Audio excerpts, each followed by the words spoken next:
fried rice. If you come out to Circa, you got to try the brisket fried rice. And, of course, test in sports, and that, of course, is Circa Million and Circa Survivor. We put in our Circa Million entry. If you follow our social media channels, you know we're locked in. Cody, myself, Dusty, Bink, Speck, Rob, we are all locked in. We've got our entry. We're making 5 picks each and every week, and we got $6 million in guaranteed prizes. And we are going to hopefully be at least in position one time where we feel we got a shot on a quarterly prize, like to a point where we're 17. Can we start off? We're 14 2 weeks. Yeah, like a 2-week stretch in a quarter where we're feeling good. That's what I'm going for. 10-0 2-week stretch is pretty much what we're looking for, right? Exactly. I don't know, man. I'm hopeful. I guess that would be the case. But at the same time, I can't be guaranteed that. But I'm excited. We're happy to be here at Circa. Alex and I I don't know. I'm in Vegas. This is like the only time I'll bet on a preseason football game. So I'll probably You really want to bet on this Chiefs game tonight, I'm determined. I'm determined. Like, it's the same thing. It's like if I'm going to watch Chiefs preseason football, I want something on the line. Yeah. I'm thinking first half under.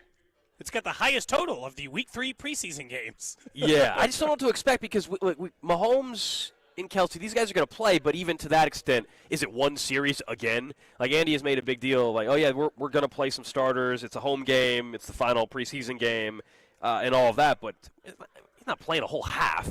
This isn't the same as what we've seen yesterday. Some of those preseason games, you had guys like Jackson Dart until he got concussed. He was going to play a lot last night for the Giants. You have a Giants team that has multiple backups that got playing time.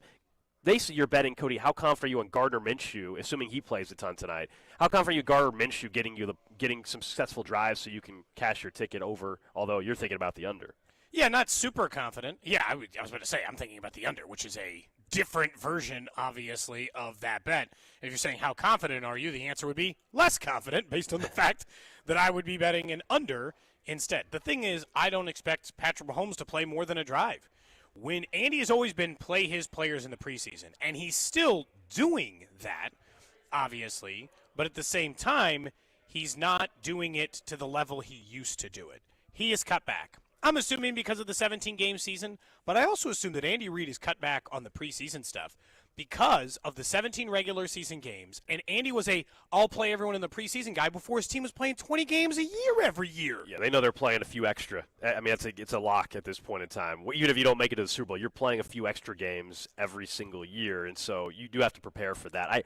I wonder, we were talking off air, if we get to the point where this is down to 2 preseason games, then you just flat out have everybody just doesn't play any starters anymore. Correct. Period. And it's truly, then it's, what are you even doing? Then it's just who is our 5th corner or 5th offensive lineman or 4th guard or any other nonsense that they would be. And then preseason, and at that point, just kill it. Then just call it training camp and give them some extra practices, and I'll watch football when it starts. I understand we all like a little taste of football in August. I'll just lose it. I'll just lose the preseason. I'll wait for college football, which starts tomorrow, real actual football that starts tomorrow, and I'll make that my, thing I watch going forward instead. Because I'll be honest, if they get to the point that nobody ever plays a starter in a preseason ever, then we are just kind of wasting our time. And Andy, one of the stalwarts of play your guys in the preseason, isn't doing that. We can talk about some of the other stuff we want to watch, but yeah, let's get to that, and we'll get to the Royals here in a little bit. Obviously, a day game yesterday, we had a fun time watching that, as the Royals really needed that to ensure, of course, a series win, and that's exactly what they did. What else is there tonight, though? I mean, now that Sky Moore gets traded, we know the rumors are out there about the running back position. I am actually curious how they handle the running backs tonight. Now, far more than I would have been, just because of the report from Diana Rossini about the running back market and the Chiefs kind of dipping their toe in it, or at least trying to. Yeah. Which is, okay, we know Pacheco, to me, is going to get a drive max if he plays at all. Yeah, but then what's the pecking order after that, and how much run do they give? Like, do we see a ton of Brashard Smith tonight because they're trying to find out more? Or Carson Steele. Or does it mean that Kareem Hunt doesn't play at all tonight? Like, will that tell us at all how they're feeling truly about this run? It's one thing to see reports that they're calling around about a running back, but that suddenly is way more intriguing than I wouldn't have really cared much about the running backs tonight until now that I saw that report from Rossini yesterday. I think a lot of it is, I do care about the running backs because other than Isaiah Pacheco, I don't think anyone's job is guaranteed. Like, you could not come to me tomorrow and I'm stunned that any of those guys are not on the rush. You'd be like, hey, turns out no more Elijah Mitchell, or turns out no more Carson Steele or Brashard Smith. I wouldn't be Kareem Hunt. I wouldn't be surprised by any of them. is anyone's job safe in the running back room besides Isaiah Pacheco? And I think the answer, based on the fact that they're looking at running backs right now, the answer is no. I think if they find somebody they like better who runs a similar skill set to those guys, I would call them in order of most to least safe. Obviously, Pacheco being the most safe. Then Hunt? Is that, Hunt maybe 2? Mitchell 3? I guess, right? Like after that, you're just guessing. Hunt would probably be the second most secure. Outside of that, I don't know that there's anybody that I'm like. Oh, if you told me they cut Elijah Mitchell, nobody would be surprised. If you told me they cut Brashard Smith or they tried to get him on the practice squad, obviously because of that, I wouldn't be surprised whatsoever. I mean, that's I think where we're at. The question I would still think is, do they actually pull off a trade for a running back? And if they do, it probably happens like Saturday or Sunday, because it would most likely be a team that was thinking about trying to cut one of those backs anyway. And they're willing to move on, or they feel, or those, we keep bringing up the Commanders. The Commanders, once again, in their final preseason game, do they see something from their young running back that makes them feel even more confident to move on from somebody? So that's why you call around not because you thought you're necessarily getting a trade done yesterday. You call around to set it up to where you know where these teams are at. So after tonight's preseason game, or tomorrow there's some too, I think, right? In the NFL, if I'm not mistaken. I don't know if they're all tonight or not. I know the Chiefs are, but that's when maybe you would see some moves happen. We saw a couple wide receivers get traded this week. Guys, not just Sky Moore, but some other guys for other organizations. And Bailey got traded for the Broncos. Yeah, a lot of different guys. There's a report out today that the Vikings might be trying to bring back Adam Thielen. Yes, Adam Thielen, who has last played there 20 years feels like ago, he's 40. I think he's only like 35, but it feels like he's 40. I don't know what you can look at his exact age, but he's been in Carolina for a couple years, and they might be trying to bring him back. 35. Remember that? Oh, okay, there you go. Jordan Addison is suspended today. It's his birthday. Happy birthday, okay. Adam Thielen. There you go. You got a song for him? Really Happy birthday, he just turned 35. Adam Thielen. It doesn't. I don't know if it flows. It does work. 4 syllables. That's always the work. You could do it. If I you really could give want to. Adam Thielen. But the thought is that he would go back to Minnesota with the Jordan Addison injury. No, I think that there are things, because again, if they even give the starters a drive, Gold, that's more than I've gotten in the rest of the preseason. At least I get some minor preview of what the offense looks like. I'm interested in that if I'm going to actually get it. To this point, I've watched Patrick Mahomes throw a pass, 2 actually, because one got called for holding or pass interference. I've watched him throw 2 passes. So if you're telling me tonight I can watch a 9-play drive in which he throws the ball 5 times, okay. That's more juice from the offense than I've seen the rest of the time. And I do think, you and I have said this before, a huge storyline for the Chiefs this year is if they have another mediocre year on offense, people are going to be coming for Andy's offense, Matt Nagy's offense. They're going to be dragging Mahomes further down if you think their it's been bad, rankings. If you think it's been bad this summer, the Mahomes narrative that's out there, and like, oh, is he, these rankings and these tiers that are coming out, and he's either tied with others, or you have even some people ranking him 4th, which is crazy. If that's annoying you now, and it definitely has annoyed me this offseason, I'm sure a lot of you as well, then even more reason for the numbers to bounce back for Patrick Mahomes. If it doesn't, you're going to see almost everybody outside of Kansas City saying he is now 3 or 4. I'm just saying, and whoever gets to the Super Bowl, if it's not him, will be 1. Will all of a sudden be 1. That's just the reality of where it's headed if the Chiefs' offense doesn't bounce back and Mahomes doesn't have an increase in some of the numbers. And I know it's not all about the final stat line, right? They won 15 games. They went to the Super Bowl. If they would have won the Super Bowl, nobody would have cared that Mahomes, quote-unquote, had an average year. But this year, people are going to judge him even more harshly. Locally, there's always again, Alex and I are saying we'd feel that way. I'm not an idiot. I'd obviously still think Patrick Mahomes is the best quarterback on the planet, kind of no matter what his statistical season is this year. But do I have higher expectations for the offense? Yes. I can legitimate excuse away, the last 2 seasons on offense. Last year was everyone got hurt, and they had no left tackle. The year before was Sky Moore and Kadarius Toney were their 1 and 2 going into the year. Toney's out of the league, and Sky Moore just got traded for a pick swap for the 6th and the 7th round. So if you're just curious where the quality of wide receivers were, not great. And so I can excuse away, and they still didn't have a good left tackle then either. So I can pretty easily excuse away how is it that they struggled on offense. This year's a tough one.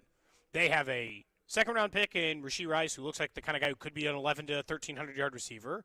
They have a former 1st-round pick in Xavier Worthy, who finished with 500 yards his last 6 games of the regular season.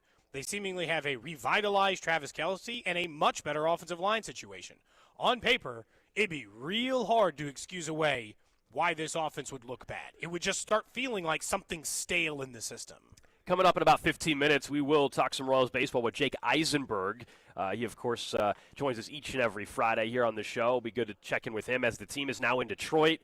Huge series. Every series is big at this point, but this team is rolling a little bit, to say the least. Vinny Pasquantino stays hot.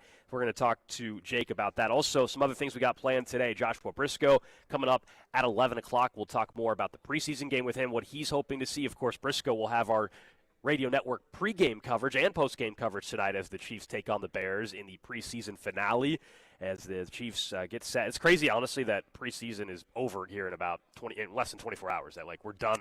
Preseason is over, and it truly is full go Brazil at that point in time. So we'll check in with Briscoe. Also, a little bit later on today, I mentioned we will have Mike Palm from Circa during our Fan Club Friday. And then Matt Tate. Yesterday we had a guest on from K-State as they play in Dublin against Iowa State. Well, KU opens up the new booth with Fresno State tomorrow afternoon as well. Matt Tate has been covering KU for a very long time. He works over at Wave the Wheat.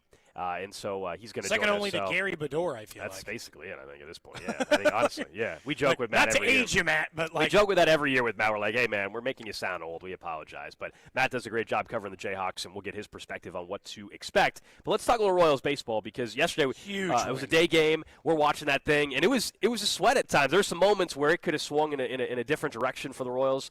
Michael Lorenzen, Mr. Strikeout yesterday, too. Well, so Lorenzen was really good, and then I was worried we were going to have to come in on this show and have the exact same conversation as the night before, which is you had a lead, a comfortable lead, and you got the pitch to get out of the inning to get the out. Rowdy Tellez served up a picture-perfect double play ball, and Bobby Witt Jr. just didn't catch it. Was the throw, 6 inches wider than you would like maybe from Jonathan India? Sure, I guess. But, Bobby has to catch that. So 2 straight days, it was like Vinny makes the error, then Bobby, and I thought we were going to have to come in here and be like, are you kidding? You end up splitting a series against Texas? But no. Vinny comes through with a homer, they hold on to the lead, and they move through. Vinny, who is on an all-time heater for him. He's got a homer in 4 straight games. He does, and I believe he's one, basically today, a home run shy away, if he gets one today when they play the Tigers, from tying Salvador Perez's club record. I think of 5 homers in 5 days. I think, or did he already tie it at 4? Is he going to break it today or tie that's it? A good question. I can't remember what the stat was. He's either tied Salvi with 4 straight days of home runs, or 40 home runs in a year, or he's about to get to 5, which will tie Salvi. I can't remember. That somebody listening probably will text it. I remember seeing the graphic pop up on the screen yesterday, and that's the stat I'm referencing. Either way, yes. I was going to say though, your point about one shy of the club record. Okay, 5. Salvi has that right. Mm-hmm. Okay. What you were saying, Cody, though, about the errors and how, it cost them the day before, the fact that yesterday they were able to overcome that mistake, that tells me that that's stuff they weren't overcoming, though, in May and in June and obviously in April. That's another sign that the way this team is currently playing and frankly, the vibes, if you will, around the team and the clubhouse, it is so different. Those are things that would have buried them in a game. And I understand they 2 days ago they did lose because of a mistake from Vinny, and he owned it, although he had a 3-run home run earlier. But they would have let it fail they them again. They have not let things compound the way I think they were letting it happen before. Like the confidence level, we were just having a discussion a week ago about are they having fun out there and all that. You're starting to see a little bit more of the smiles and everything. Winning is fun, it turns out. And so you're starting to see that more and more, and that's why this team is as hot as anybody in baseball right now overall. And it's why they're just behind the Seattle Mariners. That's it right now for the last wild card spot. Because the Mariners didn't play yesterday. They're now 2 games. They're a half game closer than they were when we were talking about the Yankees lost yesterday to the Red Sox. A little bit of a wash there. So they're 2 games back of Seattle, 3 games back of Boston, and 4.5 games back of New York. As a reminder, New York and Boston do still have 3 more games against each other this weekend. So there is going to be a swing one way or the other for these teams. Either they're going to stay the same different distance, which means if you win, you'll make up ground on both if they go 2-2 against each other in the weekend series in total, or you'll make up good ground if you continue to win. Look, it's a massive series. You get the Detroit Tigers on the road.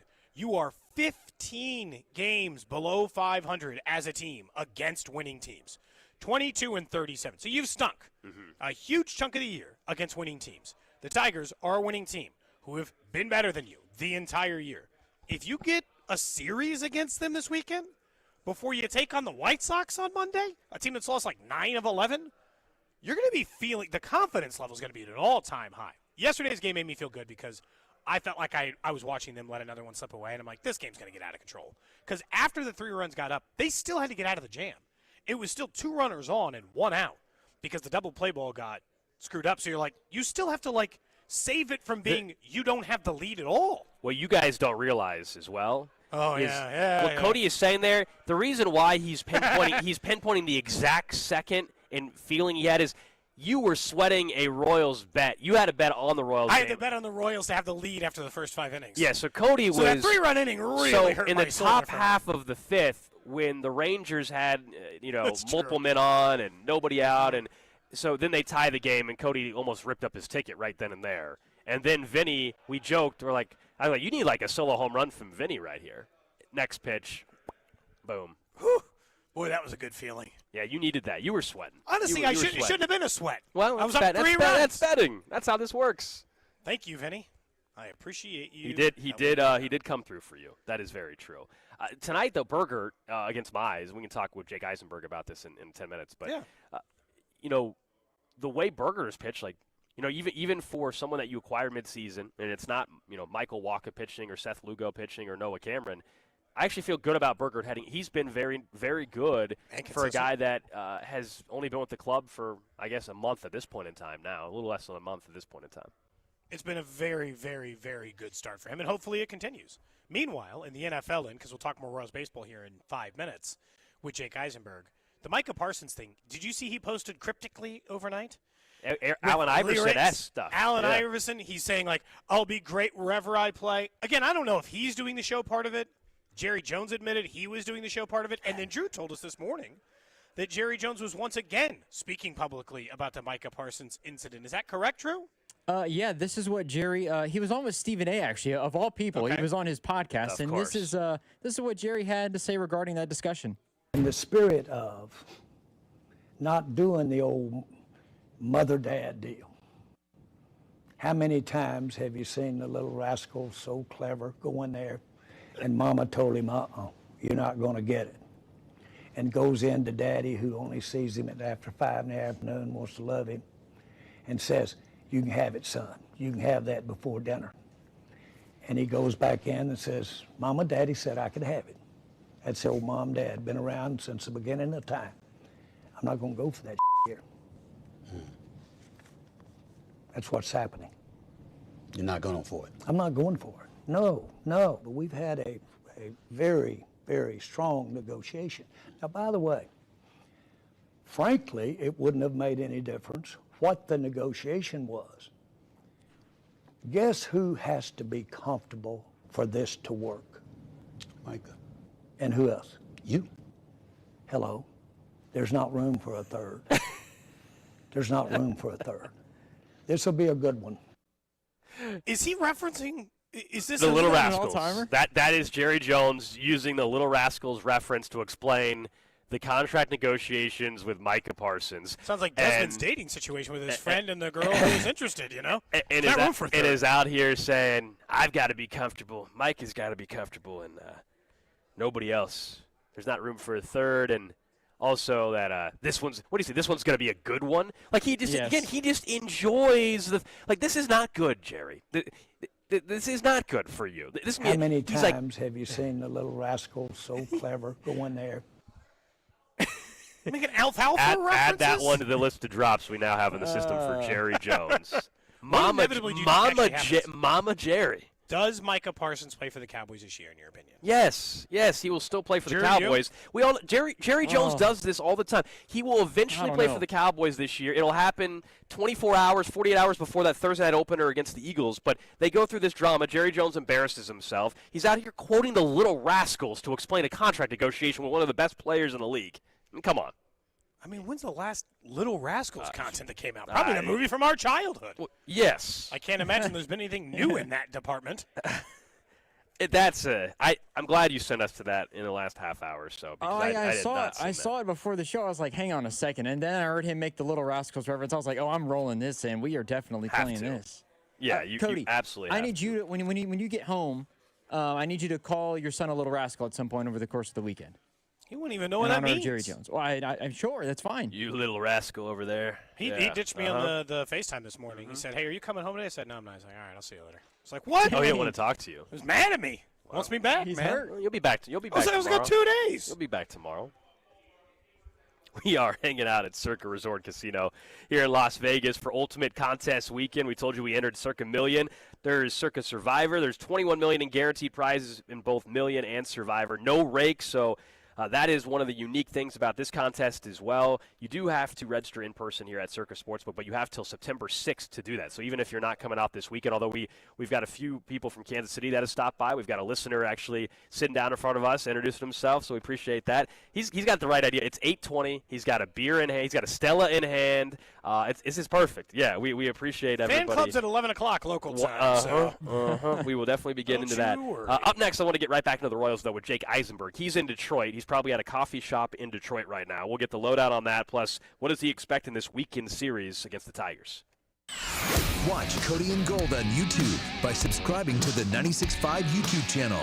Cody and Gold is brought to you by Heartland Men's Health, the leader in men's sexual health. Thousands of men have been successfully treated for low T, ED, and more, all with discretion and compassion. Make your appointment at heartlandmenshealth.com. On Tuesday, August 26th, it's FanDuel Futures Day, a new holiday for football fans. It's 24 hours of deals on all your football season predictions. So you could take a flyer on the MVP race. I mentioned Patrick Mahomes sitting there at 6.5 to 1. Or crown your champion in August. Who's your pick to win the big game? Taking a look at some of the odds, you could go down the board. If you actually think the Buffalo Bills get over the hump this year, they're sitting at 6.5 to 1. Kansas City plus 850. Or you could even parlay your division winner dark horses. Mark your calendars. This is your day for your hunches, your hot takes, your calls, and your odds. Visit the FanDuel app today and start planning your future bets now. Because Futures Day is one day and one day only. FanDuel, play your game. And FanDuel is an official sportsbook partner of 96.5 The Fan. 21 and present in Kansas. FanDuel is offering online sports wagering in Kansas under agreement with Kansas Star Casino, LLC. Gambling problem? Getting help is your best bet. Call 1-800-522-4700 or visit ksgamblinghelp.com. The summer selection is heating up at Reiselman Nissan, and 0% financing is back. Get 0% APR for 5 full years on new Muranos, Rogues, and Pathfinders. Or choose low, long-term rates at 1.9% for 72 months or 3.49% for 84 months. Need power? Get up to $6,000 in total rebates on a new Frontier. And if you live in Missouri and lease your new vehicle, you pay 0 sales tax at Reiselman Nissan. Nobody in Kansas City beats our selection or our deals. Head to ReiselmanNissan.com for details. Reiselman Nissan. Every customer, every time. This Labor Day weekend, we're celebrating Bob's Discount Furniture's 200th store milestone with the entire Bob's family across the country. For more than 30 years, we've believed everyone deserves the home they love. That's why we brought our everyday low prices on furniture, mattresses, and more to over 200 locations from coast to coast and counting. Not to mention free treats for the whole family in our cafes. Celebrate Bob's Discount Furniture's 200 store milestone this Labor Day weekend. Oh, my Bob! Ugh, kitchen ants, runaway roaches, a spider. A spider! A spider! Relax, just use Zevo. Zevo insect killer sprays use a powerful blend of mint and rosemary to eliminate those pests and up to 20 other bug types. Plus, Zevo is safe for use around people and pets when used as directed. Just spray the bugs and wipe them away. Zevo, people friendly, bug deadly. Hi, it's Christina with Piropo's Restaurant on the hill at Briarcliff. When you dine at Piropo's, you love the cuisine we mastered from Argentina, like our famous empanadas, crab bisque, peppercorn encrusted filet, and so much more. But we prepare to say wow with our stunning hilltop views overlooking downtown Kansas City. Be playful and enjoy life at Piropo's for dinner. Go to piroposkc.com or call 816-741-3600. I'm McCall with Lee Summit Subaru, and it's time to make a big deal out of nothing. Announcing Lee Summit Subaru's 0% event. Up to 0% financing on select 2025 Subaru models for 72 months. And we have the largest selection of Subaru certified vehicles in Kansas City, starting as low as 1.9% for 72 months. Fall in love with driving again at Lee Summit Subaru. The Subaru A Lot to Love event. Based on January 2025 through June 2025 Kansas City inventory listings. Lowe's has the Labor Day deals you need to give your home a new look. Buy one, get one free select interior paint via Visa gift card rebate.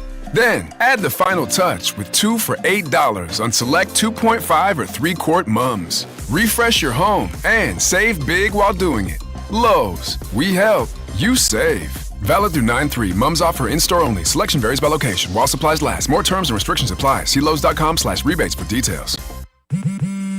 Back to school is on the brain. That means new notebooks, pencils, new everything. And while the kids are getting ready to get book smart, it's time for you to save smart with Straight Talk Wireless. Switch now and get a free Moto G 2025 with 5G when you activate select plans. Now that's a smart call. Get Straight Talk covered by Verizon's 5G network. Available at straighttalk.com and Walmart. Offer valid through 10/19/25. Taxes and fees apply. Purchase of Gold Unlimited plan or higher required for offer. Must activate the plan in-store at Walmart. Cannot be combined with other offers. Get in the zone, AutoZone. Brad's day is off to a slow start. So he heads to AutoZone, where batteries are as low as $89.99. Sammy, a local AutoZoner, tests his battery for free. Looks like he just needs a charge. And Sammy does that for free too. In no time at all, Brad is back on the road, ready to finish the day strong. Free battery testing and charging at every store. No hassles, just help. Get in the zone, AutoZone. Restrictions apply. This is the story of the one. As a safety manager at a manufacturing plant, he does everything he can to keep his coworkers safe. From finding ways to reduce risks to keeping safety supplies in stock. And for that, he relies on Grainger. Grainger offers a broad range of quality products and next-day delivery, so he can always play it safe. Call 1-800-GRAINGER, click Grainger.com, or just stop by. Grainger, for the ones who get it done. The technicians you can trust with your house keys. Anthony Plumbing, Heating, Cooling, and Electric. When comfort's on the line, Anthony shows up. Same day, 24/7, even weekends and holidays. For a limited time, tankless water heaters starting at $88 per month. Schedule your complimentary proposal today at AnthonyPHCE.com. You're listening to 96.5 The Fan from the Mission Plumbing, Heating, and Cooling Studios. Just getting started here live in Las Vegas. It's Cody and Gold, Alex Gold, Cody Tapp with you. Drew Nixon producing the show. We're going to be joined by Jake Eisenberg in just a second, but don't forget, we're out here at Circa Resort and Casino for Circa Million, Circa Survivor. Survivor is pretty simple. You guys are very familiar with that. It's become the most popular contest basically in the world at this point in time. $15 million guaranteed to the winner, $1,000 entry. Pick one team straight up every week to win. The team loses or ties, the entry, of course, at that point is eliminated. What's interesting about Survivor here, Cody, though, is it's not just a 18-week. It is a 20-week. That is because Thanksgiving and Black Friday combined for 1 week, but Christmas Day is its own week. And we'll talk about this a lot more of repeat teams. We'll talk more about it with Mike Palm from Circa later, but that's going to be tricky. How do you navigate that? I mean, the Chiefs play on Thanksgiving night, or excuse me, on Christmas night, and they also play on Thanksgiving. So they're one of 3 teams, I believe, that are all playing on the same holiday. So on both of them, so you can't use them twice. Those are teams you're going to have to save well past the first month or two of the season. And still, they're going to be in difficult games in some of the matchups in those. So they're not even going to be ones that you like love taking hypothetically. And so you're kind of stuck in you're stuck in a tough spot. Now look, that means you made it to Thanksgiving or you made it to Christmas. So like, I mean, I guess take that for what it's worth at least and give yourself an opportunity. But, yeah, we will talk more about that with Mike Palm. The Royals, of course, going to be playing a little baseball this evening in a huge series against the Tigers. Royals are plus 125 dogs here at Circa. The total sitting at 8.5. Let's go out to Detroit and welcome in Jake Eisenberg, one of the voices of the Royals. Of course, you hear him here on 96.5 The Fan. Once again, we have to check in. It's Detroit. It's a Friday morning, although I guess it's about 10:30 there or 11:30, I guess, in Detroit at this point in time. My time zones, Jake, are all screwed up. We're in Vegas, but are you at a coffee shop? Where are we at today? I just came from the coffee shop. I'm now sitting in a lovely park here in Birmingham. And look, one thing I've learned about going to Vegas a handful of times, time doesn't really exist there. So whatever time you think it is, it doesn't really matter. But, you know, I'm pumped. I'm pumped to be back with you guys. Honestly, I'm more excited to talk about a game that matters that's happening tonight and tomorrow. Well, and that's what matters, I guess, like from the Royals, we've talked a lot about, like, falling short of expectation or not being the team that we thought they were going to be. Because of the recent run, there is zero argument, even for somebody who might have been an optimist when they were 5 games back or 6 games back. Like, no, they could go on a run. For those who didn't believe, there's no argument now. They're 2 games back with a massive series against Detroit. So first and foremost, where do you think, or what do you think the biggest catalyst was for this team getting back in the mix?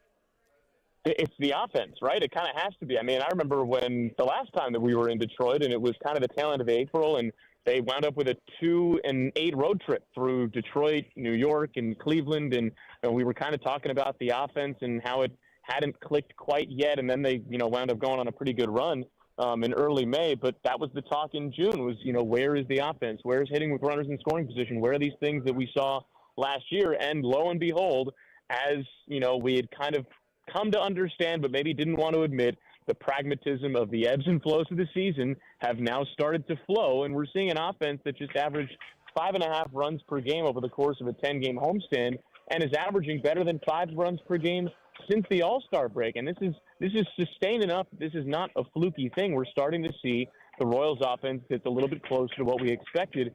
One of the things that I go back to with this is actually a really subtle change in the lineup. It was actually July 1st when Matt Quatraro flipped Vinny Pasquantino and Maikel Garcia in the lineup, from Maikel hitting third and Vinny hitting fourth to Vinny going back to hitting third and Maikel hitting fourth. And at the time, part of the reason was to break up Vinny Pasquantino and Jack Caglione in the order a little bit to make the order less susceptible to a left-handed reliever. But what it's done is it's put Vinny Pasquantino now back in a run-producing position right behind Bobby Witt Jr., and all Vinny Pasquantino has done since July 1st is lead the American League in RBIs. I can't imagine that is a complete coincidence. He's having a career year. I think sometimes we, that usually gets brought up more, and I think because the team struggled early, it's crazy to me that he's having a careir year and he spent an entire month hitting like 180. So, just imagine what he's done since, not July 1st, but, April or May 1st, I don't want to say I told you so, but I'm going to sort of a little bit say I told you so when you asked me about his batting average in May, and I told you that I didn't care.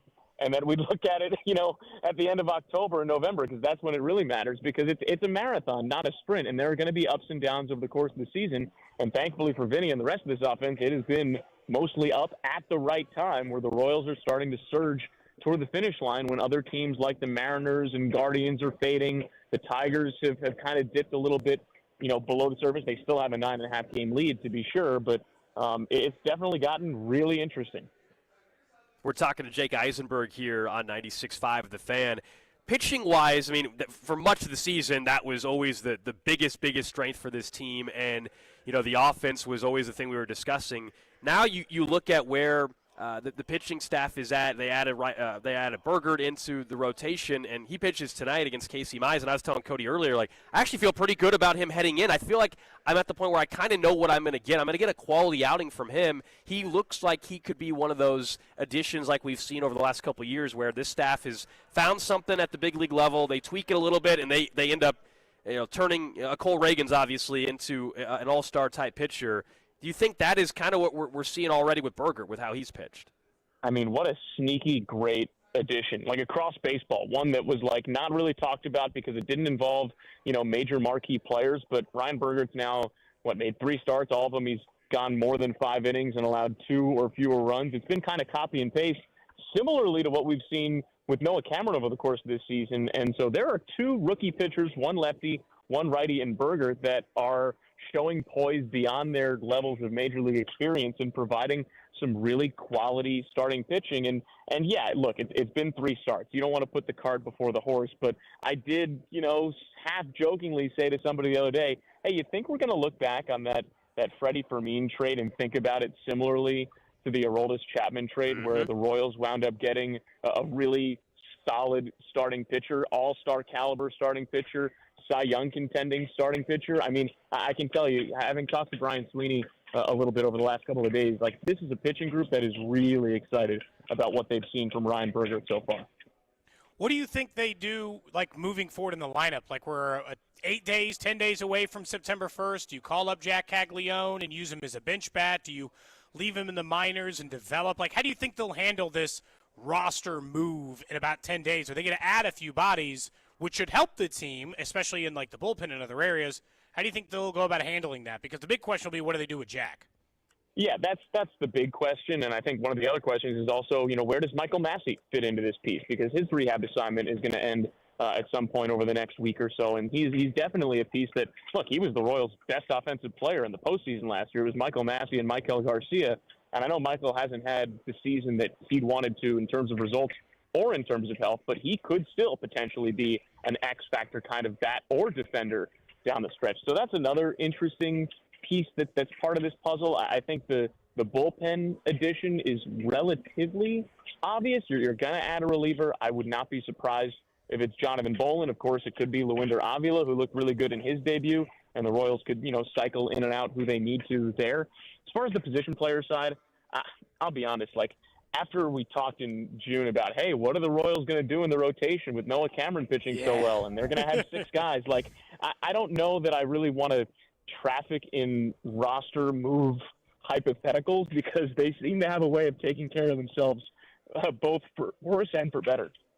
We were talking to you right at the beginning. Of course, it's nice to mention how big of a series this is and talk about a big game against the Tigers. The Royals right now are 2 back for that final wild card spot of the Mariners. We know the Red Sox and Yankees are playing each other. They currently occupy the top 2 wild card spots. What's your level of confidence and just around this team heading into this home stretch of the season, now that we are, for the first time really this year, talking about them legitimately being, in the hunt truly for a wild card spot? This isn't 5 back. This is a team that is right there, 1 spot away. It's funny because, we looked up at the end of the homestand and the Royals were, 4 games above 500 and 2 games back of a wild card spot. And at the beginning of the homestand, so a week and a half ago, the Royals were 2 games under 500 and 4 games back of a wild card spot. And I would argue that at least positionally within the standings, yes, you've increased your deficit, or you've shortened your deficit now to 2 games, but functionally not a ton has changed, right? We're talking about a 2-game swing over the course of a week and a half, which, look, great thing. I'm just saying that it's a slow burn, and what the other teams do at this point of the season does matter to a degree in conjunction with what the Royals do. But I think the main takeaway, especially for this weekend against the Tigers, and then, again, next weekend against the Tigers, you got 6 of your next 9 games are against the team that's in first place in your division. Look, the Royals have to stack wins. They have to stack series. They have everything in front of them. They very much control their own destiny, and that includes a 3-game series with the Mariners coming up in September. Unfortunately, the Royals are done with the Yankees and Red Sox, and hopefully we don't have to have the discussion about, what it means that the Royals did not win the season series with either of those teams and therefore don't hold a tiebreaker. Hopefully it doesn't really come to that, Matt. But the Royals are 2-2 against the Mariners this year and have 3 more games against them. You'd love to get that tiebreaker. You've got 6 opportunities to take a game from the Tigers and honestly close the division gap too. And, even though that's definitely much more of a reach at this point of the season, a 9.5-game deficit is really tough to make up over the course of, the last 5-6 weeks of the season. It's not impossible, right? And so, it starts with what Matt Quatrero talks about all the time. They can't win on Saturday today. They can't win on Sunday today. They can't win next weekend today. They have to win today. And I think as long as they keep putting one foot in front of the other, there's no reason why this team shouldn't be confident and continue to have the expectation that it does of making the playoffs. You've obviously been around the team during the middle part of the year when they were struggling the most and now. So, considering the fact that teams above 500 have been their biggest issue this year from a teams they play perspective in the win-loss department, how much more confident does the team seem just in those 2 weeks? You mentioned where they were in the standings versus where they are now. I thought there was a time this year when it didn't look like the team was having enough fun. They seem like it was harder for them. Do you sense a more, a lighter attitude around the clubhouse?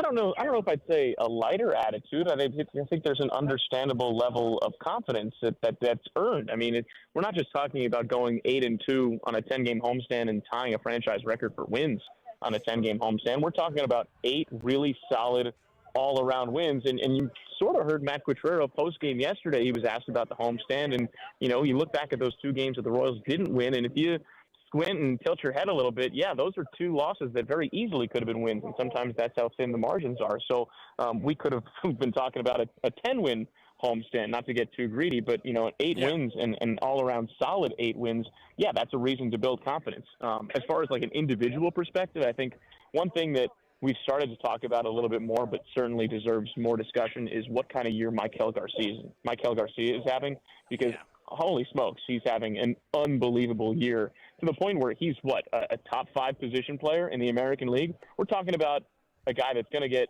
MVP votes. I don't know about top 5 MVP votes, but certainly within the top 10. And you've now got 2 25-year-old all-stars on the left side of your infield that are both going to get MVP votes this year.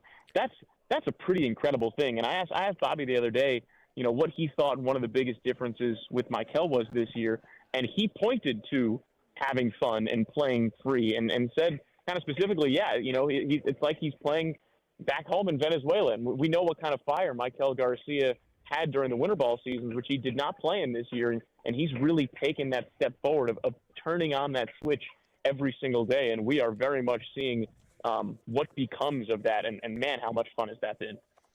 Lastly, Jake, where does Comerica Park stack up? You're in Detroit. I don't know how many of the ballparks at this point you've been to. I feel like a majority. There may be only a couple left, but where's Detroit stack up?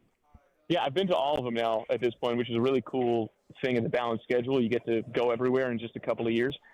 Honestly, Comerica Park, sneaky great ballpark. I don't think it gets a lot of love for one reason or another, but selfishly, our broadcast booth vantage point is pretty great. We're kind of low to the ground. We have a good view of the field. But when that place fills up, there's a crackle. There's an energy in that place. And I'll say this too. I think that Comerica Park, I think the Tigers have done an exceptional job capturing their franchise's history in various ways around the ballpark, whether it's with statues or different installments about different eras of their team.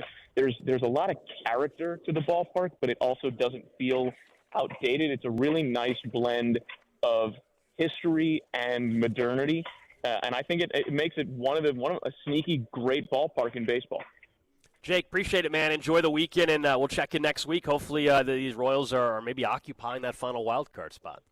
Yeah, I hope so. Hey, don't get into too much trouble out there, all right? No promises. We will do our best. We will do our best. I've been to Comerica one time.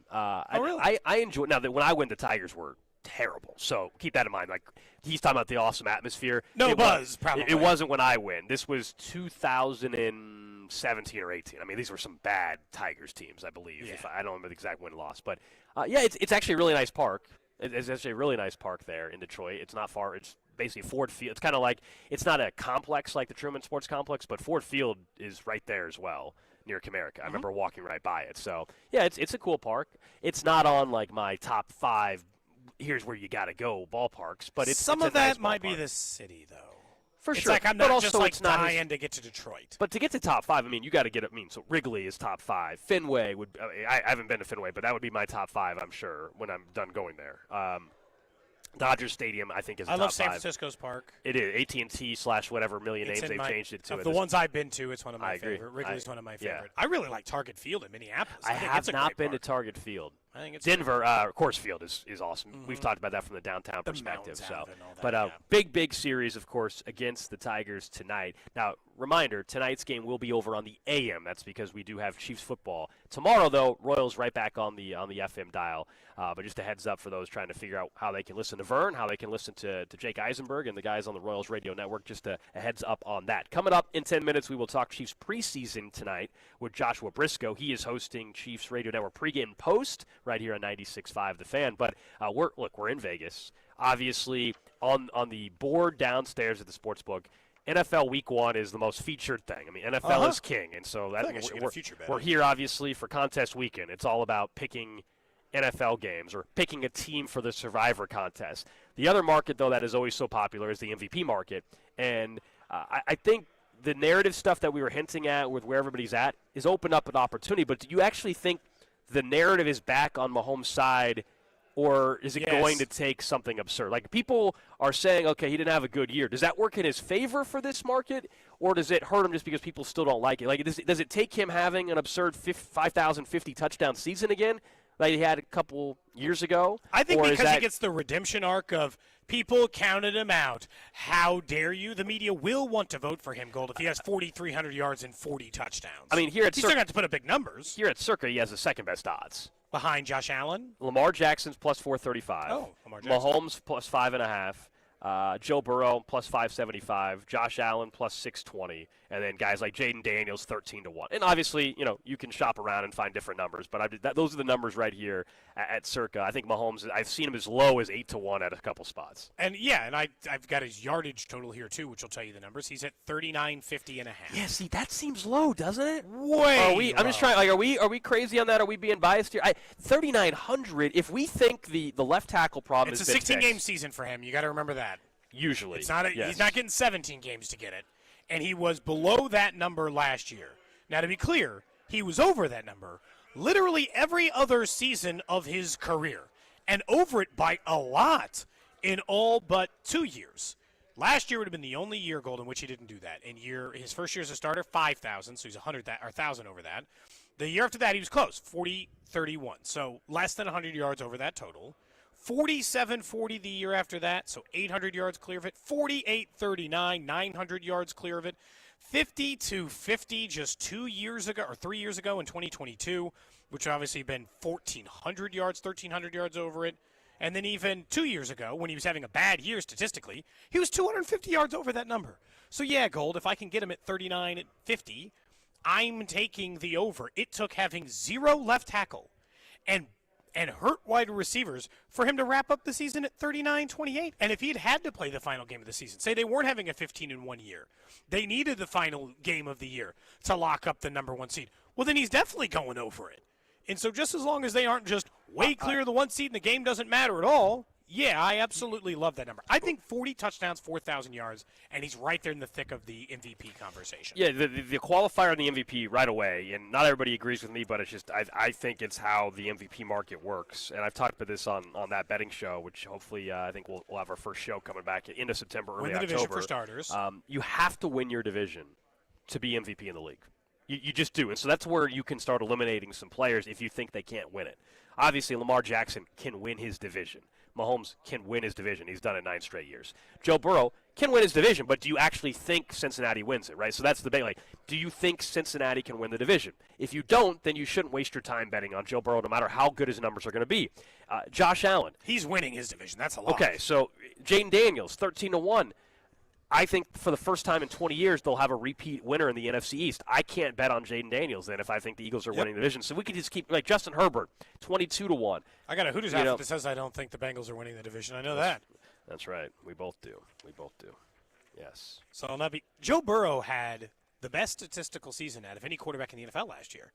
And he didn't even get close to winning the MVP and didn't deserve to because his team didn't even make the playoffs. He has to win his division to have any chance at winning MVP. And he's plus 575. And so do you believe you could go flip around and look at I'm trying to find the sheet I had in front of me for the divisional win, and what are the odds for them to win their division, or any of the odds in the AFC North? To win division, the Bengals are plus 290, the Ravens are minus 155, and the Steelers are plus 429. So you're not only are you betting on Burrow at whatever the number I just said, 5.5-1. You left out Cincinnati, though. What chance they give them? Or Cleveland. Sorry, Cleveland. Oh, I don't. My wife's in my time.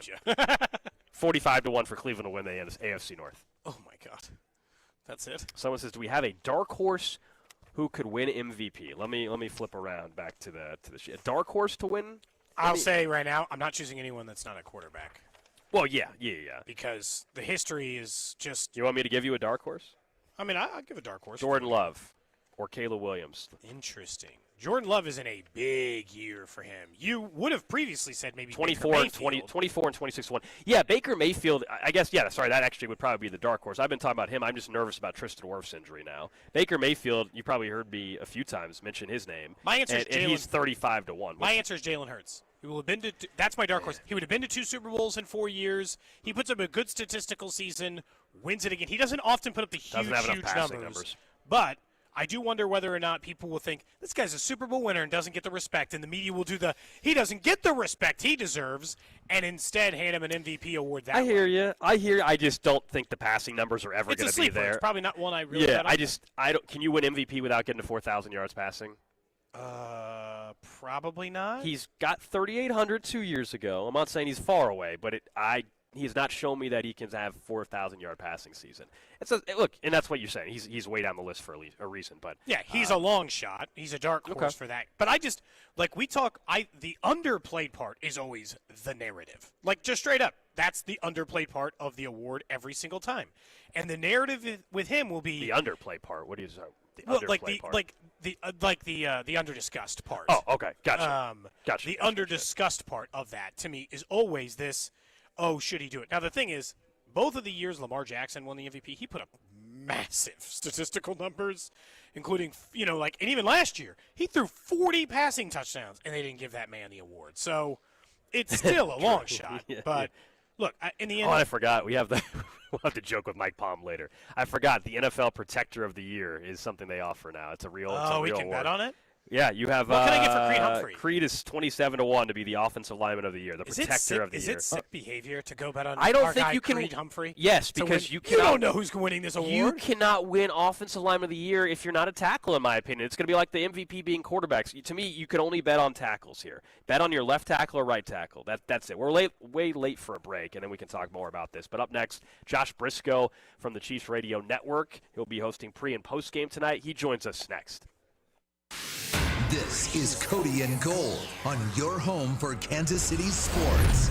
96.5, The Fan, brought to you by Heartland Men's Health, the leader in men's sexual health. Thousands of men have been successfully treated for low T, ED, and more, all with discretion and compassion. Make your appointment at heartlandmenshealth.com.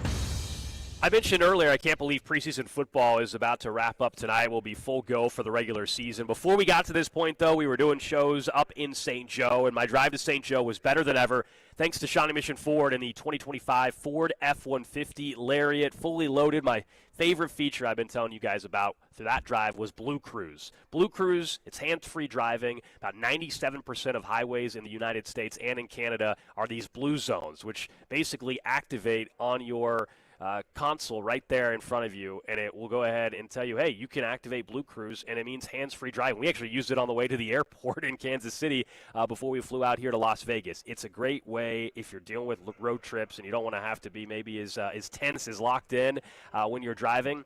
It makes it so easy for you, and it's available in multiple 2025 Ford vehicles over at Shawnee Mission Ford. And right now, they have their Labor Day sales event going on. Ford announced 0% for 48 months, no payments for 90 days, with approved credit on most new Ford vehicles. And Shawnee Mission Ford, they're going one step further. They're on a mission, and they're proving it during their Labor Day sales event by extending your first payment for 120 days. What does that mean? You're not going to start paying till 2026, and you still get 2 years, $25,000 maintenance, along with top trade value. Now till Labor Day, Shawnee Mission Ford, on a mission to do more. See dealer website for details.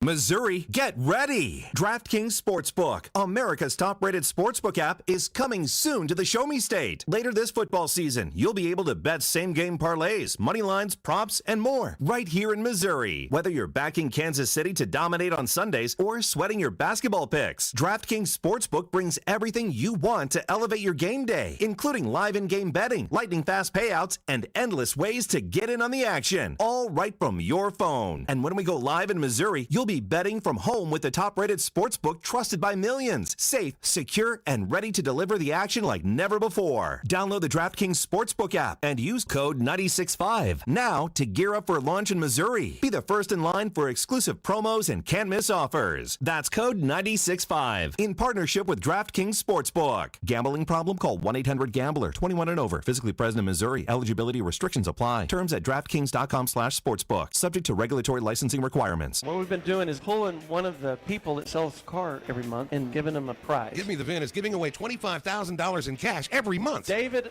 Ling sold your car last I sold a 2020 RX 350. Yeah. Open that check up and tell me what it says. $25,000. $25,000. Give me that. David Ling of Claremont, California is the latest winner in GimmeTheVin.com's big cash giveaway. $25,000. What am I getting for being here? No purchase necessary. For official rules, go to GimmeTheVin.com. Sell us your car. If you've started thinking about what to wear this fall, your timing is perfect because Macy's Fall Preview event has early deals on looks everyone will be wearing. Romantic dresses from BCBG and Avec Les Filles, Western-inspired boots and bags from Steve Madden, all 25% off. Plus, take 15 to 25% off fall beauty from Yves Saint Laurent, Estee Lauder, and Clinique. Don't wait. This fall preview won't be around for long. So come into Macy's today. Savings off regular and already reduced prices. Exclusions apply. Don't let clogged drains slow you down. Call Hamilton Plumbing, Heating, AC, and Rooter today for our $79 mainline drain cleaning special. The pros at Hamilton will inspect your drains with video camera technology to pinpoint exactly what is needed to clear those clogs and help prevent expensive drain repairs. The expert technicians at Hamilton are ready 7 days a week to solve your problem the right way, the first time. Over 40 years experience and more than 8,000 5-star reviews ensures your peace of mind. Visit callhamilton.com for details, terms, and conditions. License number 2025-11121. When you're hiring, have you ever felt like you're missing out on meeting truly great candidates for your roles? It seems impossible to find them, but they have to be out there somewhere, right? Well, they're not hard to find when you know where to go, and that place is ZipRecruiter. And right now, you can try ZipRecruiter for free at ZipRecruiter.com/free. ZipRecruiter helps 10 million people with their job search every day. And because these people are actively looking for jobs just like yours, it's easy to find the right person right away. In fact, 4 out of 5 employers who post on ZipRecruiter get a quality candidate within the first day. But if you're not using ZipRecruiter, you're missing out. So see what it's like when the impossible is easy. When you go to ZipRecruiter.com/free right now to try ZipRecruiter for free.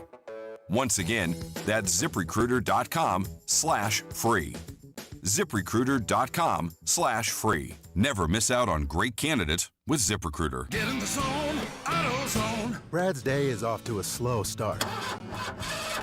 So he heads to AutoZone, where batteries are as low as $89.99. Sammy, a local AutoZoner, tests his battery for free. Looks like he just needs a charge. And Sammy does that for free too.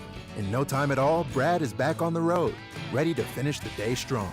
Free battery testing and charging at every store.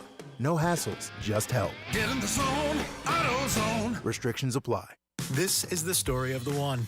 As a safety manager at a manufacturing plant, he does everything he can to keep his coworkers safe. From finding ways to reduce risks to keeping safety supplies in stock. And for that, he relies on Grainger.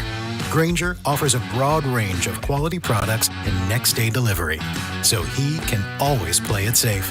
Call 1-800-GRAINGER, click Grainger.com, or just stop by. Grainger, for the ones who get it done. 11 o'clock hour here on Cody and Gold. Alex Gold, Cody Tapp, live in Las Vegas at Circa Resort and Casino for Ultimate Contest Weekend. We're talking Circa Million. Circa Survivor, $21 million in guaranteed prizes. We entered our Circa Million contest yesterday, $6 million in guaranteed for that. We have 6 of us, I think, involved in this entry at the station, which is going to provide some fun arguments, I think, when we pick 5 games every single week. We have to figure out who's getting the hat. They give you a Circa Million hat. They're very popular, okay? It's like something that... Well, because it costs $1,000. It's basically the only thing you're hat. guaranteed is the hat. It's a $1,000 hat is what it is. And you have a chance, though, to win $6 million. But we've got an entry.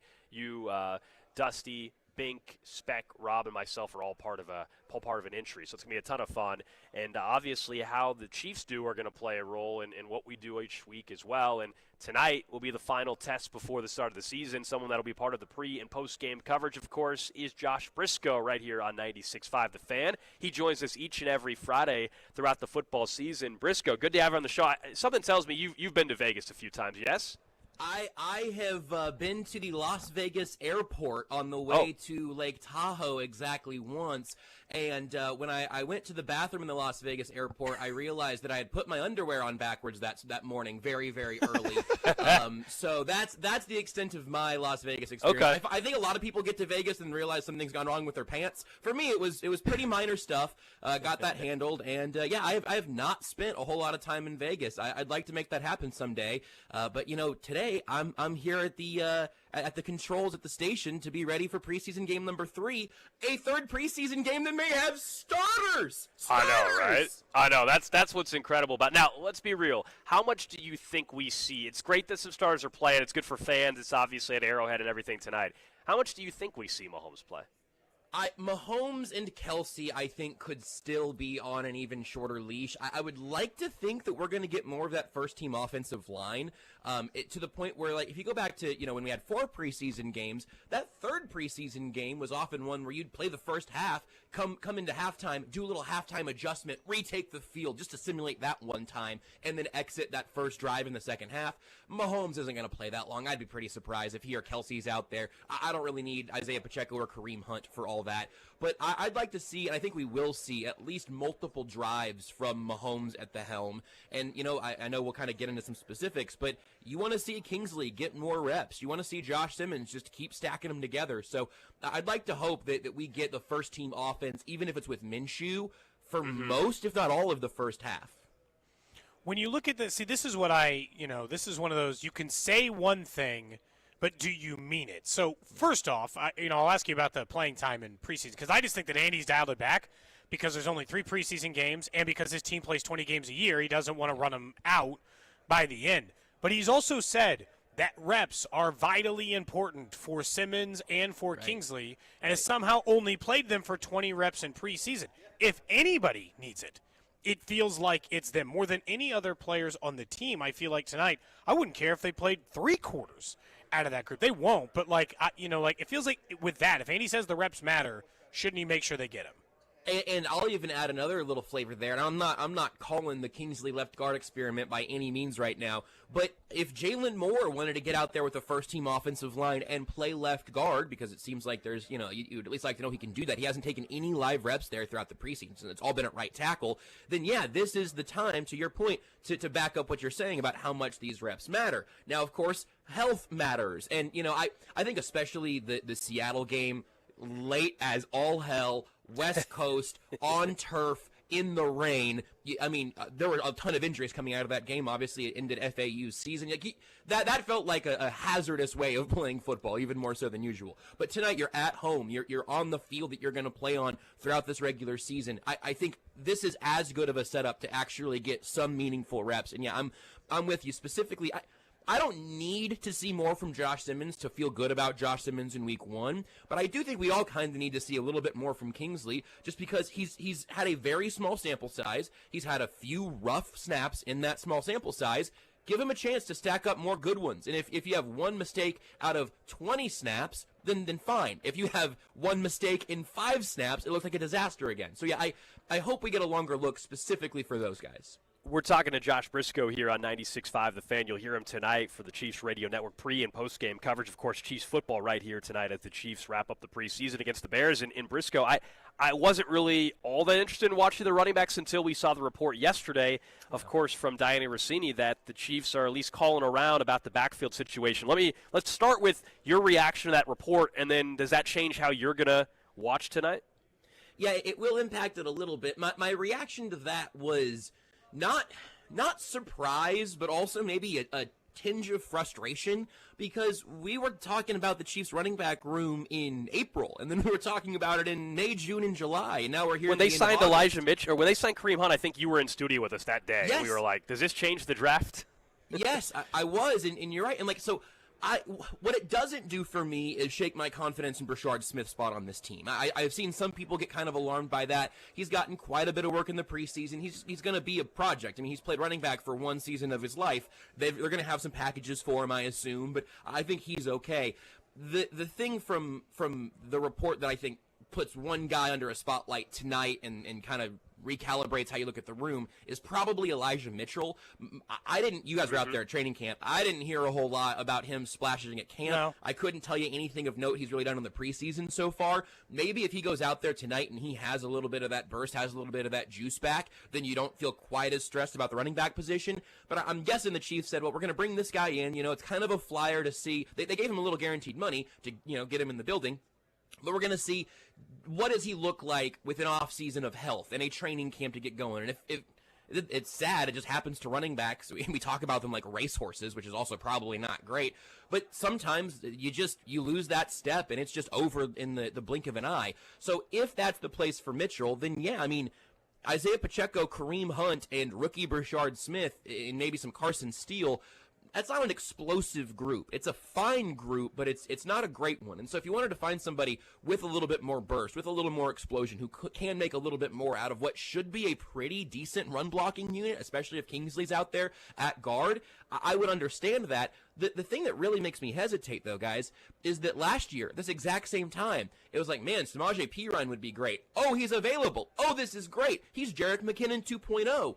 And this is a theory, but I think because he wasn't out there in training camp, it felt like Perine never fully got acclimated into the offense and never really got the amount of work that, McKinnon was getting during his time here. So I have a little bit of hesitance about just like what, if you acquire someone, who's it going to be, for what length of time, how much time's on their contract, and then what do you expect from them in 2025? Certainly, you can bulk out the room, but there's probably going to be somebody at cutdowns that's also going to be available without having to give up a pick. If you really want Breece Hall or Robinson or whatever, like you're gonna have to give up a pick for that. I would have been happier about that before training camp, just because you'd know they'd been in the offense for a couple months. When you look at like the game tonight, Ben Johnson had said that he treats the Chiefs, even in a preseason game, as like a marquee game that their team gets up from. They just poured it on in a preseason game against the Bills. Are they just taking preseason more serious than the rest of the league, or do we expect Ben Johnson to take it all serious tonight? Well, I mean, the Seahawks did too, and Spags even said that this week. He was like, well, look, I mean, they treated it like a real game and came after us, and it was like, yeah, and you guys sat all of your defensive stars for the most part. So, yeah, I think, a lot of times I think we can say, like, the Chiefs are everybody else's Super Bowl and kind of make it derogatory towards other teams. I think Ben Johnson and young coaches coming through, and again, you can even make it Seattle, having the Chiefs in the preseason, I do think gives you a decent barometer, not of if you can beat them in the regular season, but how you prepare. And, we talk all the time about how the rest of the league starting to follow suit a little more on letting more starters and quarterbacks get preseason reps, as Reid has done forever.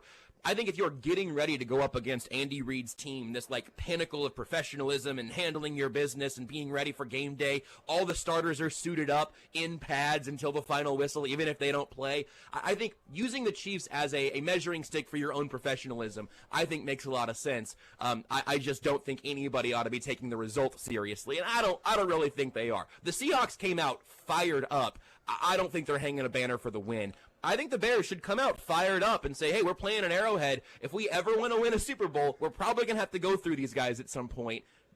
Get a feel in the dress rehearsal for what that might be 10% like. It's obviously a very different stage than it will be when games are meaningful. But I kind of understand it, especially for a first-time head coach. Briscoe, I know you haven't been to Vegas other than the airport. Yeah. Is it sicko behavior for me to want to bet on Creed Humphrey at the sportsbook to be protector of the year? Jason Kelsey is on the panel. That's a center. Yeah, he might respect center play. I think it's a bad bet. I think it's going to go to a tackle. But what do you think, Josh? I mean, I do think the tackles have to be the favorites, but it's not. If you're looking at Chiefs guys, it's got to be Creed.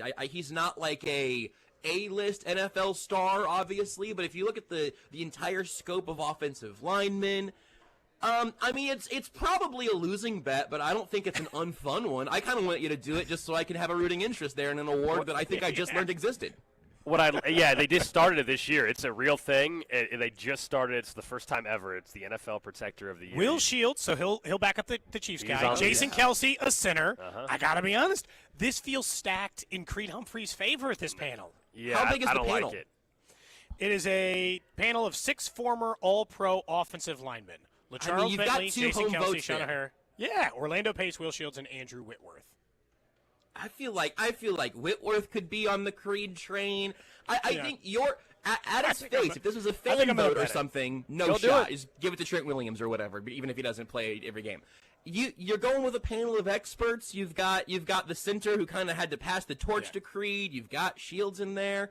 I mean, I put a fun amount of money down, like an amount that you wouldn't feel bad to lose for something fun, for a fun show bit. We've spent more money on show bits in the past. Yes. Definitely have. Briscoe, appreciate it, man. We'll be listening tonight. Thanks, fellas. Enjoy it out there. Make sure you got your underwear on the right direction.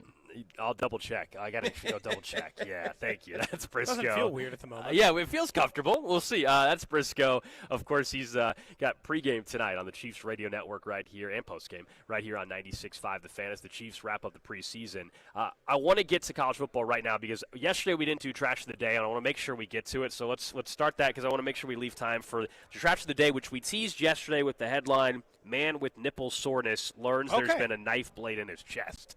So we'll get to that. Goodness. But Drew is going to shut off our entire broadcast if we don't finally talk a little college football today. Because which starts tomorrow. We do have college football tomorrow. We're going to have Matt Tate join us a little bit later on in the show today to talk KU Fresno State. We had Kurtz on yesterday to talk K-State, Ireland against Iowa State. But with college football basically here, I mean, tomorrow it starts. We will have Saturday college football now until what?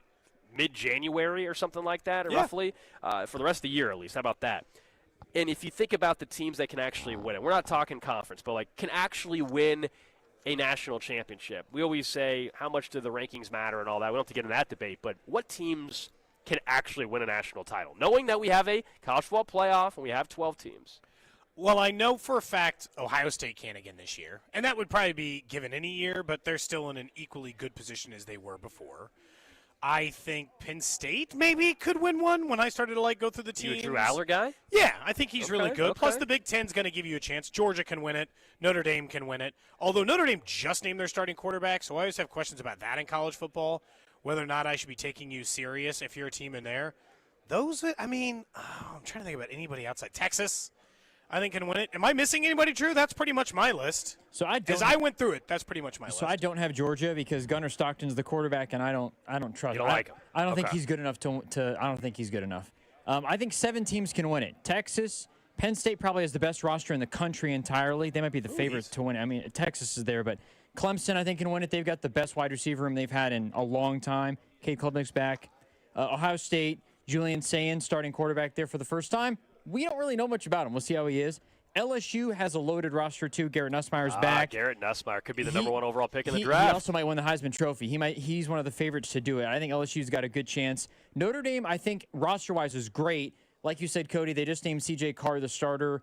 That always concerns me. He's a little bit of an unknown. I mean, just the same as Julian Sayin is an unknown, just the same as Arch is an unknown at Texas. We don't know how good C.J. Carr actually is going to be. That tends to – and I think Oregon's kind of the same way. That's why I don't think I have Oregon as a team that can't win it just because we don't know the quarterback situation yet. And Alabama, I think, is another one.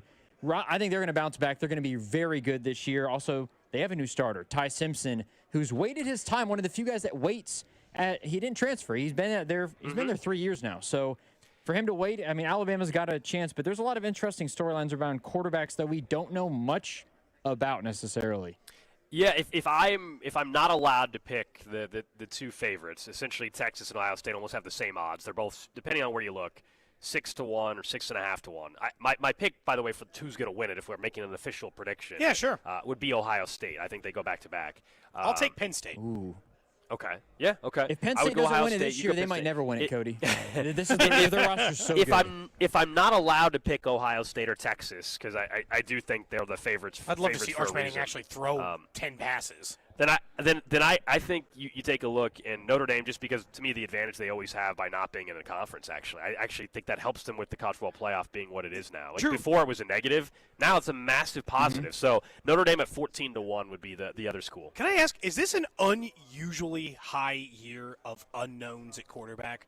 Normally, I feel like when we're coming into it, Ohio State doesn't have a new quarterback, Texas doesn't have a new quarterback, Georgia doesn't have a new quarterback. Like everybody, like I understand there are guys like Nussmeier, but like for the huge chunk of this, Notre Dame they all seem like they're starting from scratch for title contenders. All the teams we're talking about didn't even have a huge chunk of these teams. 80% of them didn't have the starting quarterback last year. Yeah, which I think is really interesting because when you look at the teams that we all mentioned, because there's some others like Lenora Sellers, Luke Altmaier, Sam Levitt. You're a big Gamecocks fan. We learned that from Bink. I like the Florida Gators better than the Gamecocks. DJ Lagway also is a guy to watch out for the Heisman Trophy. He could be really, really good. But there's the more experienced guys are a little bit further down the totem pole because roster-wise, they might not be as complete as a Ohio State or as a Texas or as an Alabama, and I mentioned Oregon too. Their roster is great, but Dante Moore's the starting quarterback. We don't know how good he actually is going to be this year. I think that provides more intrigue, Cody, for it feels like there's more unknowns around the quarterbacks, and that makes it interesting. Also, next week, Ohio State and Texas, that's a massive game. Oh, yeah. And it's the first one, so we're not going to see the best in either of those teams, but it's a chance for Ohio State and Texas to assert themselves as the best team in the country, because whoever wins that game is either going to stay number one or they're going to be number one. Yeah, beginning on Thursday is when we get the full slate of college football, officially week 1. Of course, tomorrow is week 0. Iowa State, Kansas State kicks us off from Dublin. The Wildcats, we looked this morning, they're down to 3.5-point favorites, 3-point favorites, actually. I think I saw this morning against Iowa State, Sam Houston State, Western Kentucky, Fresno State, Kansas, and then Stanford and Hawaii. So you guys are going with 2 Big Ten schools to win the titles then, right? Cody said Ohio State and Cody, you said Penn State? And, the SEC had its run of just winning the title every single year in perpetuity. It's That'd be 3 Big Ten titles in a row. I mean, I'm never choosing anyone outside the SEC in the Big Ten. I'll just be honest with you. We could do this conversation in future years for the next Notre 2 years. Dame's the only other one. Yeah, Notre Dame. That's why I said a 14-1. Sure. I kind of like that. Do you think? Sorry, I guess they're the exception. In the Big 12, that's what we're saying. In the Big 12, there's anybody who actually. Who's got the best chance in the Big 12? To win the whole thing? Probably. Yes. I think Arizona State. Still Arizona State. I think it's still Arizona State. He's one of the. Maybe Utah. Maybe. K-State and Arizona State have the same odds to win the title. I don't think 100 to 1. I don't know if. Maybe K-State, maybe Utah, but I mean we're talking about a big gap between Arizona State and them. Yeah. I actually think Clemson's winning the whole thing. Clemson's going to beat Penn State in the national title. You're a Klubnik fan, okay? There you go. We'll talk probably a lot more next week about the full college football slate. Obviously, later on today, we'll talk KU Fresno State with Matt Tate, but I promised everybody we'll do it today. Let's get to the trash of the day. Trash of the day. We teased this one yesterday, but we had a shorter show. We ran out of time. So the headline is, man with nipple soreness learns there's been a knife blade in his chest. That is a headline, man. It really is. So we go to Tanzania for this one, all right? There was a man who went to a local hospital. He was complaining of some pain and a pus discharge from his right nipple, okay? If you woke up with that, what would your reaction be? I'd be concerned. You had pain in your right nipple, Cody. The discomfort and ooze. That would be the bigger concern. Well, they mentioned that one first, discomfort. Ooze has been going on for 10 days, but they didn't know what the problem was. It turns out this 44-year-old man had spent the last 8 years with the blade of a knife lodged in his chest. And it came from an altercation he had back in the day, from which he suffered cuts on his face, back, abdomen, and yes, his chest. The blade missed all his major organs. There had been no pain until less than 2 weeks prior. So for years he had this blade, and all of a sudden, something moves around or whatever, and it started causing pain and infection and all that. That's disgusting for a blade in your chest. But also, how did you not realize it was still in there at the time? Because he had no pain. It just healed over, no pain, yeah, thought no he was pain. fine. Hurt from all the other cuts, I guess, from the knife attack? High pain tolerance. Yeah, that's for sure. I can't believe he let it ooze for 10 days before he went to the doctor. Well, Look, I'm late to the doctor. He probably thought he just had a little infection or something. There are certain body parts. Is your nipple one of them? If the forearm had a little, you had a little cut and a little ooze, you probably wouldn't think that much about it. If you start oozing in that area, I can't. If I say the sentence, it's going to be used on drop. No, you can go ahead and say it, Cody. Go ahead. I'm good for now. But just there's certain body parts that if they ooze, I'd be careful. Okay, that's it. I'd be careful. And the nipple's on that list for you. Yes, it is. It is absolutely on that list for me. It'd be very high in the list. Oh, man. Oh, by the way, that is the trash of the day. We've got some NFL news just now coming out as well. Yesterday we were speculating on what could actually happen. The Commanders are trading Brian Robinson to the Chiefs? To the 49ers in exchange for a 2026 sixth-round pick, according to Adam Schefter. So take him off the board as a potential candidate for a trade. But we were definitely in the right realm of possibility with the fact that the Commanders like their talented rookie back. Everybody seemed to know Robinson was getting traded. And so Brian Robinson was the odd man out. They get a deal done. The Niners are active, man. The Niners are out here being active the last couple days on some late-round draft pick swaps and everything. But that takes Brian Robinson out of the running if you thought the Chiefs were going to be interested. We don't know if they ever were, but my guess is they at least called the Commanders on them. Normal question, would you have done that for that price tag? And the answer is yes. Yeah, for a 2026 sixth-round pick, I'm sorry, yeah. I mean, that's That's usually the question. Like, yeah, I would have probably done that. But he's a 49er. They've been very active. They've got a little bit of injury, and they do not want this to, linger Gold like it did last year, where when the 49ers have bad years, it's usually just because the entire roster's hurt. They're the most injured team in the NFL, but when they're healthy, they tend to be a pretty good team. So no Brian Robinson to Kansas City if you were hoping for that. All right, up next, we'll get to the Chiefs Red Half Hour as we continue broadcasting live from Circa Resort and Casino here in Vegas. Of course, Ultimate Contest Week and Circa Millions. Circa Survivor, $21 million in guaranteed prizes. You could come on out to Vegas still, even if you don't have that flight booked. You have till September 6th to enter into the contest. We're in for Circa Millions. You can play from anywhere once you sign up here in Vegas. Up next, let's talk a little Chiefs and where they rank on a list of most interesting teams, which was interesting. There's certain body parts that if they ooze, I'd be careful. This is Cody and Gold on your new home for Chiefs football. 96.5, The Fan. Brought to you by Heartland Men's Health, the leader in men's sexual health. Thousands of men have been successfully treated for low T, ED, and more, all with discretion and compassion. Make your appointment at heartlandmenshealth.com.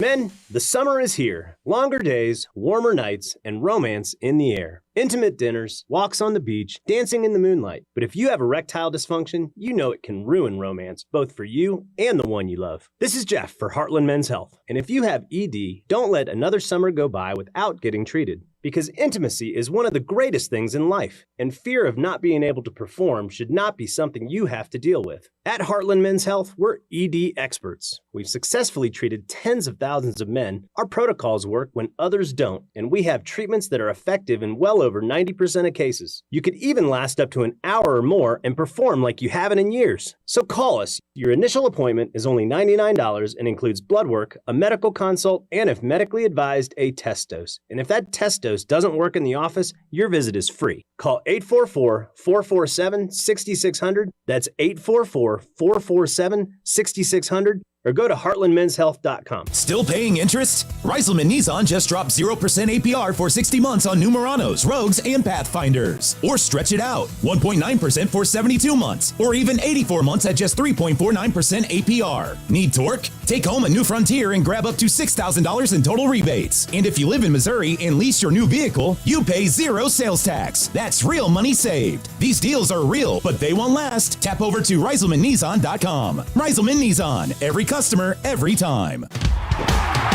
Football is back. Labor Day is around the corner, and Hy-Vee is ready for fall. Stock up on all your fall favorites during the gigantic 3-day sale this Friday through Sunday. Invite your friends and fire up the grill with Bar S Franks just 98 cents a pack.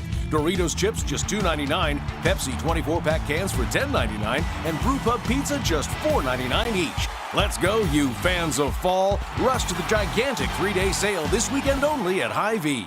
I love saving money, and Hy-Vee is always finding new ways to save me some dough, like the new lower prices in every department, and one of my favorite things, the fuel savers. Just the other day, we saved $1.10 per gallon on gas with the fuel savers at Hy-Vee. I love going up and down the aisles and seeing those fuel savers, getting those products, and saving that money. Don't miss the special fuel saver deal on Monday, August 25th. Stock up your cart and earn stackable fuel savings on every dollar you spend. The more you spend, the more you'll save. Only at Hy-Vee. This is the story of the one. As a safety manager at a manufacturing plant, he does everything he can to keep his coworkers safe. From finding ways to reduce risks to keeping safety supplies in stock. And for that, he relies on Grainger. Grainger offers a broad range of quality products and next-day delivery, so he can always play it safe. Call 1-800-GRAINGER, click Grainger.com, or just stop by. Grainger, for the ones who get it done. You know that Big Bargain detergent jug is 80% water, right? It doesn't clean as well. 80% water? I thought I was getting a better deal because it's so big. If you want a better clean, Tide Pods are only 12% water. The rest is pure, concentrated cleaning ingredients. Oh, let me make an announcement. Attention shoppers, if you want a real deal, try Tide Pods. Stop paying for watered-down detergents. Pay for clean. If it's gotta be clean, it's gotta be Tide Pods. Water content based on the leading bargain liquid detergent. This is the story of the one. As a lineman, he does whatever it takes to keep the power on in his community. And he wants a partner like Grainger who does the same. Grainger offers the professional-grade products he needs From voltage detectors to harnesses to hard hats, plus fast, dependable delivery. So he can rise to every challenge. Call 1-800-GRANGER, click Grainger.com, or just stop by. Grainger, for the ones who get it done. Your cold is coming. Your cold is coming. When you feel a cold coming, shorten it with Zicam, the #1 cold shortening brand. Oh, no, not before my big trip. The big trip you've been planning is coming up, and so is your cold. But Zicam can shorten your cold and get you back to planning sooner. Thanks, Revere. We really should keep Zicam in the house. Shorten your cold with Zicam. Take it from America's most revered messenger. Shorten your cold at the first sign with cold shortening products from Zicam, the #1 cold shortening brand. Available in stores or see where to buy at Zicam.com. Get a bottle of Seafoam motor treatment for just $8.99 and receive 5 times O Rewards points with the purchase at O'Reilly Auto Parts. O'Reilly Auto Parts. Lowe's has the Labor Day deals you need to give your home a new look. Buy one, get one free select interior paint via Visa gift card rebate. Then, add the final touch with 2 for $8 on select 2.5 or 3-quart mums. Refresh your home and save big while doing it. Lowe's, we help, you save. Valid through 9/3. Mums offer in-store only. Selection varies by location. While supplies last. More terms and restrictions apply. See Lowes.com/rebates for details.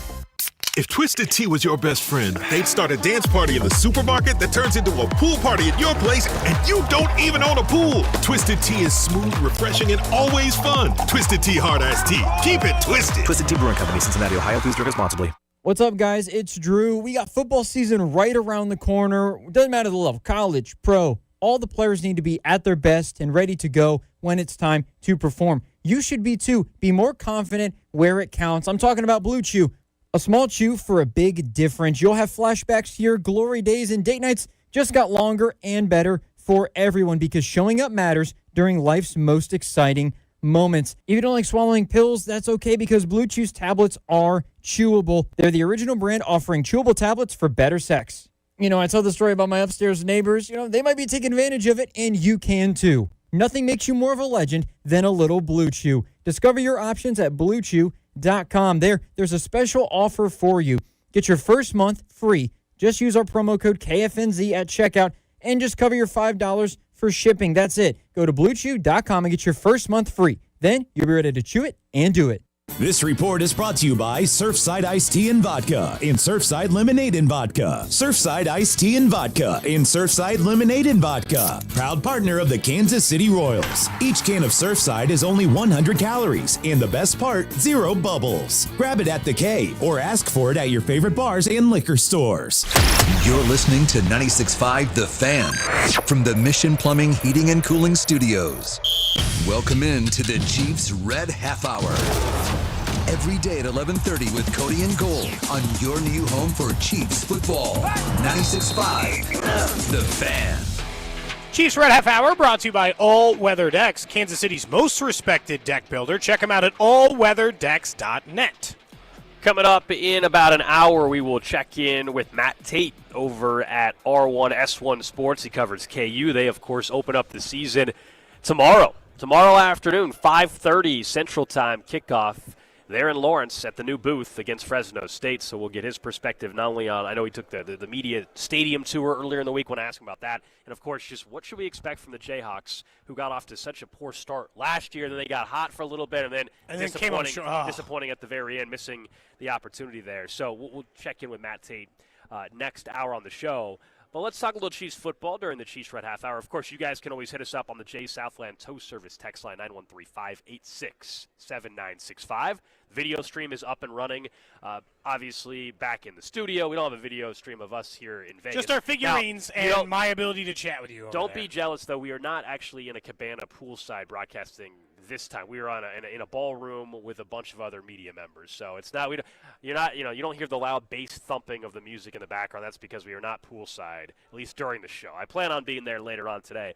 But I found this to be kind of bizarre. The ESPN put out their watchability. Borderline offensive. Watchability index for NFL teams this year. The Chiefs were 30th. From Benjamin Solak, guy who's been on the show a couple of times. Yeah, they were 30. If you're wondering, last was Cleveland. Okay. 31 was New Orleans. Makes sense, right? Those are going to be two of the worst teams in football. The Chiefs were 30th, the Seahawks were 29th, the Cardinals 28th, and then the Rams were 27th. That's who they're in the same company of. And number one team in terms of watchability was actually the Washington Commanders, followed by the Ravens and the Lions. Look, we know the offense last year was tough to watch at times. Quite. But all I have to pinpoint for watchability is that the Chiefs are on 8 primetime games, and the ratings for their games are better than everybody else's. Clearly, they're watchable. Sorry. So, like, I think any system you put in play that has them 30th is wrong, just for that reason alone. There's a reason why Peacock and Netflix and Amazon and all these other companies pay for the Chiefs to be the team who is on their platform, because the Chiefs were responsible for 5 of the most watched NFL games in the league last year. His system was big plays. He said he likes running backs who can score from their own 20 and big passing plays, close games, which, by the way, last year, that would heighten the watchability index pretty high for Kansas City. Star players and cool stuff, as he put it, as in fancy football schemes or those things, impressive shenanigans, flea flickers, that kind of stuff to go with it. I couldn't believe Solak had him at 30th. Now, there's a lot of teams. 30th? The Commanders last year offensively with Jayden, were they very fun to watch? 100%. The Lions. They were more fun to watch than the Chiefs last year. The Lions were more entertaining offense to watch, and especially Dan Campbell going for every single fourth down possible on earth. But you're telling me you'd rather watch the Tennessee Titans than the Chiefs this year? No chance. Get out of here. No chance, and that's where. Or the Giants, or the Steelers. What about big plays says the Steelers? I don't understand, guys. It should have been much, much higher. In the article, so this is how he graded it. Big plays, close games, star players, and cool stuff. There's only one, which is probably big plays, but even so, there were some big plays made. 3 out of the 4 criteria, the Chiefs are in the top 5 in. They've won 17. Throws balls behind his back. They've won 17 straight one-score games. Yeah, so close games is there. Star players is there. Cool stuff. Andy Reid is maybe the master at scheming up crazy things. They're in the top 5 or 3 of at least 3 out of the 4 categories. So how they're 30th is kind of surprising based on the criteria that he has. Yeah, I don't know how it adds up to being 30th. I really don't. Part of me makes me think they just intentionally just wanted to do this to get people. He also has the Falcons, I think, 6th, which is interesting. 31 and 32 make all the sense in the world. Yeah, Cleveland and the Saints. Okay, all right, and it's like then they just screwed up. They screwed up. The Seattle Seahawks are more fun to watch. That offense. Jags, the Jacksonville Jaguars. What star do they have besides Brian Thomas Jr. and Travis Hunter? Is there some other? And look, at least the Travis Hunter probably makes them more watchable than they've been in years, admittedly. But you're telling me the Geno Smith-led Raiders? Ashton Genty alone can't save them in the watchability Brock index. Bowers is fun, but get out of here. Yeah, that's kind of weird. Ultimately, this doesn't matter, right? Like this is a watch. This is one person's This opinion is not of like watchability. it's not like the end of the world, But it's just kind of weird. I don't know. The logic doesn't add up for putting them 30th after Drew went through the criteria. That doesn't equal 30. Who are the teams you like to watch the most that aren't the Chiefs? So I think Baltimore is fun. Lamar's just fun to watch. I mean, I just can't. I mean, in terms of him, Derrick Henry, Baltimore, Lamar they play a Jackson, fun defensive style. He's one of the most entertaining quarterbacks to watch in the league. I think last year Cincinnati was one of the more interesting teams to watch, but I can't guarantee that this year. There's a lot of reasons why Cincinnati was fun to watch. Yeah, every game was last 40 year. to 40. Yeah, high-scoring games. The Lions, I think, are fun. Detroit as the Dan Campbell aspect of it with 4th downs. Yep. I thought the Vikings were a blast last year to watch. Sam Darnold was the quarterback. He had a great year, and then, of course, Justin Jefferson, Kevin O'Connell is the OC and head coach. Those are the teams. In the NFC West, there really wasn't that. Like the Rams, that was a boring division last year. The winner was 10 wins, and it wasn't an entertaining offense. Nobody in the NFC South other than maybe Tampa for this year, just because Tampa, of the Baker Mayfield was fun with Mike Evans and Godwin last year until Godwin got hurt. Yeah, I think that's fair. It's not even that I take offense to the entire list. Like the Chiefs should probably be like the 10th most watchable team. What for other fans, right? Not Chiefs fans, but for other fans. But the idea that on this list, number 19 is the Indianapolis Colts. What, if any, redeeming quality does that team have in watchability? They're starting Daniel Jones. They don't even like a rookie that might start later, like the Giants. Jonathan Taylor. What? Come on. He's not in that same realm as Saquon and Derrick Henry, in my opinion. I mean, maybe if A.D. Mitchell was like a superstar last year, and they had the Brian Thomas Jr. part of it that made it interesting. I guess Ty Warren, but it's Daniel Jones throwing him the ball. I really don't care. The Titans, the Jets, those teams, those are the ones that are offensive. Or in this case, the Chargers. Jets. What do the Chargers do? They're just Chiefs light. They don't score a ton of points. They don't win a ton of exciting games. They don't do a ton of exciting. Jim Harbaugh's teams are notoriously not interesting to watch. Was there another criteria they just put in the powder blue uniforms that made them watchable? Oh, maybe. You think that's what they did? Let's see. For the Chargers, it says, I fear the watchability of the Chargers. The quality of his team is hurt by the loss of Rashawn Slater. I don't know if that makes him watchable. That's fine. Justin Herbert is the most watchable. He said Ladd McConkey is a very interesting player. He said the Chargers' defense suffers an unfortunate designation of being better than it is watchable. Not a high blitz team, not a high takeaway team, so kind of boring. So, he mostly just bags on him. I'll be honest, in his Chiefs explanation, pretty much the only thing he mentions is that they weren't an explosive offense. That they were 28th in explosive play rate, 30th in explosive run rate, and that they don't go for an insurmountable amount of fourth downs. So they're just kind of they go 6.5 yards per play down the drive. But they play close games. And Patrick Mahomes has, in the time he's been in the league, won a game in the playoffs with 13 seconds left to go, thrown a ball behind his back, thrown a ball with his left hand, thrown one while he was lateral to the ground. I don't, what more? His argument is probably he's basing it off of not what he did 5 years ago, but I'm with you. The capability is far greater there for Mahomes than about 99% of the guys on the list. You can talk about cool factor. Yeah. They let people do, hungry pig, right? They let people do all kinds of crazy stuff. We learned that they had a play for Chris Jones called the swing and D. Well, they didn't put it in the playbook, but they were trying. Good.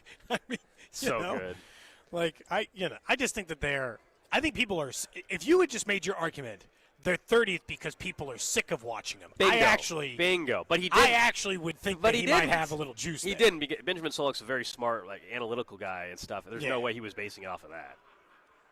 So that was just a surprise. Somebody's asking where the Bills are. I think they're 11th, right? Yep. Yeah, Bills were in the top 15. Well, their offense hasn't been no. Josh Allen's fun to watch, though, right? I get it. Yeah. But if the Bills are there, the Chiefs should have been in that exact same range. They should have been right there. I think the fact that the Cowboys are also 14, the Chiefs should be They're in interesting. that. Maybe we're just expecting it's the Cowboys. Maybe Jerry Jones might run on the field at some point this year. We just don't know. So you never know. You never know what you're going to get. Jerry Jones might. Someone was upset. We were talking about Jerry Jones' audio earlier, and he was referencing basically the Little Rascals. They're saying he wasn't referencing the movie, but just the idea of a mom and a child. rascal? Whatever. I took it as Little Rascals, the movie, which I want to believe that he was actually referencing the movie, The Little Rascals. How many times or the TV have you show. seen The Little Rascals? So clever. So clever. That's the Little Rascals. That's the movie. Is Micah Parsons the Little show. Rascal? Is that what he's trying to say? I think so. He has called him by the wrong name. He called him Michael Parsons, right? Didn't he? Parson.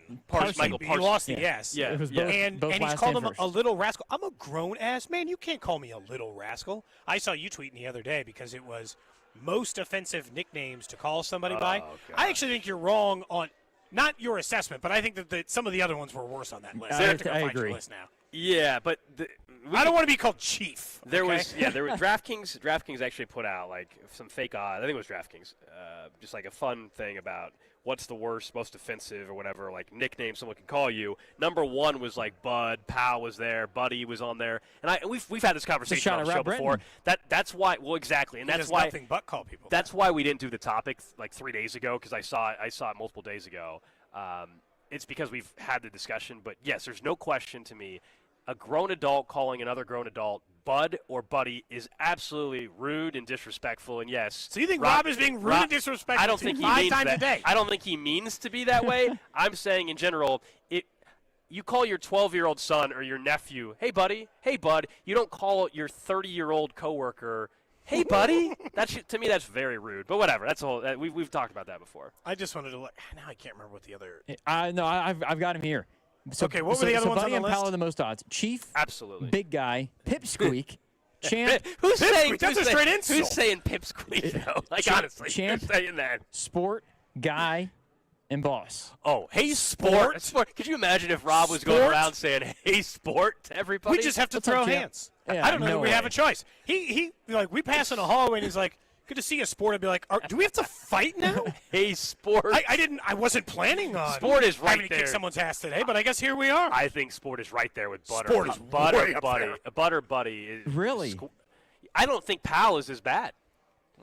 Pal is not as bad as Bud or Buddy or Squirt. Or Squirt is Squirt isn't fair. Yeah, you call a small guy, even someone just shorter than you, because you're taller than average. If you called someone who was like 5'11", hey Squirt, they'd be like, okay, I guess we got to fight Alex now. No choice. Them are fighting words. 100%. What's the text line saying? What's the text line saying? To easy this? champ. Anybody? Easy champ. Easy champ. Yeah. Said they call all my friends and Hey coworkers, pal. buddy. Hey pal. Slick. Someone said slick. I don't like when people call me boss. Like I think you're trying to be more masculine, trying to be too cool or something. Yeah, stop. You think? Like, yeah. What's up, boss? Boss stop. to me is not as disrespectful though. It's a weird I wouldn't. It's a weird I one would to only do. say that to a boss. You got it, boss.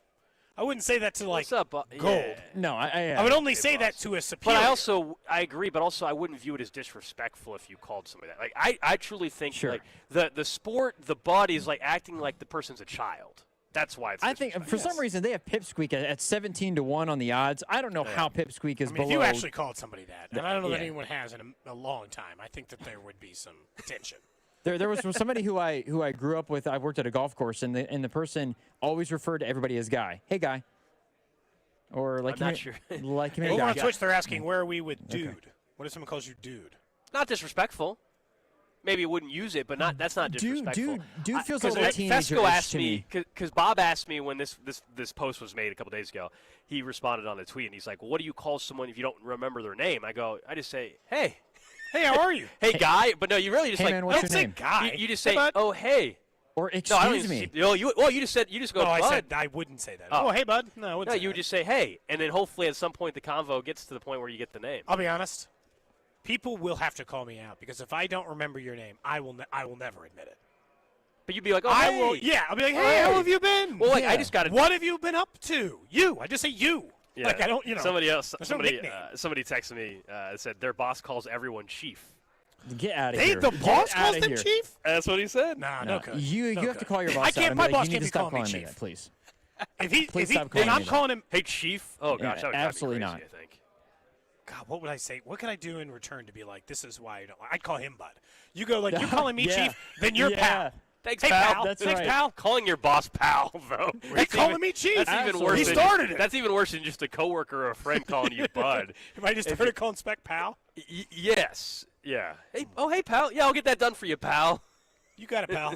That's how it sounds disrespectful. Yes. Like just knowing that they've given you a work assignment. You said pal. Tonight, preseason football at Arrowhead finale. We've talked to Briscoe about it already. We'll talk about a bet that Cody wants to make before we get to the game later on. You said you feel like you have to make one, so maybe we'll do that. But I'm betting on Humphrey, too. What are we watching? Oh, you're going to do Protector of the Year. Protector of the Year. I That mean, is a bet I'm 100% That's a making. gross bet. That's a gross bet. But Yeah, it is. what, I'm not denying who are we watching in the game tonight? As I said, I am more interested in the running backs now that we know maybe the Chiefs are at least talking about acquiring a back. It's not going to be Brian Robinson. That news we mentioned. He's now headed to the 49ers to be there with Christian McCaffrey.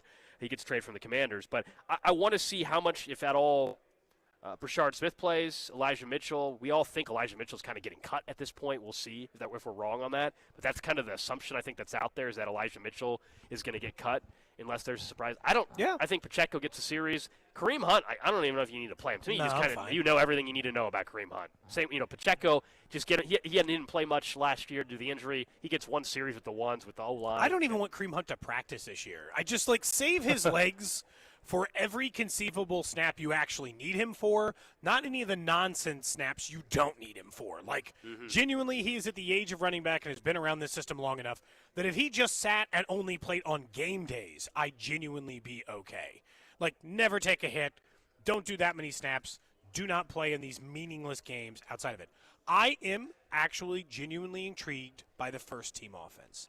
It will be the first and only time this entire preseason I will get to watch the first-team offense against a first-team defense, and not from 1 yard out when Patrick Mahomes threw a passing touchdown to Jason Brownlee and then never heard from him again. It is an actual chance for the 5 offensive linemen, Isaiah Pacheco, Rice, worthy, like to see them on a field for a drive together. I pray that we get. Well, what's Kingsley look like, too? I pray that we get that and see how Kingsley holds up and see how Simmons and Kingsley hold up together. And so, like, I kind of want to just see the drive. Outside of that, there's not, like, a ton of intriguing moments outside of it on the down part. Defensively, I really don't have No, much. I'm good there. I don't really, I mean, especially, at least before you would say, oh, is there a chance that you see something from Felix? I guess Omar Norman Lott, because after the first week of camp where he was the story, he really hasn't done anything in these preseason games for the most part. So, okay, maybe on the defense, I guess Omar Norman Lott. But in the secondary, I'm really not looking for anybody at this point. Noel Williams has shined already in preseason. Norman Lott's not playing anyway, so, like. Yeah, true. Because he's been hurt. That's true. So he's not even playing anyway. Yeah, I mean, there's not much on the defensive end that I'm intrigued by. I guess. Go ahead. No, I was going to say, just real quick, Somebody commenting? Over on the video stream, which is up no matter what, we have our action figures up, and the text line was immediately like, Carrington, get out of here, because he was obviously in studio doing something. He has since turned the lights off and on multiple times. Figures. Hang on. Who's doing that, Drew? Let me explain. He turned them Who's off. doing it? Carrington turned them off. I was like, what the heck's going on? So I went and I turned them on, and I was like, no, that's not the right one. Turned it off. Then I turned the other one on. That was you. And now they're both on. But Carrington turned it off. But he turned us off and put us in the darkness. Yeah, Carrington turned the lights off and put. Yeah, we don't have a video stream with us in Vegas because obviously now our the video lights are on. We are good. Yeah, I'm watching it. The video equipment is permanent now in studio, so we don't take it on the road with us, even though we were at Circa. As I said, this time around at Circa, we're just in a ballroom. We're not broadcasting poolside, so you're not missing like an amazing view yet. You'll have to follow our social channels. You probably saw yesterday we posted from the sports book. The world's largest sports book is right here at Circa Resort and Casino, and then we were out at Stadium Swim. We'll be out there this afternoon. That's like my favorite. Just and the pools are chilled. Like it feels amazing in the water. Oh, it's gonna. I'm gonna be all the way down to the shoulders. Even though it's the surface of the sun everywhere else when you're walking around, the pool's incredible. Oh, I'm looking forward to it. That's going to be right when we finish the show. I'm gonna pack this stuff up. We're gonna take it to the hotel room, and then I'm heading straight to the pool. You're on a gin and tonic kick or something. Yeah, I was looking for like a light, refreshing thing. I might do a margarita today or one of those big frozen drinks down there. Not really sure. I did gin and tonic last night. You know what it is? Is that I have, in times we've hung out together even, or just in life, when I get in trouble in the I got a little carried away department, it is when I am mixing and matching my drinks a little more fast, fast and loose, because I like wine or beer or cocktails, or like I'm pretty open in the style of drink that I will consume. And so I think a couple times I've gotten here and I've like started one way, went a different way, went a third way. So yesterday I consumed a gin and tonic first, and I thought, okay, I'll just stick with that. That will be the drink today. Today, I don't know. Mixed bag. No, get one of those like the 32-ounce, like they're in the giant plastic cups. It's just basically a mix of vodka and a bunch of other That stuff. will probably be what I get. That's probably the go-to. Yes. Almost there's assuredly. There's no show tomorrow. No. You can. I think you just got to make sure you make your flight tomorrow morning. I'm good for that.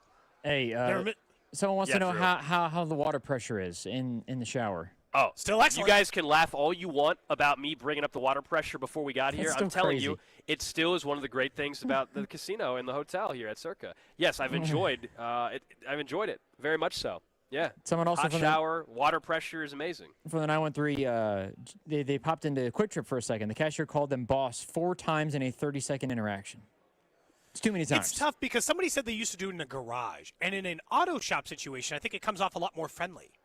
Like, you walk into the auto shop and they're like, "Hey, bud, what can I get you for?" Like, you don't. Yeah, but again, you just Comes said off you said buddy. bud. That's Hey, buddy. different. It feels like a He's saying hospitality. boss. Yeah, boss. He's saying boss. Hey, boss. I don't in an auto shop or like in a convenient. It feels a little I- friendlier versus like if we actually know each other. I don't think boss is disrespectful. You can say like it's weird or uncomfortable or whatever, but saying boss to me is not nearly I don't as think it's disrespectful as disrespectful, saying, it's just hey, uncomfortable bud for sure. or pal. That's all. Okay. I don't have a problem when Rob Brenton calls me pal every day. I don't mind it. Oh, it's pal. Oh, he doesn't call you bud. He calls you pal. He calls me pal more than bud, I would say. But other names on the list, like when Cody We'll keep mentioned, an eye on it. like We'll Champ, get a counter going. Champ, get out of here with that, please. You can miss me Champ. with that, and Pipsqueak, and yeah, Pipsqueak's all of that. insane. Get Nobody out of says here. that. Like, Yeah. who says Nobody's Pip- called anyone who a says- Yeah. Champ, This Champ, isn't you a can miss me with that. 1960s mobster movie. Meh. Hey, Pipsqueak. Up next. as we continue. Someone just messaged, dude, I tell everybody up the water pressure at Circa. It's effing hilarious that you guys are talking about it. Yeah, it's a real thing. All right, up next, we'll get to what's trending. We'll talk a little bit more about what the Royals are trying to do this weekend, and another All 32 live from Las Vegas at Circa Resort and Casino. Cody and Gold, brought to you by Heartland Men's Health, the leader in men's sexual health. Thousands of men have been successfully treated for low T, ED, and more, all with discretion and compassion. Make your appointment at heartlandmenshealth.com. Follow the station on Instagram for ticket giveaways and behind-the-scenes content from the show at The Fan 965. Hey, it's Gold, and Circa Millions and Circa Survivor are back with a massive $21 million in guaranteed prizes. Circa Million. Pick 5 games against the spread each week, 126 ways to win with $6 million guaranteed. Circa Survivor. 1 pick a week. No point spread. Last the longest to win it all. $15 million guaranteed. Enter in Nevada. Play from anywhere. $21 million guaranteed.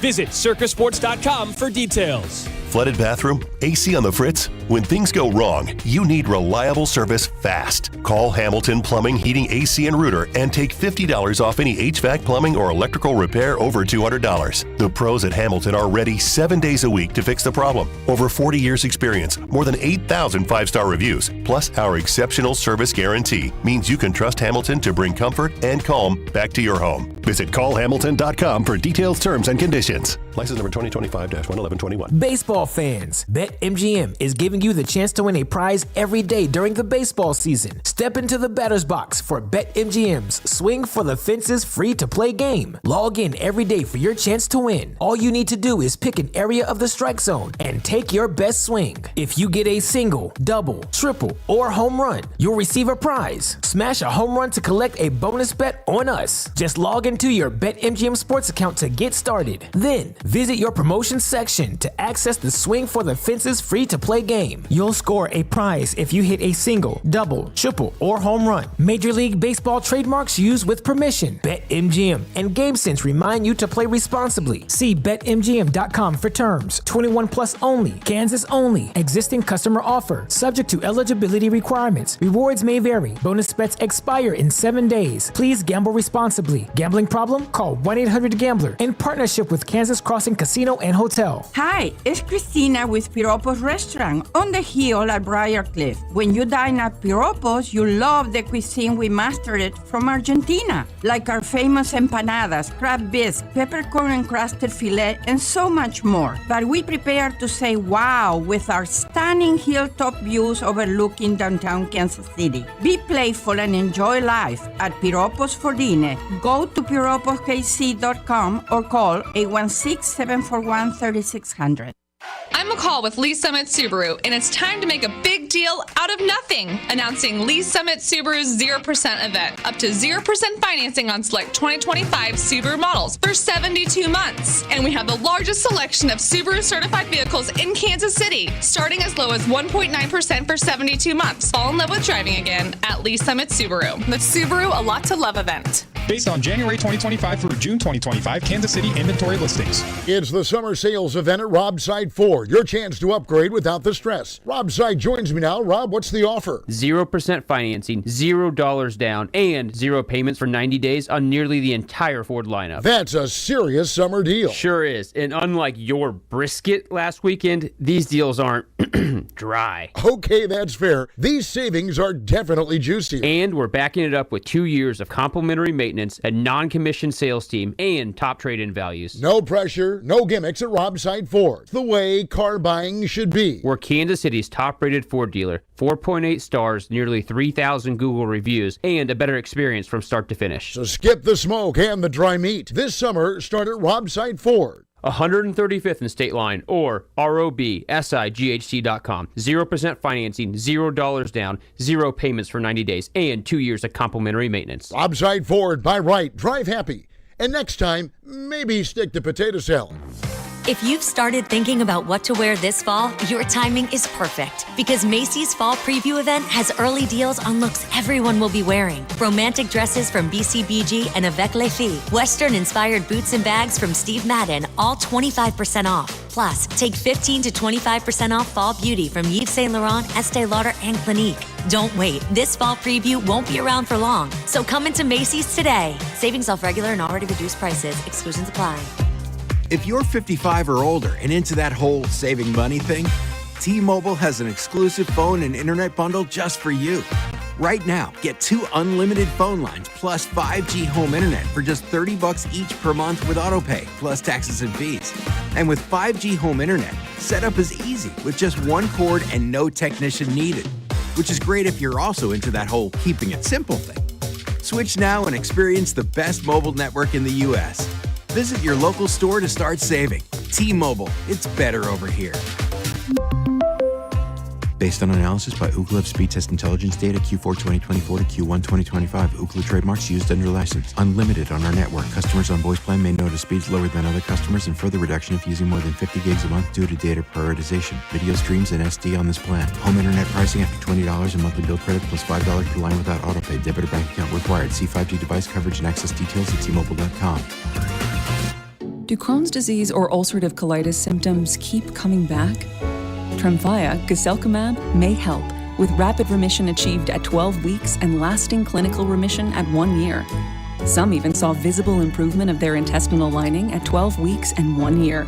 Tremfya is a prescription medicine used to treat adults with moderately to severely active Crohn's disease and adults with moderately to severely active ulcerative colitis. Serious allergic reactions and increased risk of infections and liver problems may occur. Before treatment, your doctor should check you for infections and tuberculosis. Tell your doctor if you have an infection, flu-like symptoms, or if you need a vaccine. Healing is possible with Tremfya. Approximately 3 out of 10 patients were in endoscopic remission at 1 year, based on areas visualized on colonoscopy, which may not represent the deeper bowel layer or entire GI tract. Individual results may vary. Ask your doctor about Tremfya today. Call 1-800-526-7736 to learn more or visit tremfyaradio.com. Get a bottle of Seafoam motor treatment for just $8.99 and receive 5 times O rewards points with the purchase at O'Reilly Auto Parts. O'Reilly Auto Parts. Lowe's has the Labor Day deals you need to give your home a new look.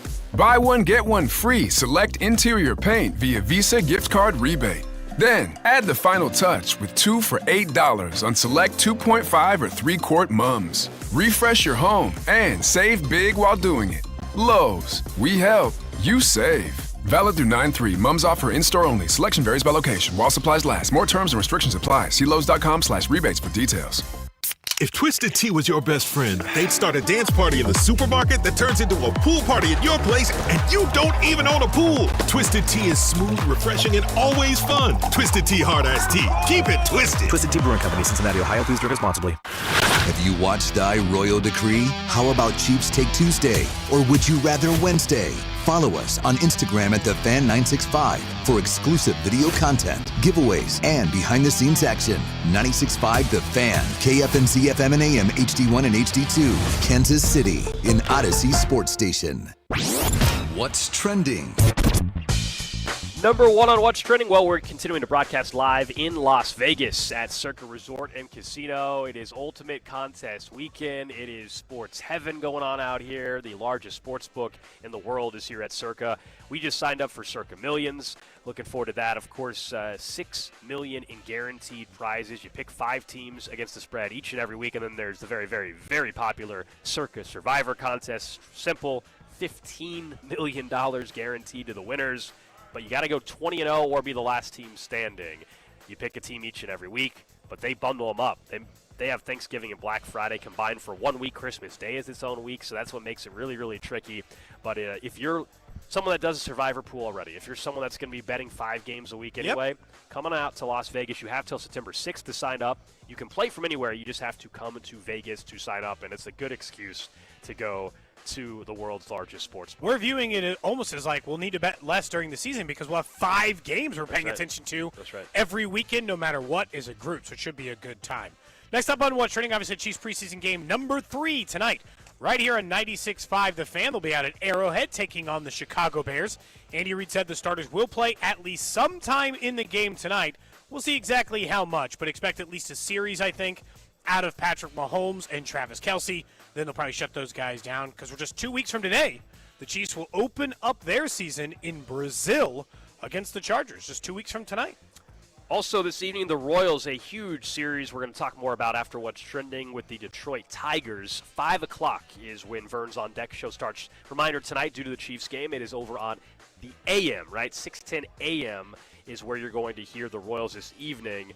Tomorrow, fully loaded, though, with coverage on the Fan as well. It's a great weekend for your home for KC Sports because not only do we have Royals and Chiefs going on, of course, tomorrow, 2 of the locals all playing college football. That's right. Yeah, we got Kansas State and KU in a little action yesterday. K-State obviously will be on at 9 a.m., or their coverage will start at 9 a.m. right here on the Fan. Next up on What's Trending, Malik Beasley is no longer being investigated as part of an ongoing FBI probe into sports wagering. That is according to Shams this morning. That is surprising. You and I have said before, once your name starts showing up in probe, that typically has been a 100% we got something on you department as far as this goes. But as of right now, he's going to be cleared in this, it appears, and potentially reopening his free agency for one of the NBA's best shooters. I guess that's why they call it an investigation. You know, that might be why they don't just automatically, say you're done because we might think you did something. They investigate things, and they found that he did not do what was alleged. It is a big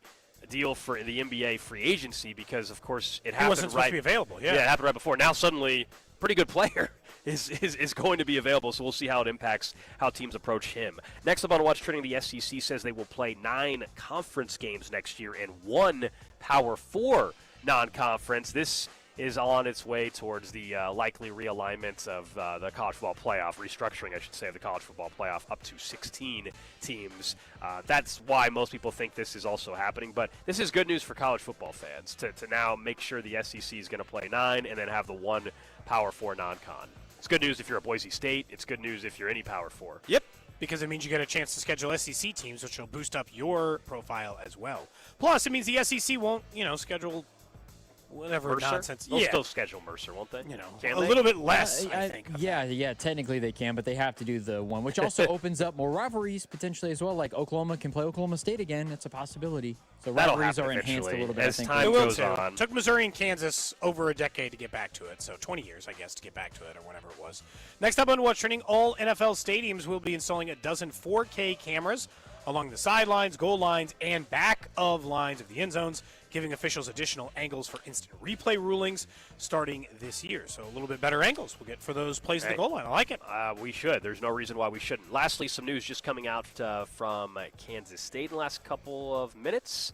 Unfortunately for the Kansas State men's basketball program, they were hoping that Tyreek Smith would have his eligibility waiver granted by the NCAA. He has had that denied. The school just announced. 6'8" wing.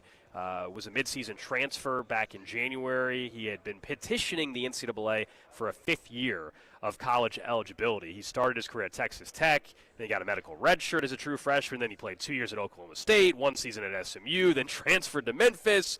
He left Memphis before playing a game, and unfortunately did not have his waiver granted by the old NCAA. Well, they just love getting in the way. One of the funniest results ever for them is right now they've been asking Congress to figure out NIL and be like, hey, it's out of control. You got to regulate it so that we, can have some control over the situation again. But what happens here is when you ask a government body, Gold, to investigate you, they don't just look at the one thing you've asked them to look at. So they got a thing sent back today about hey, so it turns out you've got some real bad female discrimination issues amongst female athletes. What are you doing about that? They're like, ooh, hey, wait, real quick. We weren't asking about that. They're like, we don't care. You asked us to look into your product, and we see some other problems. They're like, damn it. We were just trying to, not pay college kids again. Yeah, it turns out if you let them into the hen house, they might look at other problems inside your institution. They are one of the shadiest businesses on the planet. They're still trying to convince people they don't need to pay student athletes the way that they should be paid. It's so funny to me. The NCAA. All right, coming up in about 20 minutes, we'll be joined by Matt Tate from R1S1 Sports. Wave the Wheaties, cover the Jayhawks for multiple years. He was at the stadium tour earlier in the week of the new booth. He, of course, will be covering KU Fresno State tomorrow, so a lot to get into with Matt Tate coming up in just a little bit. Don't forget something else that is coming up 1 week from tonight. That is the Red Roundtable out at Hollywood Casino back at the Legends there on Friday, August 29th, 6 to 8 p.m. Danon Hughes, Mitchell Schwartz, and Nate Taylor, all part of the roundtable discussion. There'll be a Q&A with the audience, with you guys, with the listeners, plus some photo opportunities to follow. No autographs, so if you're trying to get that Mitchell Schwartz autograph, not going to happen. Or maybe that Danon Hughes, maybe that Nate Taylor autograph as well. No autographs, but you can get a photo. I always feel I actively, in the 6 times somebody has asked me for an autograph, I actively try to encourage them. Do not. You want us to ruin your item? You do not. I can't. You do not want me to sign anything for you. There's nothing I add value in signing. I only hurt its value. Yeah, I hurt the value of a piece of paper. It's blank before. It could be used for other things. A grocery list. Your futures bets. The one I felt the worst about it was at training camp a couple years ago. Somebody, very, very nice person. They had a football that was clearly signed by a few players. It's like, you don't want a non-football player. You do not want a radio host signature. You got to put your number on it. Number one midday show. You don't want a radio host signature on a football that has NFL player signatures on it. That's crazy. I don't even care if they're low-tier NFL players. Yeah, so we'll get to all 32 coming up, guys, in about 8 minutes or so as we talk about the NFL. A couple preseason games last night, what we saw from a few players, and one thing that I think is just going to happen, even if I'm not very happy about where it's trending in the NFL. I'll explain what that is. But the Royals, every series is huge at this point in time when you're in late August, soon to be September. You're now 2 games back from the final wild card spot. You're chasing the Mariners. Yes, the Yankees and Red Sox are also right there as well.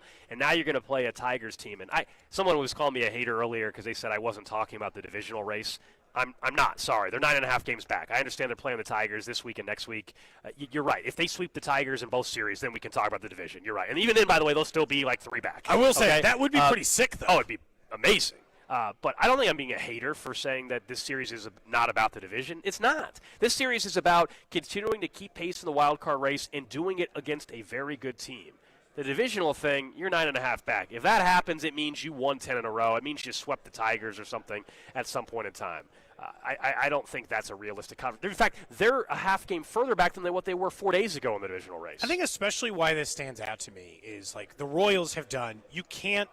There's been a couple times this year, Gold, where they have done the work to crawl back into something. A game, like an individual game sometimes, like when Seth Lugo got beat up, to crawl back into the wild card rate, which they have done here recently. They've put in work to get themselves in a position where if you're just playing pretty good baseball the rest of the way, you are going to have the chance to be a postseason team. You just are, because of the position you put yourself in now, just 2 games back, 3 games back of Boston, and 4.5 games back of the Yankees.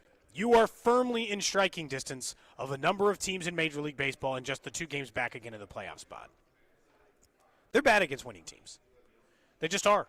And so if you look at even recent history, you're like, but they've been playing so good. Rangers, they just won 3 of 4, not a winning team. White Sox, they swept, not a winning team. The Nationals, they won 2 out of 3, not a winning team. The Twins are barely, they were right around there. Boston, they lost the series. Blue Jays, they won this series, but again, they still aren't good against teams with a winning record. They're 15 games below 500. So in a lot of ways, for you and I to come in here, and I don't know where you are now. I don't know if you'd predict them to be a playoff team. If they made you bet $1,000 and it was even money right now, my guess is that you'd still bet no. Correct. And so for you to come in here and feel that way, for me to come in here and feel that way and be like, this is a playoff team and I feel that is right. Beat the Tigers. Finish 3-3 against the Tigers over the next 6 games that you've got them against. You don't have to sweep them. You don't have to win this series this weekend. But you can't get swept this weekend, and then you are going to have to win the one at home the following weekend in Kansas City. Beat some good teams. That's what the Tigers are. And they're not a good team, Gold. They might be the best team in the American League. The good news, though, is everything is breaking their way right now. I mean, if you look at what's been happening with the teams in front of them, the fact that so quickly they're now just 2 back, and the Yankees and Red Sox are playing each other, that doesn't hurt. A game like yesterday where the day before the error cost you the game, yesterday it was a crucial error by Bobby, and you still were able to come back and get a win. I thought that was big, that you didn't, for 2 days in a row, sit here talking about mistakes costing you a game. Those are mistakes that you're fortunate it happened against a Rangers team that's just not playing good baseball right now. Like the Rangers are toast. The Texas Rangers are absolutely done.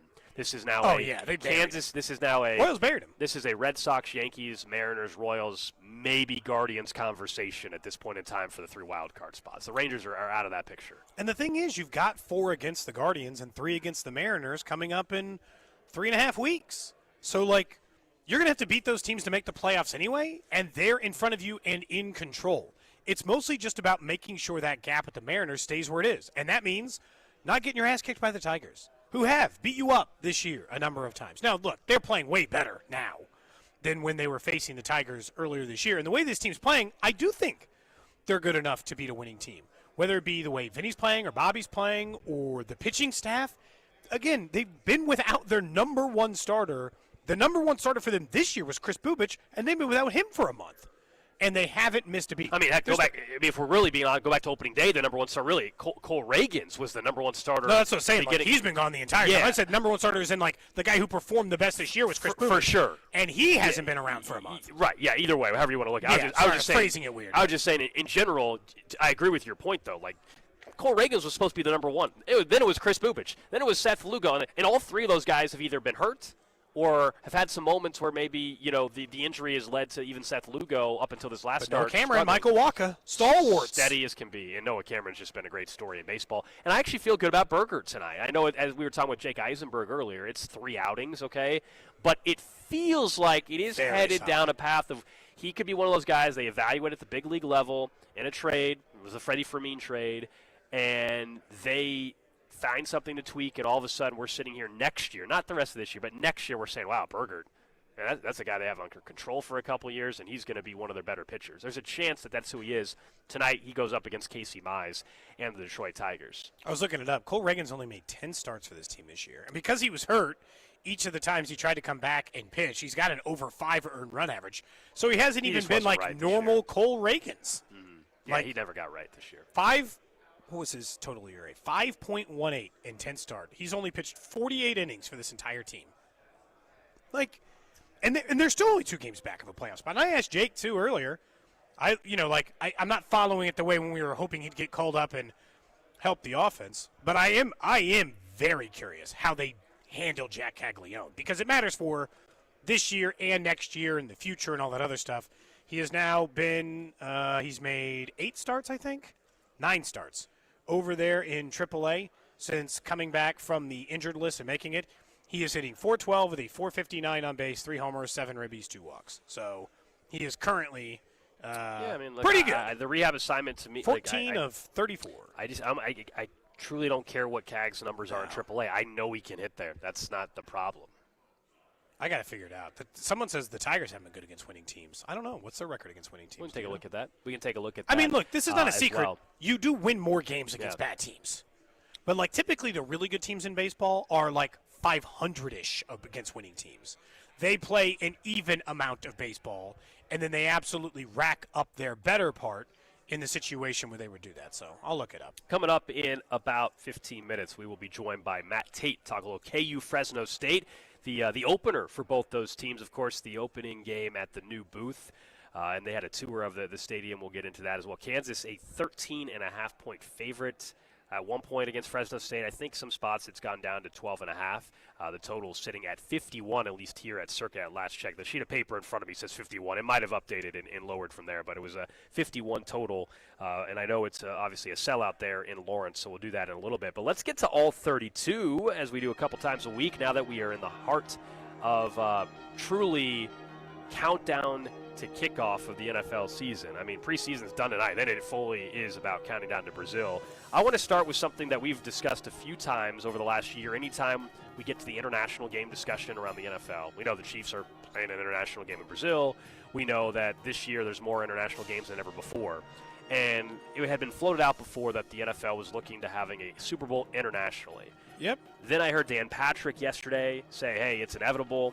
I had a conversation with someone at the pool yesterday that's part of the media here, and we were talking about it. Everybody disagrees at this point. Nobody really likes it, but we all agree that within the next 15 years, and I think it's less than that, I think it's within the next 10, there's going to be a Super Bowl in London.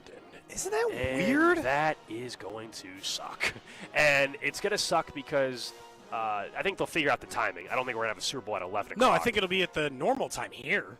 Yes, it'll be later there. They better put this way. It's going to be like at 2:30 probably our time because it's 8:30 if you're going to take this thing overseas, I don't want you messing up this new normal Super Bowl Sunday. I don't even really like it at 2:30, Drew, but that's as early as I want it. I do not want an 11 a.m. kickoff or noon kickoff for a Super Bowl with pregame starting at 5 a.m. You know what I mean? I don't want that. 2:30 kick is the latest I could stomach for a Super Bowl. London, I've never been. I'm sure it's a great city to go to, and they'll do a great job with it. But football should not have their championship in another country. As much as we love talking about EPL and the bullpen, and you and Speck, Drew, and you guys and Rob are all talking EPL. The EPL, I understand, it's a little bit different setup. If they had a Super Bowl, they would not have it in the United States. Correct. They just wouldn't. The championship game of the EPL, they don't. But, would not be in L.A. Heck no. Or New York. No chance. They come over and play friendly. Manchester United has come over to the United States and played plenty of times. They barely friendlies. Yeah, friendly. Not even a match that counts towards the standings. It's a preseason game. Again, that's what I hope happens when we get down to 2 preseason games eventually. Just ship the preseason games overseas. Let them have all of them. Yeah, I don't care. I mean, I barely want to go to a preseason game now. Preseason game tonight, London right here on Super 96.5 Bowl. The Fan. You can head out to Arrowhead. My prediction is London Super Bowl before 2035. Well, I hope that's the Super Bowl they actually send us to. I'd like to go to London. Something tells me they will not be sending us to London. That'd be lame. Lame. Don't think Next so. up Go ahead and on start saving What's up. Trending, can we just, hey, Giants, just start Jackson Dart. Can we not waste our time watching Russell Wilson scrounge out 4 to 5 games? You know, on average, quarterbacks who are taken at his pick or higher start in the NFL on average week 3 of the regular season. So what are we delaying this for anyway, Gold? Week 5, week 6. I know people try to lie to themselves and make it think that it's going to be week 8 or 9 or 10 before they make the switch to Jackson Dart. No, it's not. Russell Wilson will start 2 and 3. They'll be tired of him by week 6. Jackson Dart will be the starter anyway. He looks the goods in the preseason, looks the good in camp. Just start him now, so I don't have to watch Russell Wilson and make the Malik Neighbors Jackson Dart stuff interesting right away. Mm-hmm. No, I'm with Jackson Dart. Looks composed. He looks like the real deal. I liked him in college. I think he's going to be good. You did. I will give you credit for that. You did. That was someone you were very high on. Absolutely. I think we just know how this plays out. He's probably not starting any earlier than week 5. But if you're just waiting till week 5 anyway, then just start him. I know, but it's just not. That's just such a waste. They signed Russell Wilson, and I'm laughing because, as you said that, as Cody said, everybody just turned around in the entire radio row. They didn't even know I was talking about Russell Wilson. They just thought I was Russell Wilson.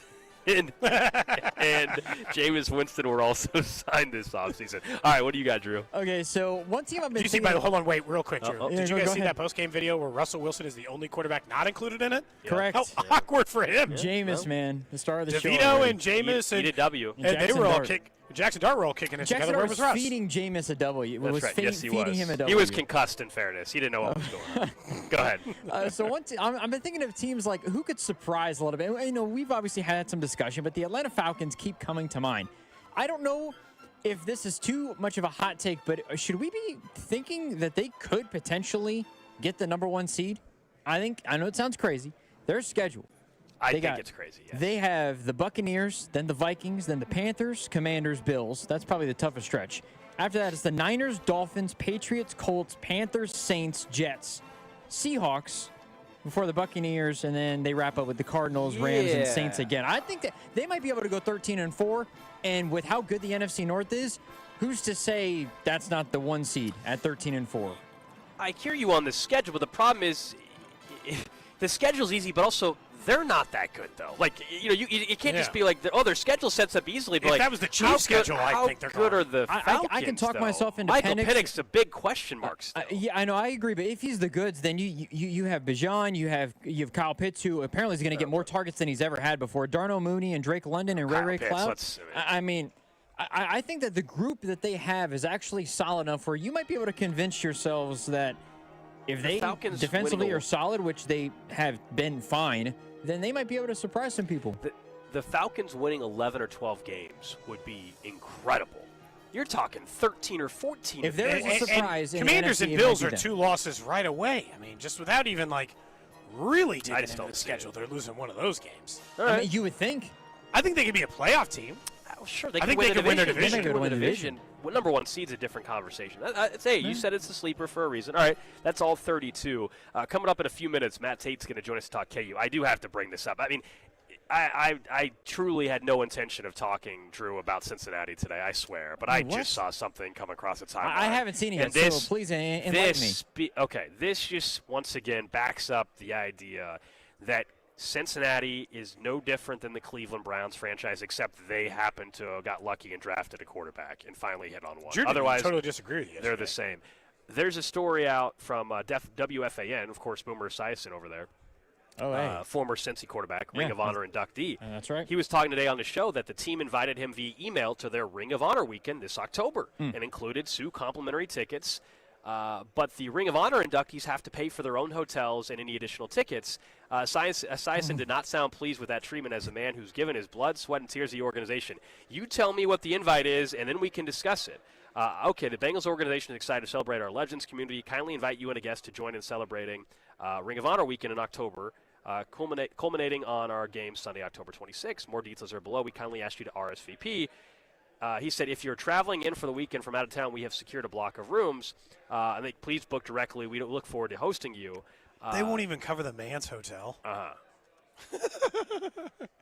Look, I can't speak to if this is common practice for other teams, but there's no way, right? That's embarrassing. When they invite Tom Mahali in to put him in the Ring of Honor, they put him in a hotel. That's embarrassing. Right? And don't text in saying, "Oh, he can afford to pay for." That's not the point. The point is not that whether Boomer or Esiason can pay. So can Mike Brown. It's embarrassing that you're inviting your legends of your franchise, and Boomer Esiason obviously is front and center there, and you're asking them to have to pay for their own hotels while you're inviting them for a Legends weekend. Just pay the damn hotel for everybody. They're just cheap. This is another example of that. That's all. I mean, I had to get that in there. I don't disagree with that. I don't know why they wouldn't pay for the hotels, but it has nothing to do with them on the field. I thought they won't pay else. even players that are still, former players or current players named Trey Hendrickson. So good luck. I'll be Trey. totally honest. I thought it was going to be something else related to on the field for this year, and I was going to be disappointed. But to that, I'm not surprised. That's all I can say, I guess, about it. Cheap ownership there in Cincinnati. All right, up next, let's talk a little KU football. They open up the new booth tomorrow against Fresno State. What do we expect from the Hawks this year? Plus the random question of the day next. What's up, Kansas City? This is Bobby Witt Jr., and you're listening to Cody and Gold, weekdays starting at 10 on 96.5 The Fan. Brought to you by Heartland Men's Health, the leader in men's sexual health. Thousands of men have been successfully treated for low T, ED, and more, all with discretion and compassion. Make your appointment at heartlandmenshealth.com. The summer selection is heating up at Reiselman Nissan, and 0% financing is back. Get 0% APR for 5 full years on new Muranos, Rogues, and Pathfinders. Or choose low long-term rates at 1.9% for 72 months or 3.49% for 84 months. Need power? Get up to $6,000 in total rebates on a new Frontier. And if you live in Missouri and lease your new vehicle, you pay 0 sales tax at Reiselman Nissan. Nobody in Kansas City beats our selection or our deals. Head to ReiselmanNissan.com for details. Reiselman Nissan. Every customer, every time. Hey friends, it's noisy out there with information coming at us all day, every day. It's hard to know what to trust, and the world of wealth management is no exception. That's why UMB Private Wealth Management helps you tune out the noise and tune into what matters most. They'll create a financial plan based on your unique goals, so it's your voice that comes through loud and clear. Get financial clarity. Go to umb.com/privatewealth to schedule an appointment. That's umb.com/privatewealth. If you've started thinking about what to wear this fall, your timing is perfect because Macy's Fall Preview event has early deals on looks everyone will be wearing. Romantic dresses from BCBG and Avec Les Filles, Western-inspired boots and bags from Steve Madden, all 25% off. Plus, take 15 to 25% off fall beauty from Yves Saint Laurent, Estee Lauder, and Clinique. Don't wait. This fall preview won't be around for long, so come into Macy's today. Savings off regular and already reduced prices. Exclusions apply. This is the story of the one. As a safety manager at a manufacturing plant, he does everything he can to keep his coworkers safe. From finding ways to reduce risks to keeping safety supplies in stock. And for that, he relies on Grainger, Grainger offers a broad range of quality products and next-day delivery, so he can always play it safe. Call 1-800-GRAINGER, click Grainger.com, or just stop by. Grainger, for the ones who get it done. When enjoying family and friends this Labor Day, bring out the grill and bring out the Gates Barbecue Extra Hot Sauce. It's great on spinach, asparagus, broccoli, and Brussels sprouts. While you're at it, be sure to use Gates Hot and Spicy seasonings on fresh fruit, vegetables, popcorn, nuts, or enhance your salad dressings with Gates Hot and Spicy seasoning for that extra flavor pop. Pick these up at your local grocer, and if you don't see them, ask for them. Make Gates Barbecue a part of your Labor Day. Gates Barbecue. Thanks. With love. This is the story of the one. As a safety manager at a manufacturing plant, he does everything he can to keep his coworkers safe. From finding ways to reduce risks to keeping safety supplies in stock. And for that, he relies on Grainger. Grainger offers a broad range of quality products and next-day delivery, so he can always play it safe. Call 1-800-GRAINGER, click Grainger.com, or just stop by. Grainger, for the ones who get it done. There's nothing like when you get that part from eBay and it just fits. Yeah, the first time. So you can do less of this and get right back to more of this. At eBay, you'll find all the parts you need, guaranteed to fit, at prices you'll love. Sounds good, doesn't it? eBay, things people love. Eligible items only. Exclusions apply.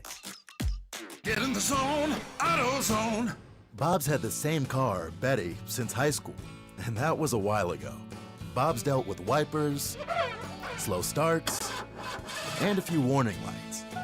And every time, Bob went to AutoZone, where a friendly AutoZoner helped with free services and the right parts to keep Bob and Betty on the road. No hassles, just help. Everything you need, nothing you don't. Get in the zone, AutoZone.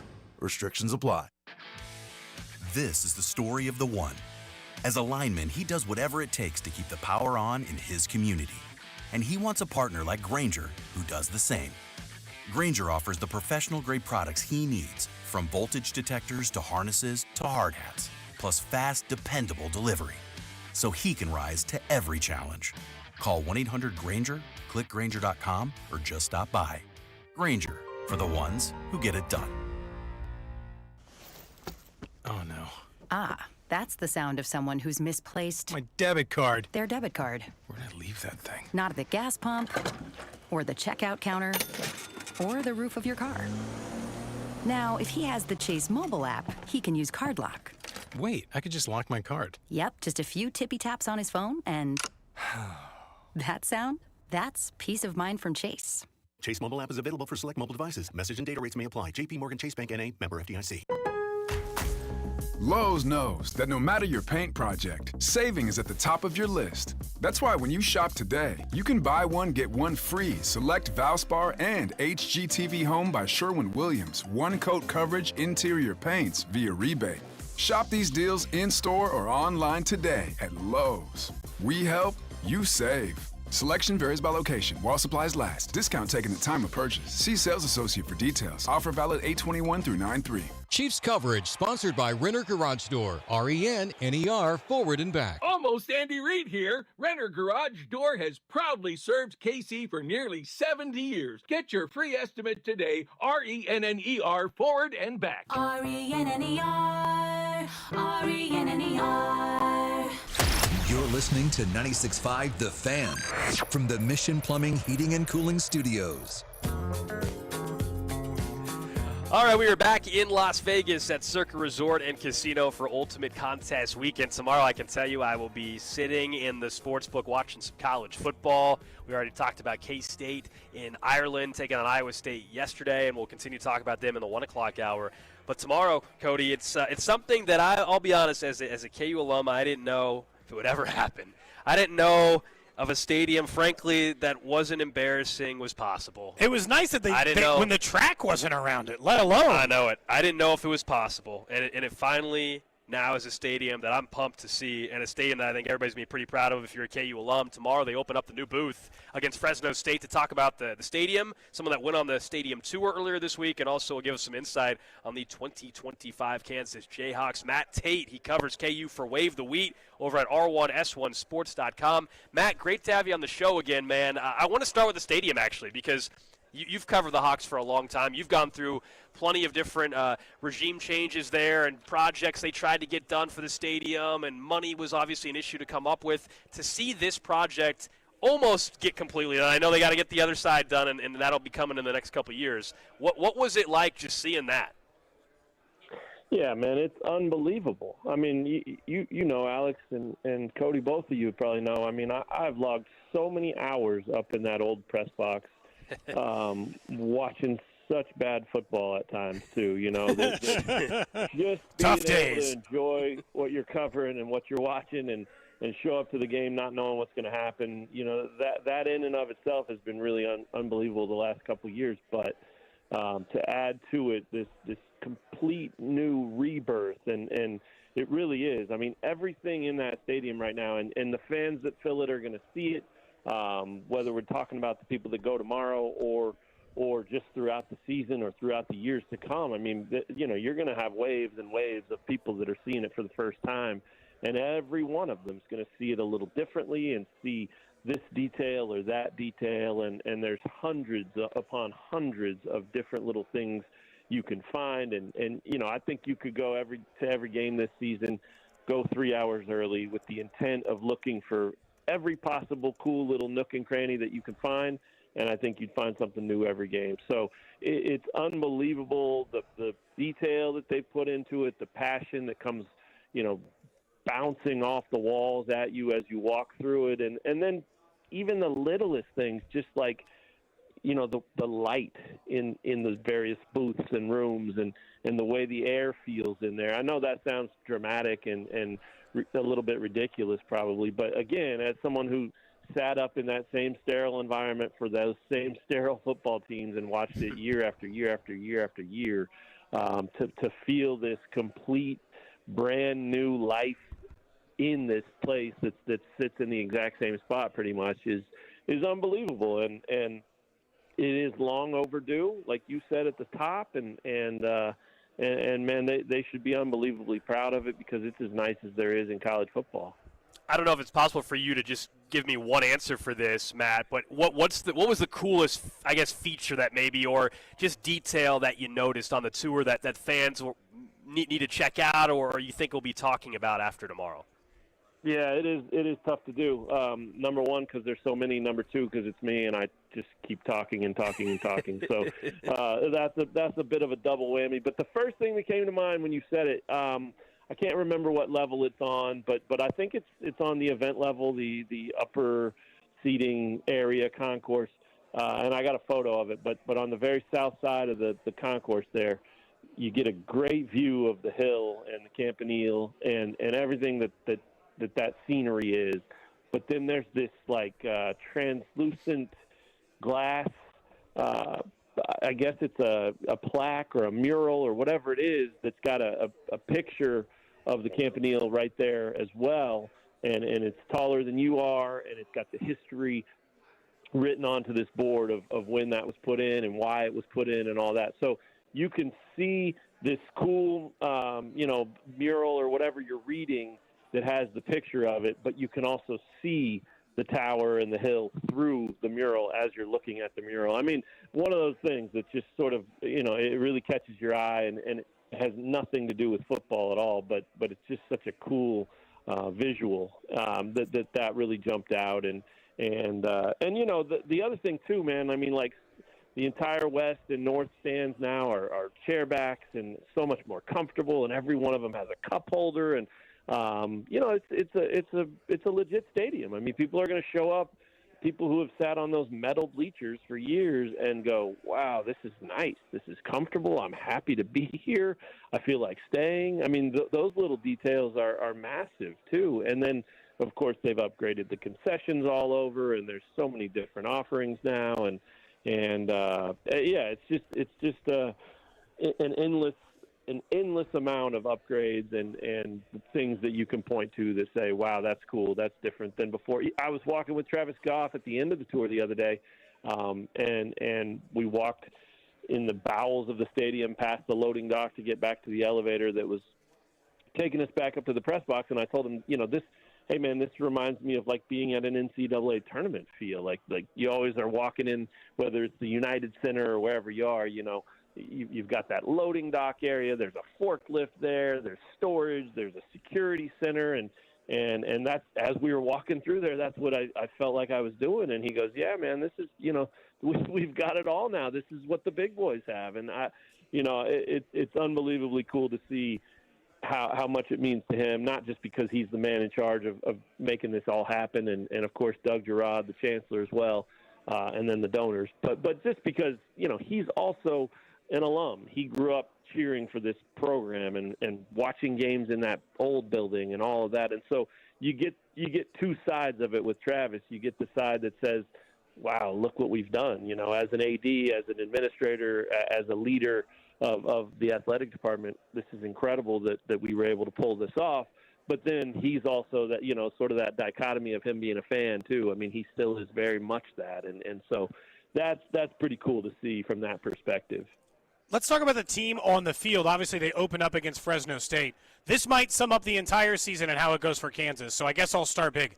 Is Jaylen Daniels good? And I ask that because I've watched him look great 2 years ago, pre-injury, but last year in a season where he actually stayed on the field, something was off, and he was injured a huge chunk of the year. Outside of those things, how much can they rely on Jaylen Daniels being on the field? But also when he's on the field, is that great player or really good Big 12 quarterback still there? Yeah, it's a great question, and it's really the only one that matters because there's been new faces at a lot of positions, and we could talk about that for days, but those things are only going to matter as long as Jaylen matters. And everything I've seen, everything I've heard, he's looked phenomenal during camp. He's got a great approach right now. He really is embracing that this is not only his last go-around, but he's embracing the chance to open this building. He's embracing the chance to really be a leader like he hasn't quite been a leader before. He's got the charismatic smile. He's had that throughout his career. But so many of those guys he played with last year were guys that were in his same shoes, in his same class, leaders along the way with him. They shared a lot of the responsibility that comes with that. They were together forever. And he looks around now, and they've got almost 50 new faces. And he really has taken a different approach throughout the offseason, not just camp, to say, like, okay, look, man, I'm gonna totally lock in now and be a different dude, because all those guys that are gone were my boys. I mean, Luke Grimm and him played forever, threw balls to each other forever. I mean, just going back to redshirt years and true freshman seasons, and when nobody knew who either of them were and that kind of thing. Him and Quentin Skinner were roommates and super close friends. All that's gone now, and so Jaylen has, I think, really evolved into a new sort of presence on this team. He's still the same dude. He's going to smile and laugh and dance and do all the antics and have a lot of fun because that's who he is at his core.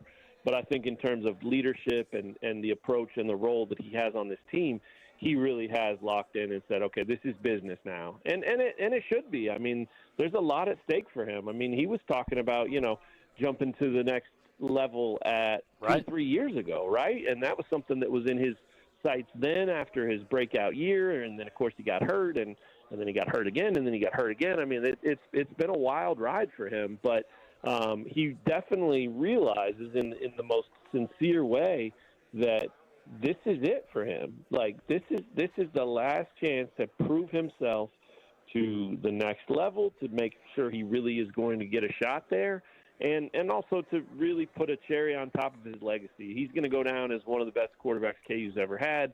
The things he's done in terms of the rebuild and resurgence of this program, you really can't take any of that stuff away from him. But you look at the record, and it's still sub 500, I think, right? Like, so I think he realizes not only what's at stake for him personally, but also for the legacy and for one more chance to push this program ahead.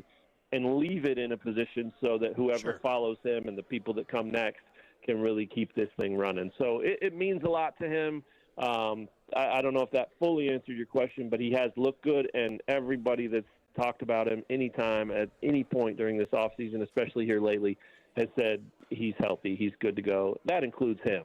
He feels good, he looks good, he's ready to kick this thing off, and like you said, he's got to stay healthy, but he did do that last year. It was just a little rough in the first 5 games or 6 games, and then he got back to being himself. So I think that the idea now is pick up where he left off and have a season that's maybe as special as he's had. Matt Tate joining us here on 96.5 The Fan. He covers KU for Wave the Weed over at R1S1Sports.com. Here at Circa in Vegas, the Jayhawks about 12.5-point favorites against Fresno State. What should we expect tomorrow, though? I mean, we mentioned so much, of course, is going to be about Jaylen Daniels, but is there any concern there at all going into tomorrow night? Yeah, always, right? I mean, this is, I'm sure they would much rather have a team like Baker from down the road coming in to play this game, because you just don't want to lose this one, right? It's the opener, not just to a new season and a season that they're excited about, but also to the brand new stadium. You want that to feel good for everybody. And so the fact that it's a Fresno State program that's had, plenty of success over the years is enough to be concerned about for sure. The other concern, I think, is that it's a new head coach, it's new coordinators, and I think Lance said the other day that Fresno's got 43 new players on their roster. So the prep has been difficult, right? They don't exactly know who's going to do what, where they're going to play, what they're going to look like, how they're going to run it. They can't just go look at last year or the year before and say, okay, this is what they do. Now, they can look at where the head coach was before and where the coordinators were before and try to kind of extrapolate that out, and that's hard to do because you just don't know how different they're going to be in this particular situation. But that's definitely a concern, and I think that's KU also has its own share of new faces, and so you don't know exactly what you're going to get with them. There's a lot of them that are on the 2D depth chart. There's a lot of them that people are excited about. There's a lot of them that have high expectations. There's a lot of them that have breakout potential. But until you see it, you don't exactly know. So I think the biggest concern is probably on the defensive side of the ball, especially in the secondary. I think one of the strengths of this team is up front on defense. Their D-line is really, really good and really, really experienced and pretty deep too. So I think that'll be, even more than maybe quarterback or running back. It'll be a top strength of anything on this team. So that helps the defensive side of the ball for sure. But again, young secondary, replacing guys like Kobe Bryant, Mello Dotson, guys that were, two of the best to ever do it at KU. Same thing until you see what guys like DJ Graham and Austin Alexander and Jalen Todd can do, in the starring role in that secondary. You don't know exactly what it's going to be. So for me, I felt for a long time that this season kind of feels like we're headed back toward maybe KU's going to have to win games by outscoring people. So maybe this is, sort of 42-30 type games if KU can get to those numbers. And there's no reason to think, as long as Jaylen looks good, that the offense can't do that. But they got to keep scoring pretty much against everybody.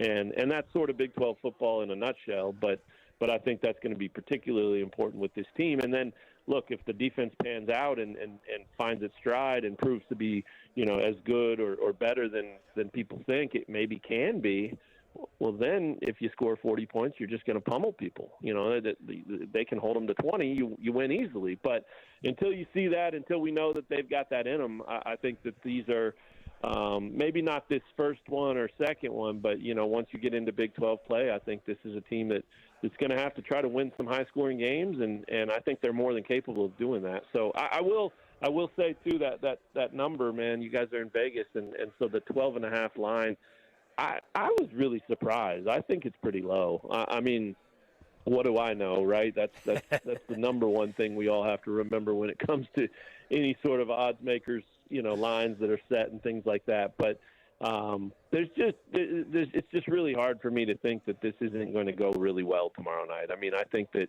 the juice, the energy, one thing we haven't talked about with the stadium, man, is like, okay, so you can look at the concessions and the history on the walls and the upgraded seats and everything, the field, everything that comes with that. But what we haven't seen that's also going to get a major upgrade is just the environment. You know, the lighting, the music, the sound, the video board. KU went for it. KU absolutely went for it, and they are doing everything in their power, including financially, to make this a 100% legit, real college football environment. And I think they're well on their way to doing that. And so, you know, it's not going to be dark at kickoff necessarily, but as the game moves on and you get some of the lighting effects that can happen when touchdowns are scored and how that all incorporates with the entire stadium and the vibe there. I mean, that's an atmosphere thing that I think people aren't really thinking about. That's going to be really, really cool. And by the way, it's going to get cooler too. It's what we see tomorrow is not what is going to be Game 6, and what we see Game 6 is not what we're going to see on opening day 2 years from now. I mean, they have plans to continue to make that thing really sing, especially as they complete the stadium and put the entire thing into that same vibe of the lights all the way around and everything. So it's just the start in a lot of ways, and that's why Travis keeps talking so much about how they're not losing sight of they got to finish the thing. But there's just so much to like about everything that's happening right now. That all they have to do now is the hard part and go put it out on the field and make sure that part is where it needs to be. Because if it is, the support, the momentum, the excitement, all that is as high as it's ever been. Matt Tate covers KU for Wave the Weed over at R1S1 Sports. Great insight, man. Enjoy tomorrow. Appreciate you coming on. Yeah, thanks for having me, guys. Good talking with you. Have fun out there. Will do it. There you go. Obviously, tomorrow, a pretty big day, to say the least, there in Lawrence, Kansas, not only for the start of an important football season with the pressure that's on, I think, Jaylen Daniels, as Matt was laying out there, but, yeah, you're opening up a new building. You gotta have an impressive win tomorrow. Yeah, it would be nice to do that. You need to do that. I'm excited eventually to head out there later on this season. If we were not here, I would be there tomorrow, but I'll be there, hopefully. I know Rob's going to the game tomorrow. Rob Britton. What's the get-in price right now? It's a sellout, right? Sellout. I don't know. I haven't looked in a while. A couple weeks ago, you could still get in for $45. I don't know what it is now. That's a good question. If you want to go, you can obviously find tickets, but it is sold out through the program, obviously, through the football team and everything there. But yeah, I'm excited to see the new stadium. It really, I mean, anybody that's ever gone to a football game at Memorial Stadium, that stadium should have been torn down years ago. Yes, it's horrible. I'm glad it finally happened. There. All right, let's get to the random question of the day right here on Cody and Gold. Random question. For you, Gold. For you, Drew, over on the text line, 913-586-7965. Of course, the random question of the day is brought to you by Kansas City Urology Care at KCUC. Remember, you see the best in KC. Question I have today is actually in regards to what we're doing here on contest weekend. So tonight, one of the things, if you enter enough entries into it, is what they call a blackjack shootout. It's a prize pool contest where you have a chance to win one of the prizes are a $5,000 free roll future on an NFL Super Bowl team. So really simple question today, Drew, Alex, text line, is if somebody gave you $5,000 to bet on a Super Bowl winner this year, and I want odds to be considered here, not just who you think is going to win the Super Bowl. That's right. Who would you place the bet on? Here's some of the odds, by the way, from Circa, all right? The Bills are 6.5 to 1. The Ravens are 6.5 to 1. The Eagles are plus 675. The Chiefs are plus 850. A few other teams I'll throw out. I'm not going to name everybody, obviously. The Lions are 13 to 1. The Niners are 14 to 1. The Packers are 18 to 1. I'll just stop there. You guys can ask about. That's a pretty good. Is there somebody outside of there? Did you give him Cincinnati just for his sake? 21 to 1. I'm not picking them. If I had to, truly, and I honestly, just because I think all the narrative stuff has caused this to happen, if you gave me a free $5,000 future bet, which is somebody's going to get that tonight, by the way. Yeah, someone is actually getting that. That is really going to happen tonight here at Circa. I think the Chiefs at 8.5 to 1 because it's 8.5 to 1 for a team that's been to 5 in 7 years. That's inevitably the issue, is that if I'm looking at it, look, I'll just take the Chiefs out of the sake of the conversation, Gold, because truthfully, and I'm not even just saying this because we live in Kansas City, but if it was a free roll, why wouldn't I choose the team who has been in the Super Bowl 5 of the last 7 years, has 3 wins to go with it, and I'm getting it 8.5 to 1. I'm getting it the 4th or 5th best odds. And if I can't, they would be my choice. If I'm not allowed to pick the Chiefs, I think I would go ahead and take an NFC team because of I think so too. The issue we've talked about with Mahomes. I would probably go on the NFC side, and then you get in, okay, do you really think the Eagles are going to go back-to-back?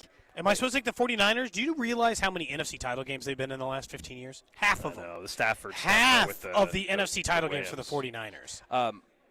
Detroit, though, I'm just worried with new OC in D.C. I wouldn't take them. I wouldn't take the Vikings. If I had to take an NFC team, and I don't want to take the Eagles because I want the odds. If it's a free roll, man, I'd either take the Commanders or the Niners. I'd probably take the Niners. They've been to way more NFC title games than you think. They're one of the all those best coach injuries? teams, even with the injuries, because they're not missing all of their key guys. Stop. Just be honest why you're picking the Niners, okay? You now think with Sky Moore they're over the top. That's it. That's the thing that unlocks Brian Robinson and Sky Moore, and now this team's unstoppable. I just honestly think, Drew, I don't think you realize how often San Francisco's in the mix. No, I know that they're in the mix, but I think, Brock Purdy was healthy last year, wasn't he? And they missed the playoffs. He was. Nobody else was. I understand that, but Joe Burrow was healthy. They didn't make the playoffs, and I'm like, I still got to choose a team. It's not a Joe Burrow thing. Yeah. Brock Purdy was healthy all of last year, and they didn't make the playoffs. They're dealing with injuries already this year, and Brock Purdy's fully healthy. Why should I think they're going to win the Super Bowl? Since 2011, they have been in 7 NFC title games. So they have played in half of the NFC title games over the last 15 years, and they have played in 3 Super Bowls during that time. So, I'm just taking the chance that I'm getting it at 14 to 1, and this is a franchise that historically competes for it. Yeah, so I don't think the Niners are getting there, but I will say, Drew, the division path is not bad. The Rams are dealing with Matthew Stafford with this neck mess. Well, to the get Cardinals, to the wild card, sure. No, I'm saying I think they're going to win their division, have a home playoff game. That's very realistic for the 49ers. And I'm just saying, so if we're just talking the NFC, who's another NFC team you would take? Probably the Packers. If I'm wanting odds, I think the Packers are another one. 18 to 1. I don't hate it. Do we like their defense enough? I'm just asking. Do you like their defense enough to do it? I like their head coach enough. There's about 2/3 of the NFC. I wouldn't even quarterback enough. Not as much as Drew, but I think their quarterback obviously is capable of. Is the Commanders crazy? I made the NFC title game last year. I think they're taking a step back. There's a chance that they might be a 10 or 11 win team this year, and you got the Terry McLaurin mess going on. And then is there a sophomore slump kind of thing going on? Weirdly enough, Cincinnati's not terrible, but at 21 to 1. No, if I'm getting 21 to 1, I don't hate the bet. Someone will have to look this up, the history. They don't have any Super Bowls. Yeah. Someone has to look up the history though. Teams to have a bottom 4 defense, how often do they get to the Super Bowl and win? Pretty much never. That's DVOA-wise, pretty much never. That's my issue. That's my issue. Almost never, dude. Yeah. That's that's legitimately why I don't know how I can. What's funny is there are probably only 5 teams I'd be willing to make this bet on. Bills, Eagles, Chiefs. Ravens. So there's 4. There's no other AFC teams I would even consider a bet on. You're not talking me into the Broncos or not even consider. And then probably 4 NFC teams maybe. Washington, Philly, the Lions. Because I don't think the Packers. I just don't think unless if Golden's the goods and they're gonna the offense is gonna take a huge step forward. This is a big year for Jordan Love. Otherwise, he's just mediocre like everyone else. Few people mentioning Tampa. I mean, they lost Liam Cohen, who's now the head coach in Jacksonville. But if you believe Baker Mayfield could do anything like he did last year, they're in a division that they've won 4 straight years or 3 straight years, whatever it is at this point in time. The Bucs, the odds on them 30 to 1. I mean, if it is a free roll, the name of the game is still to.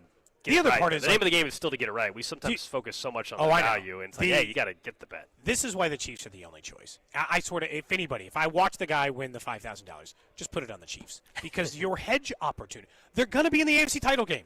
They've been in the AFC title game every single year. Patrick Mahomes has been a starter. So you got a 100% success rate in that department, and then you can hedge in the AFC title game if you don't like the matchup, and then if they make the Super Bowl, you can hedge there.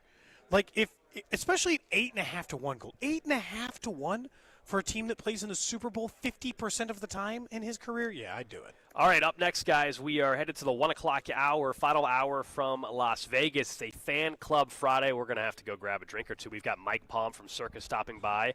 We'll also talk a little bit more about the Royals, and we'll get into a text that we have gotten multiple times today. This is Cody and Gold on your new home for Royals baseball. 96.5 The Fan. Brought to you by Heartland Men's Health, the leader in men's sexual health. Thousands of men have been successfully treated for low T, ED, and more, all with discretion and compassion. Make your appointment at heartlandmenshealth.com. Football is back, and Underdog is the best place to select entries and win money all season long. And you can do it right in your state in Missouri tonight while you're watching Kansas City take on their final preseason game. Playing an Underdog is easy. Just choose whether your favorite players will go higher or lower than their favorite stats, like touchdowns, receiving yards, interceptions, and so much more. So like tonight, you're saying, I think Jason Brownlee is going to go higher than those. You can make that selection over at Underdog. Get your entries right, and you can win up to 1,000 times your cash and play with as little as $1. Download the app today and sign up with promo code TAPP, T-A-P-P, to score $50 in bonus funds when you play your first $5. That's promo code TAPP, T-A-P-P. So join the millions of fans who have already won billions, making plays at Underdog, and make plays to win money. Must be 18 plus and present in Missouri. Terms apply. See assets.underdogfantasy.com/web/play and get terms _DFS_.html for details. Concerned with your play? Call 1-800-GAMBLER. Visit www.ncpgambling.org. Don't let clogged drains slow you down. Call Hamilton Plumbing, Heating, AC, and Rooter today for our $79 mainline drain cleaning special. The pros at Hamilton will inspect your drains with video camera technology to pinpoint exactly what is needed to clear those clogs and help prevent expensive drain repairs. The expert technicians at Hamilton are ready 7 days a week to solve your problem the right way the first time. Over 40 years experience and more than 8,000 five-star reviews ensures your peace of mind. Visit callhamilton.com for details, terms, and conditions. License number 2025-11121. Football is back, Labor Day is around the corner, and Hy-Vee is ready for fall. Stock up on all your fall favorites during the gigantic 3-day sale this Friday through Sunday. Invite your friends and fire up the grill with Bar S Franks just 98 cents a pack, Doritos chips just $2.99, Pepsi 24-pack cans for $10.99, and Brew Pub Pizza just $4.99 each. Let's go, you fans of fall. Rush to the gigantic 3-day sale this weekend only at Hy-Vee.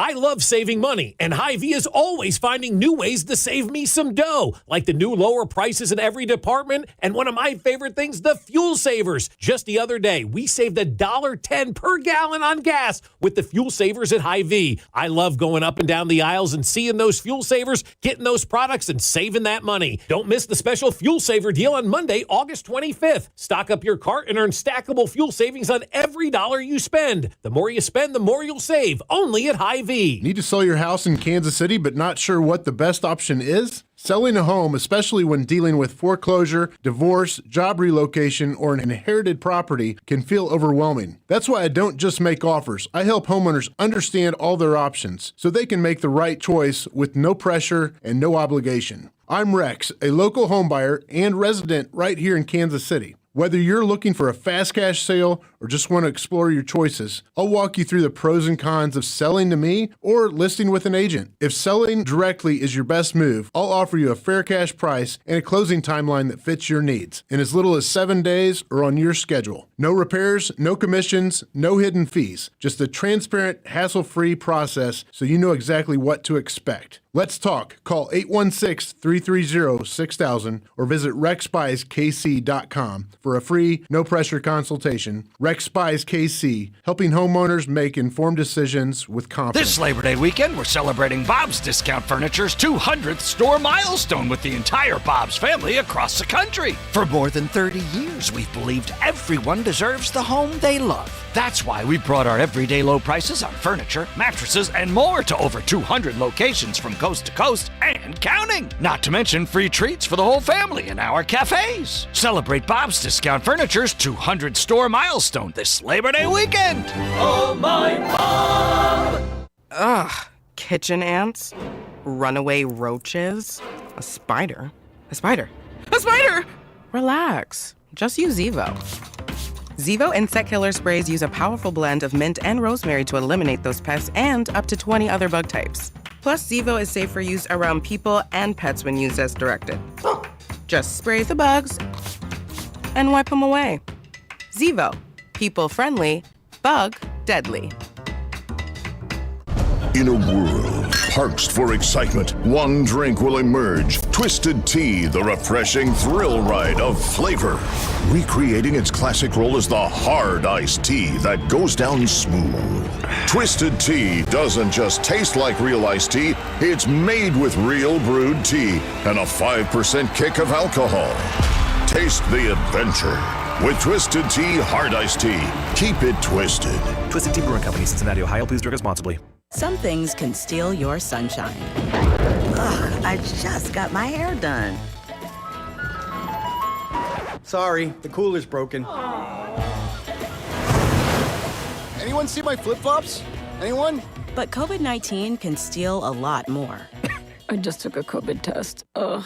Prescription medications for COVID exist. If you test positive this summer, ask your doctor if they're right for you. Visit PfizerForAll.com/COVID-19 to learn more. Sponsored by Pfizer.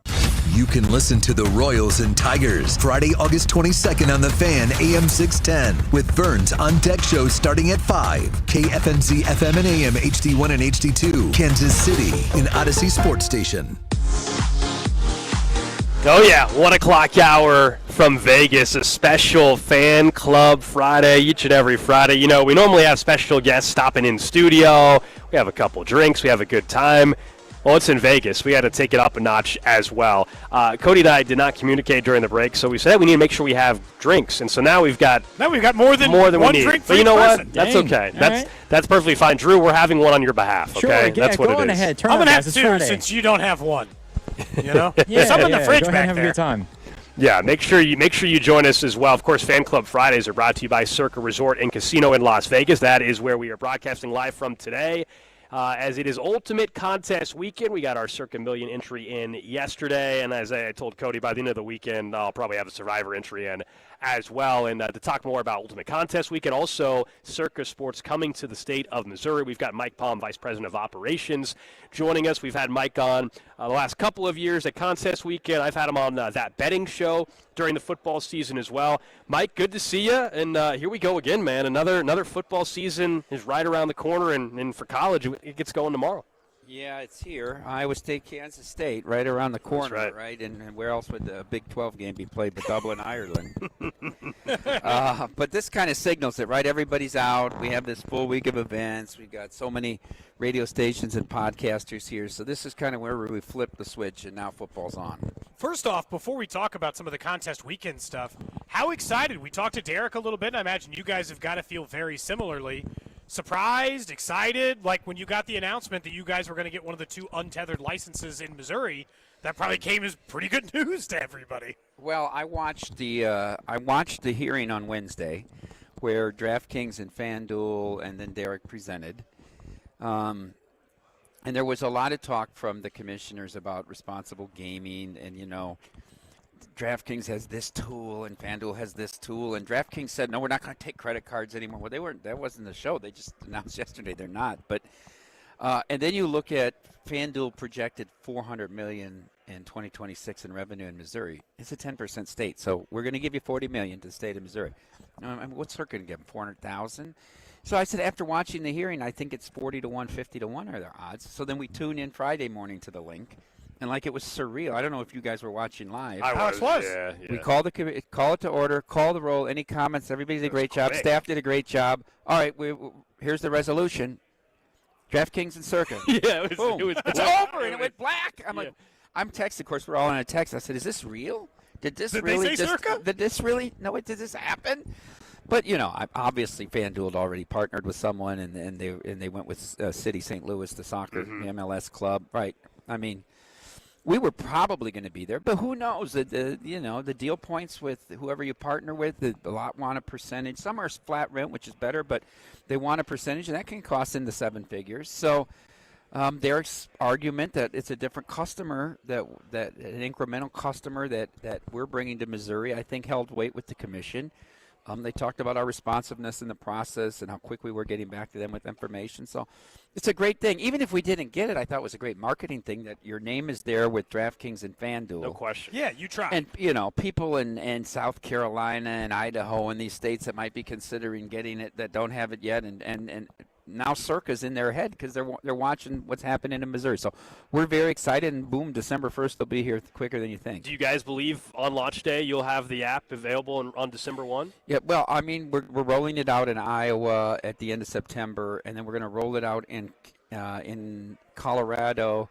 Goal is end of October, but it might be first week in November. So we'll get the feedback, work out the kinks. So we're very confident we'll be ready to roll December 1st. When you start looking at contest weekend, we were talking about, just for starters, you're talking about the blackjack shootout, because I said, I still don't understand why the Chiefs are. I love talking odds with you because you see it so much. I don't understand why the Chiefs are 8-1 to win, 8.5 to 1 to win the Super Bowl. You think it's too high? He thinks they should be 6-1. Yeah. Yeah, I don't know. 5-1. Like, look, if the Eagles are the favorite, I understand. If even like teams like the Ravens or the Bills, who have a softer schedule, I get it. But like for a team that's been in the Super Bowl half the time, I don't understand why it's not 6.5 or 7-1. Or Well, even, they're really non-competitive last year. I mean, embarrassing performance in the Super Bowl. Wasted everybody's whole week. Getting excited. I mean, they don't belong. They didn't belong. I mean, and usually when a team gets embarrassed in the Super Bowl, it's not that they suddenly come back. I know, but they it's got teams that are very last close that push forward. And look, I think a big part of this is it looks like Buffalo has the inside track to a 1 seed because the East is so bad. Yes. Right? Doesn't it look like the Bills should win 13 or 14 games and probably get the 1 seed? Yes. I do think the Bills should get the 1 seed. Right. And I would bet that if, How could the Bills only be minus 260 to win the East? That's a bet that Josh Allen's alive. You're laying 260, right? I mean, that's I parlay that with a lot of different stuff. And I told people, or wait for week 1. If they lose to Baltimore, you probably get it at 170 if you want to make the bet. But I think that's part of the reason. I think everybody understands that the West is an improving division. I'm high on Denver. More so than the Chargers. Same. More so than the Chargers. Yep. But I think it's amazing what they've done with that roster in 2 years. Let's not forget that it's less than 2 years ago. They gave up 70 points in a game in Miami. And they're deep at all 3 levels in defense. If Bo Nix takes any step forward, I think that the rookie running back, if he gets touches, Harvey. I think I took a shot with him at Offensive Rookie of the Year. If he can get enough touches, I think that's the big thing. But I'm high on Denver. I bet them over 9.5. I didn't make any other bets. I think they're going to be good. I think they can win 11 or 12 games. We're talking. The Chiefs deserve still to be the favorite, but the division's getting closer. Yeah, I think we've talked. Denver is the team, I think, roster-wise, that is best positioned to push the Chiefs. That was even before the Rashawn Slater injury. We were having a discussion, though, just on the NFC side even, too, trying to figure out, if you're making a bet and you're worried, you got to go through Mahomes on the AFC side. Maybe you're more confident betting a Super Bowl champ on the NFC side. Philly, are they back-to-back, obviously, is what they'd be looking for.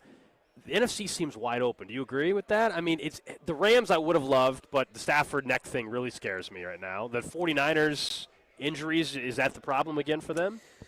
So I bet the Rams at 30-1 to win the Super Bowl when they were shopping Stafford because I said they're not giving up Stafford. Stafford's still a top 4 quarterback in my mind.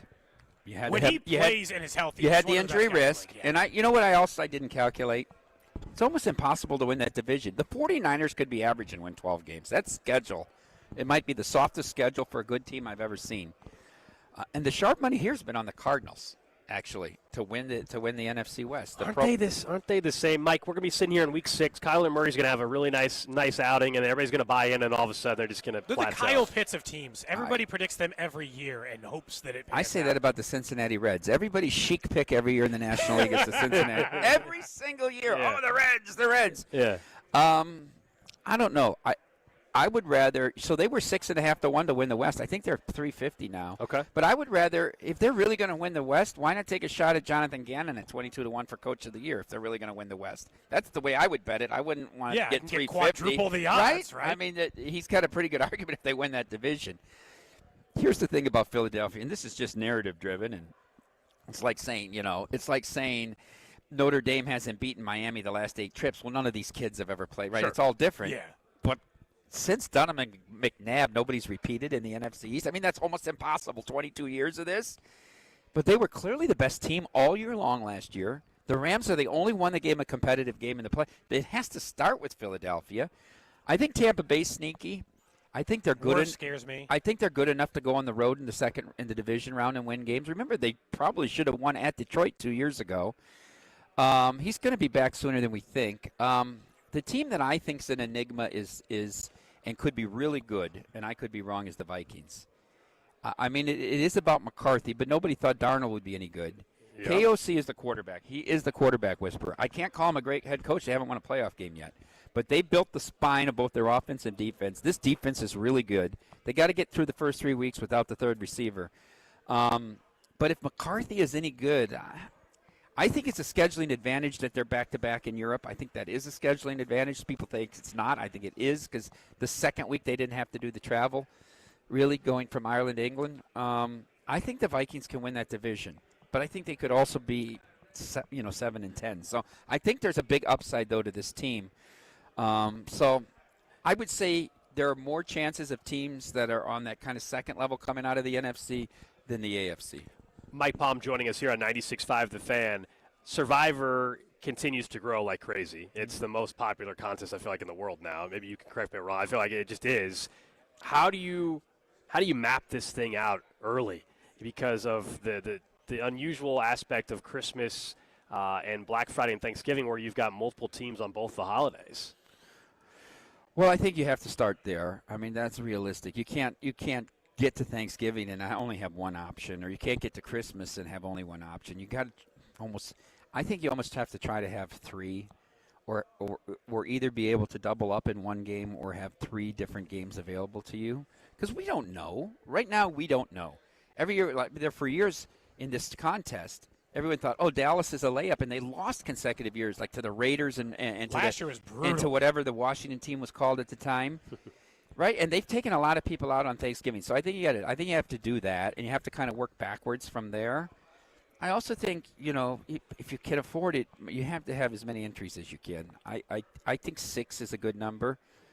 And then stay away from the obvious picks in the early weeks. It happens every year. Every year, week 1 that loses. It was the Colts at the Jaguars a couple years. Now it's been the Bengals, who are never ready to play in September under Zach Taylor. We think it's going to be Arizona everybody's on the Cardinals. Cardinals over the Saints. A road team?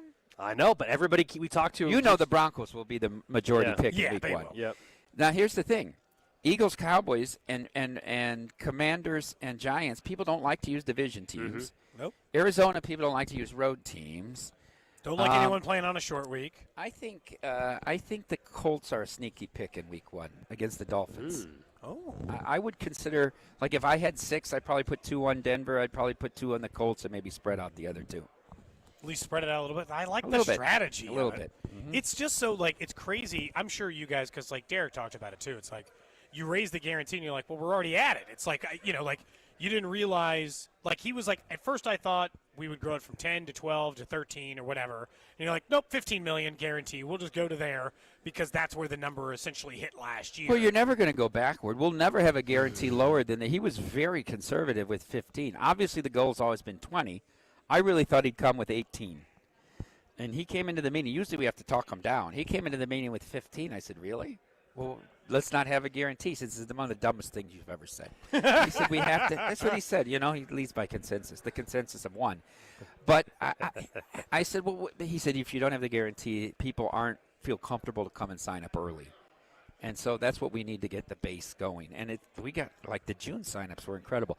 To date, we're 42% over last year. Same number of days left in the sign-up period. If you extrapolate that out, it's like we're going to be at 20,070,000. It'll be right at 20 million.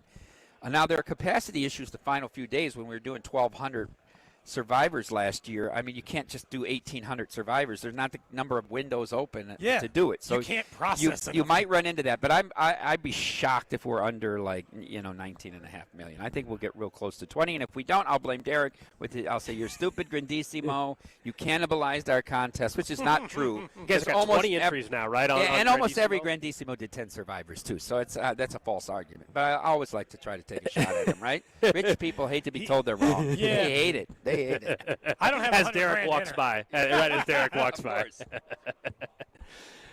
I was going to say, lastly, for tomorrow, college football, you guys also are going to do a football panel here in the middle of the afternoon for those that are going to be out in Vegas. Did you get many Wildcat fans? Are your listeners? We carry K-State football. Oh, you do? Station. Yeah, so tomorrow in nice. Dublin, Ireland. College football does well. KU, MU, K-State. Yeah, we've got KU playing Fresno State tomorrow as well. So two of our local schools are in action in week 0.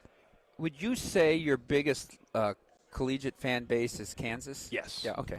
Yeah, closest to the city. It's only about 45 minutes away. Columbia's about an hour and a half, and Manhattan's about 2 hours The away. single best site for a conference tournament, I'm convinced, of all time is Kemper Arena. Classic, yeah. Kemper and Kansas City is I don't like Dallas. I think Dallas is not centrally enough based. I just thought Kemper was one of the great sites to ever have it. I like the way the ACC did it back in the 80s where they would go, have it at the Omni and have it at Washington for Virginia and have it in North Carolina. But Kemper, to me, will always be my favorite college basketball venue. Yeah, Big 12 tourney still does very well in Kansas City. He's now at T-Mobile Center, new arena and everything. But, Big 12 Kansas City does a great job. It's Iowa State fans travel down from Ames, and so it's been a very successful tournament. Real quick, so then Iowa State, Kansas State, what are you guys seeing, just in terms of where maybe the money's at on that game? It's on Kansas State. We'll need Iowa State.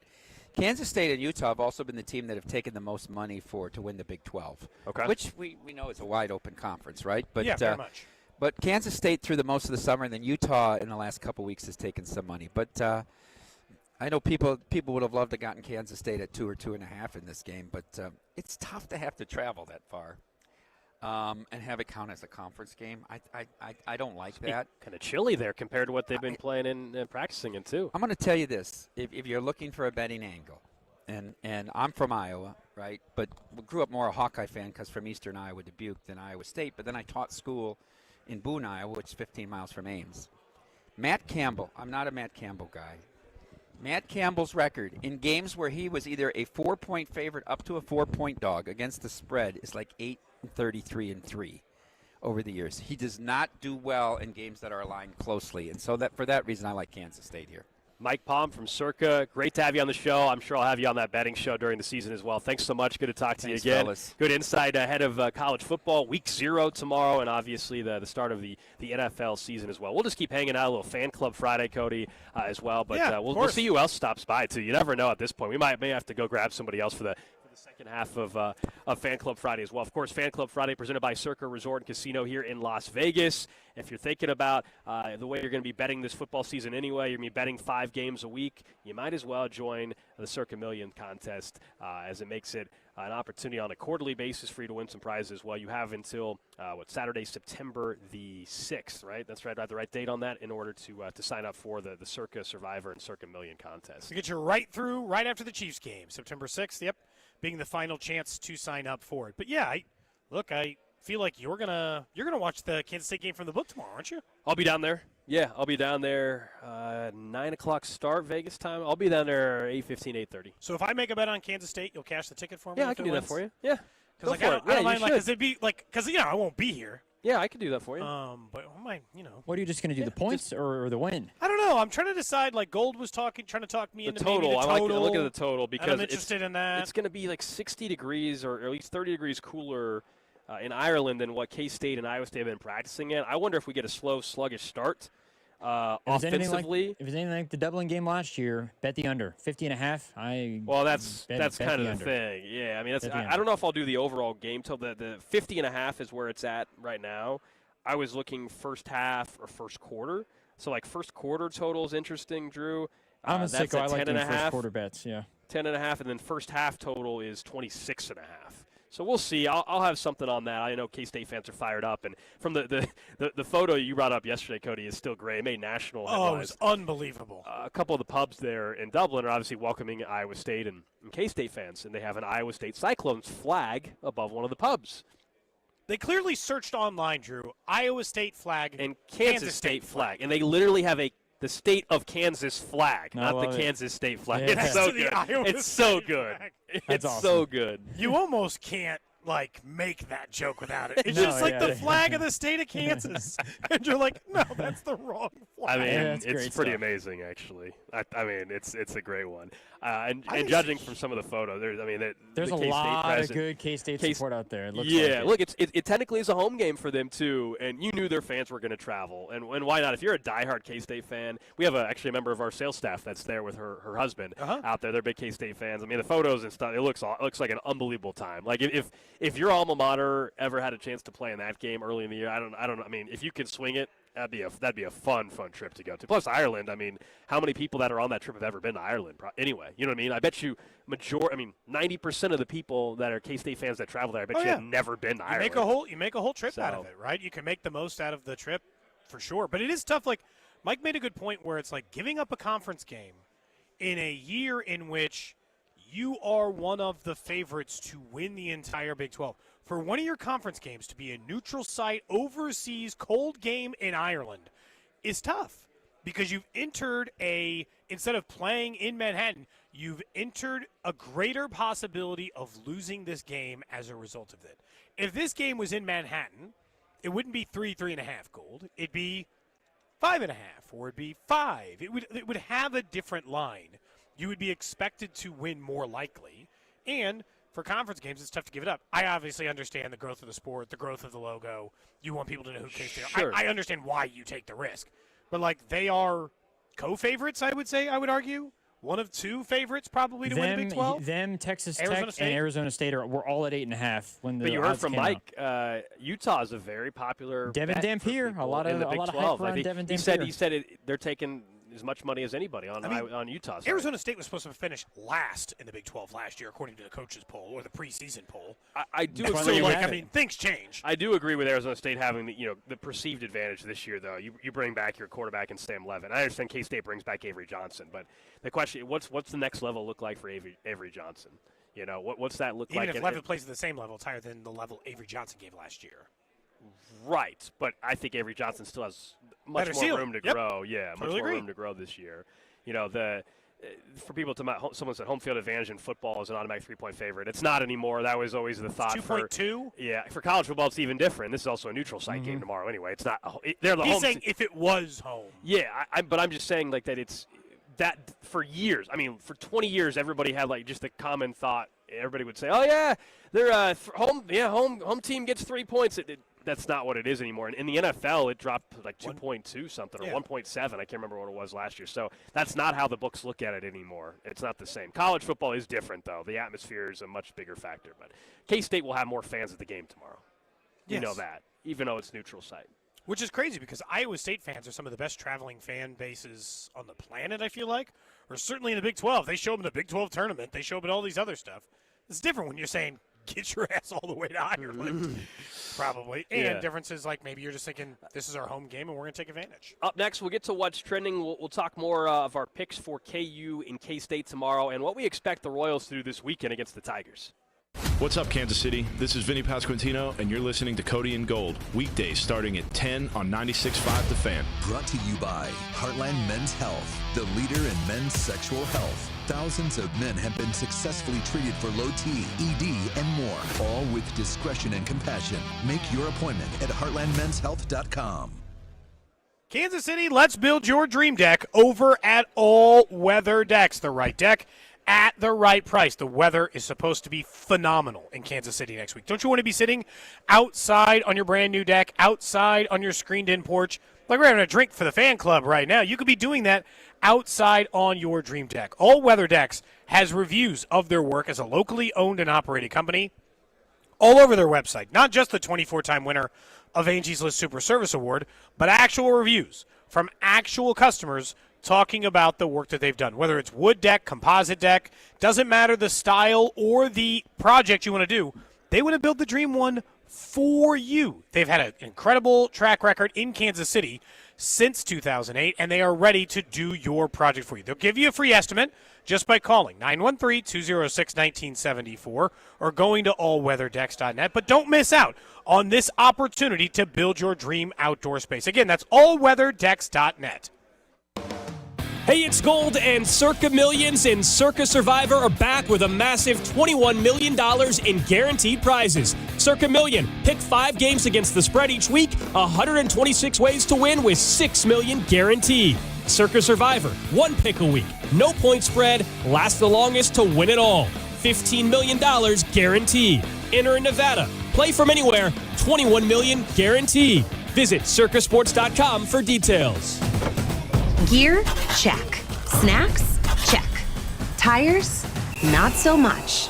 I didn't have time to deal with this, so I asked my friend. Her answer was simple. Take it to Telly, she said, and I'm so glad I did.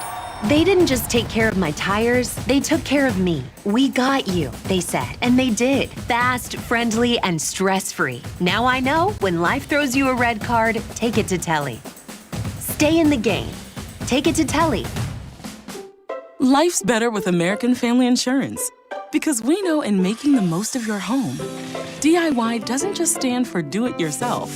It also means dream it yourself. And we're here to help protect the dreams you're building. Save up to 23% when you bundle home and auto. American Family Insurance.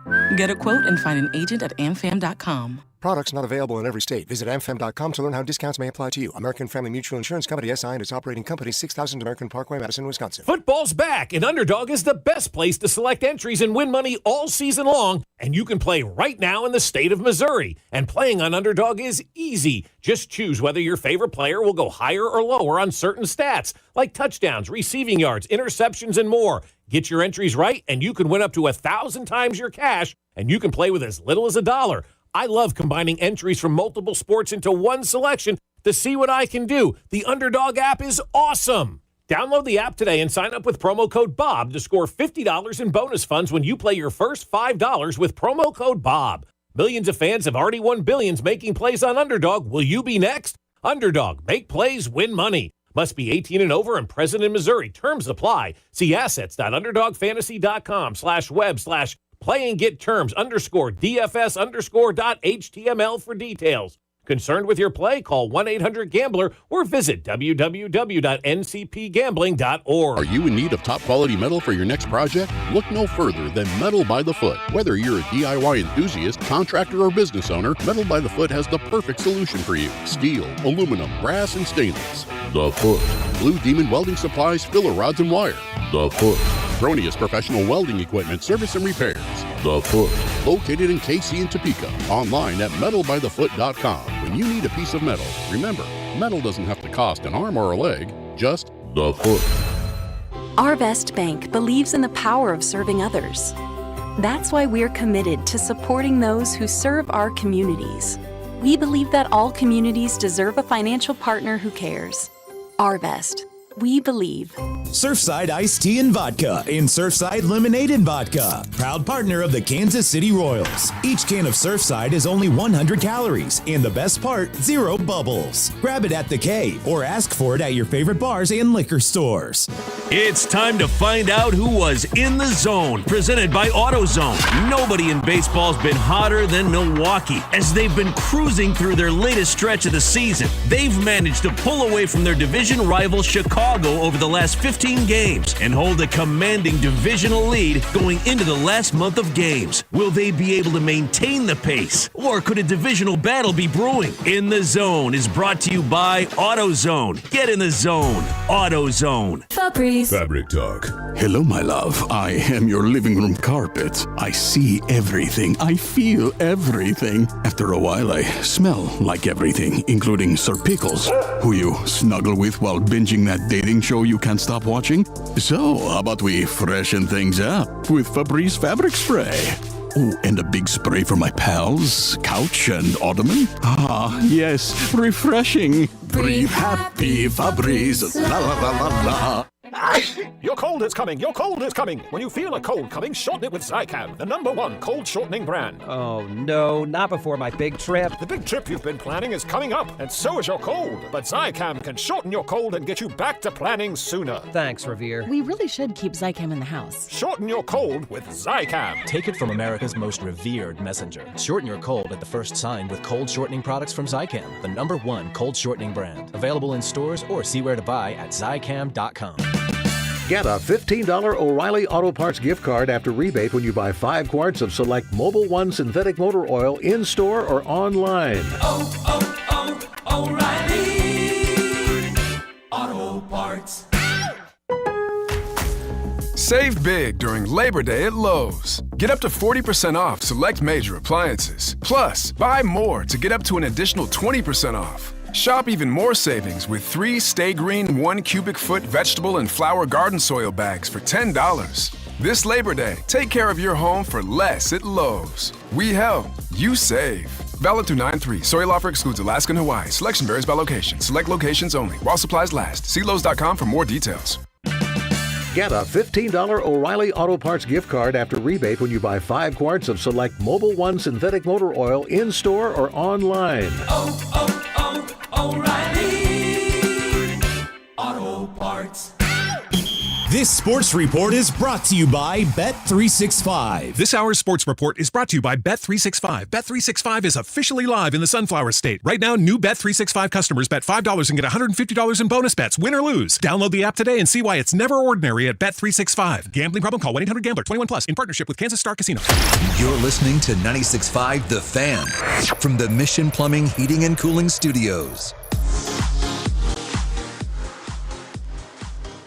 Just a couple reminders. We don't have to do a full What's Trending, but just a few reminders coming up tonight here on the station. Of course, Chiefs football. It's a 7:21 kickoff. Chiefs-Bears. The Chiefs 1.5-point favorites, if that's your thing, at the preseason game. 42.5 total for me is if I the bet total. Of course, you can bet that back in KC, or if you're coming out to Vegas, of course, check out Circa Resort and Casino. That's where we are broadcasting live for their Ultimate Contest weekend. That means pregame coverage is at 6 o'clock tonight here on The Fan. The Royals are in action tonight against the Tigers. We're going to talk about them in just a second. Pregame coverage of that, of course, Vern's On Deck show starts at 5 o'clock over on The Fan AM, as it'll be Burgert versus Mize of the Detroit Tigers. The Royals are slight dogs. Last check here at Circa as well, and I think pretty much anywhere back in Kansas City. Yeah, plus 128, 130. Royals are underdogs total tonight, 8.5. Obviously tomorrow, no problem, no conflict. Kansas State will be on 96.5 The Fan, and then after that, the Royals will be on The Fan in the afternoon. But let's talk a little college football. College football officially starts tomorrow, even if I will not personally recognize branding of Week 0, the stupidest thing college football has attempted to Ignore it. Just ignore that. Just ignore that. But college football's back, and the NFL's back in 2 weeks, which means football on your TV every week until February. So if you love football, you got it around the corner. Let's start with Kansas State since we were talking about them first. Then we'll talk about the Kansas game and what to expect against Fresno State.